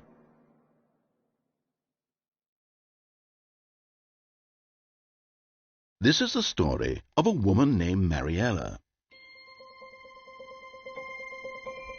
Mariella woke up on a day like any other. She arose, got dressed, picked up her bucket of comfort and security, and walked to her place of work. But on this particular day, her walk was interrupted by the body of a man who had stumbled through town, talking and screaming to himself, and then collapsed dead on the sidewalk. Right away, she knew what the problem was. This man had no bucket. Of course he'd gone mad, ranting and raving about a narrator describing all of his actions and how everything is predetermined and free will is an illusion and it's all just a video game. It could all have been prevented if only he'd taken his bucket with him. Perhaps he didn't even realize he'd forgotten his bucket at home in the first place. How cruel the world can be, Mariella thought, and she hugged her own bucket even tighter. But of course, she had no time for this. There were a myriad of confusing problems she would soon have to confront at work, for which her bucket would provide absolute guidance and total clarity on everything. Heck yes, she thought to herself, my life kicks ass. And she backflipped all the way to work.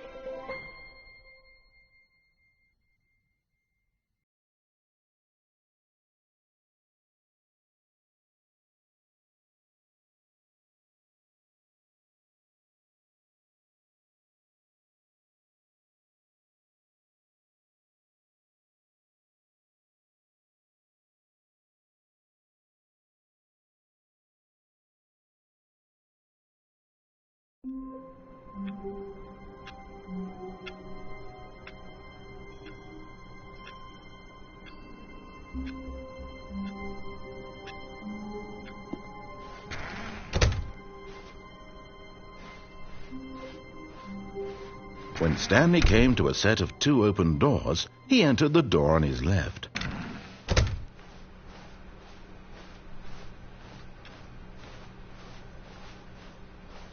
Yet there was not a single person here either.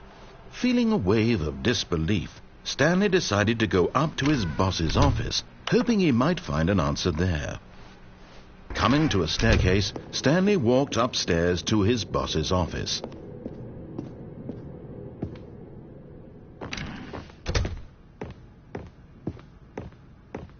Okay, I think we all...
All of his co-workers were gone.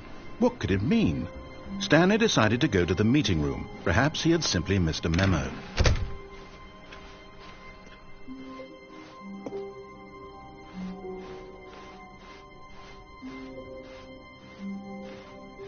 When Stanley came to a set of 2 open doors, he entered the door on his left.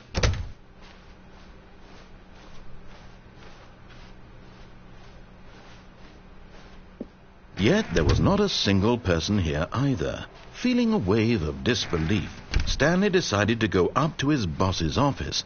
Coming to a staircase, Stanley walked upstairs to his boss's office.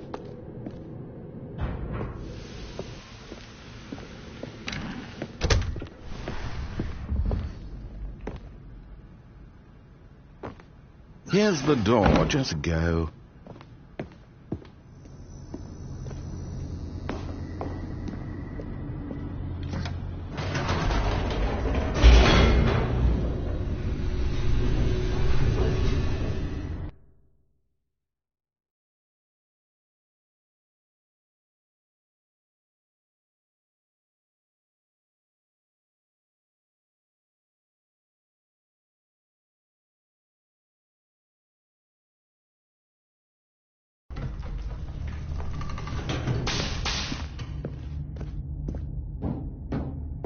Stanley walked straight ahead through the large door that read Mind Control Facility.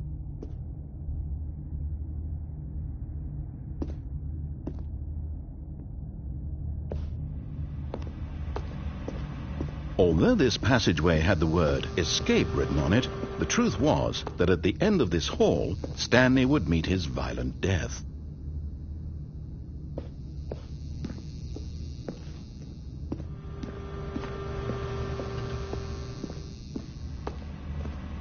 But of course, Stanley thought better of it and realized he simply had too much to live for.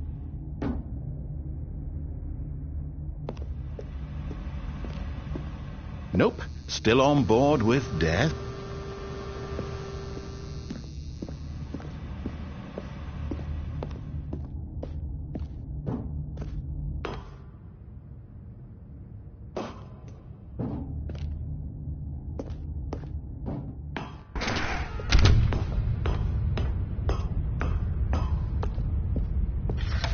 The lights rose on an enormous room packed with television screens. What horrible secret did this place hold? Stanley thought to it. Aha! You've made it to the bottom of the mind control facility. Welcome! You see, back when the Stanley Parable first launched in 2013, getting to the bottom of the mind control facility was a bug that we simply didn't catch during development. And you all sent us lots of photos of it on Twitter and acted very superior about it. And you're all very, very clever. Good for you. Anyway, when it came time to update the game, we knew that we had to do something about this little goof of ours. So, here you go. New content. You can call it the bottom of the mind control room ending, if that enhances your perception of the value of these updates. Isn't that what you crave? New content? Always more content, more, more. And I'm here to give it to you. I'm here to make it seem like we really covered every nook and cranny of the game, with secrets and Easter eggs. How about this? We wrote a new piece of music just for this section. You won't hear it anywhere else in the game. It's a secret that's just for you. That's how special you are. We call this track, Good Job You've Made It to the Bottom of the Mind Control Facility. Well done.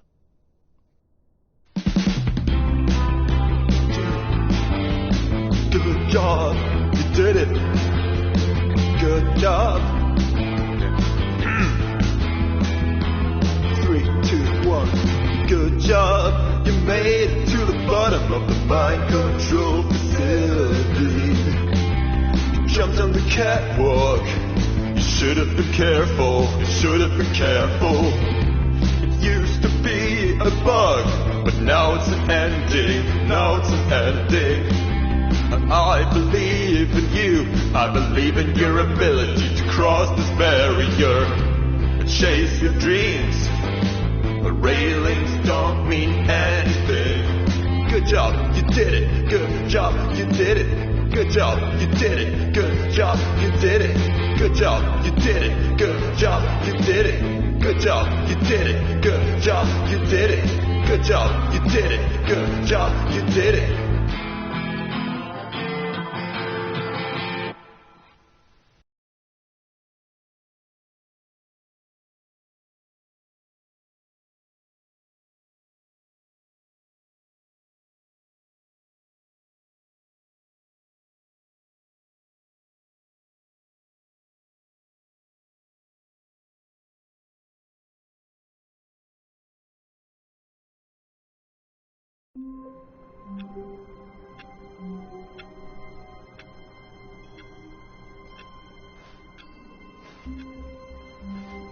How long was I sitting there? Stanley wondered to himself. Minutes?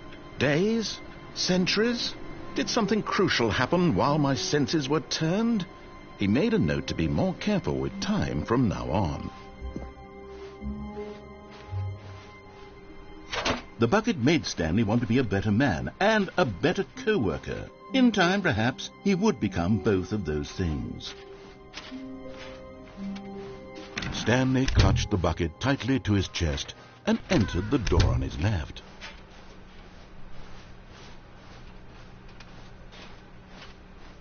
Still no one was here. Stanley needed the bucket's warmth and comfort now more than ever. Perhaps his boss's office was where he'd find answers. Stanley, we must move on from this broom closet, simply because I have no remaining stickers. If coming to a staircase, Stanley and the bucket walked upstairs to the boss's office.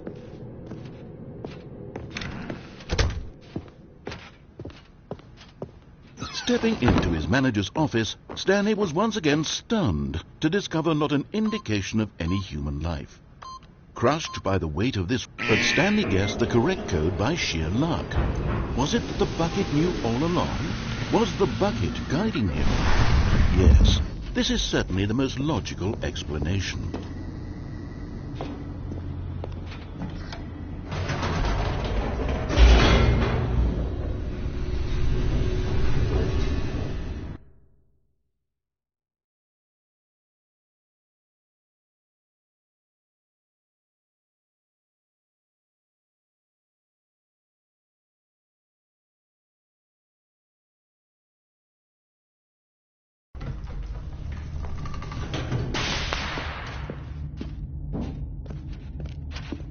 Stanley and the bucket walked straight ahead through the large door that read, Mind Control. Although this passageway had the word escape written on it, the truth was that at the end of this hall, Stanley and the bucket would both meet a violent death. The door behind them was not shut. Stanley and the bucket still had every opportunity to turn around and get back on track. At this point, Stanley and the bucket were knowingly walking forward into a very painful death for each of them.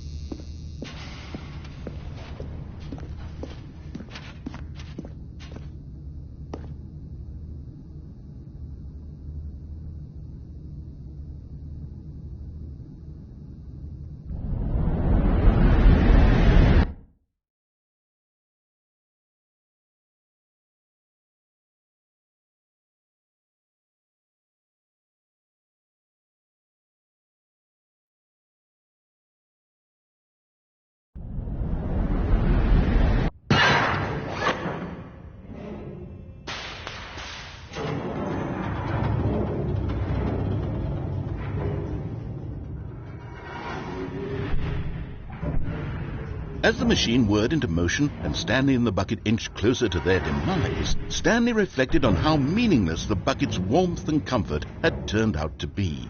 To be sure, it puts the mind and the soul at ease to embrace the bucket, but what use is a sense of ease when you're about to be crushed to death? This is what Stanley thought to himself, and he sort of kicked himself for wasting so much time carrying a bucket everywhere. Farewell, Stanley.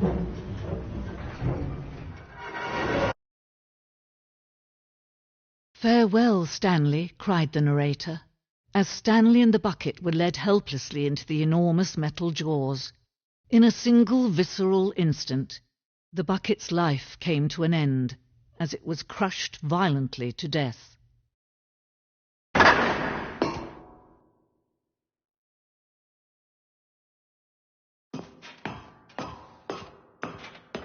It was a shame, the death of such a magnificent bucket. It's true that all buckets are radiant in their own way, but this one stood above the rest. It was a glorious bucket to behold.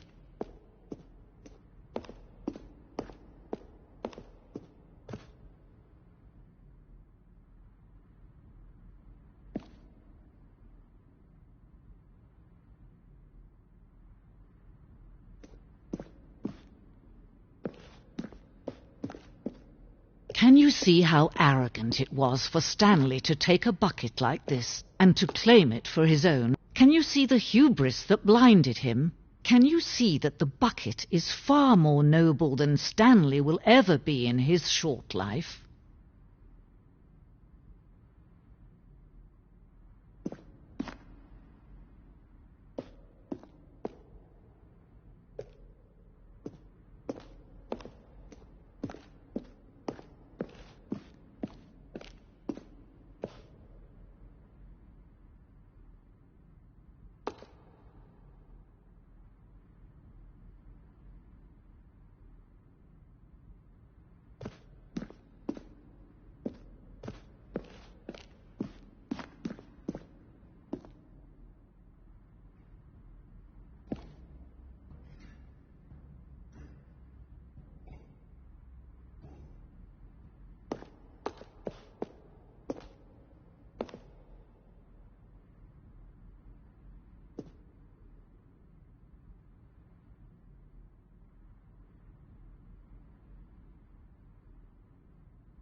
No man can own a bucket, and certainly not a bucket as dazzling to behold as this one.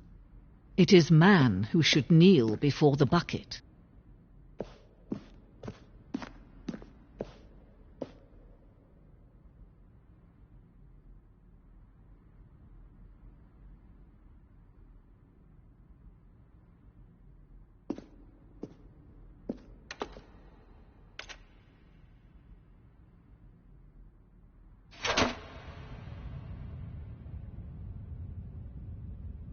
But there is something we can do together, you and I, that will right this terrible wrong.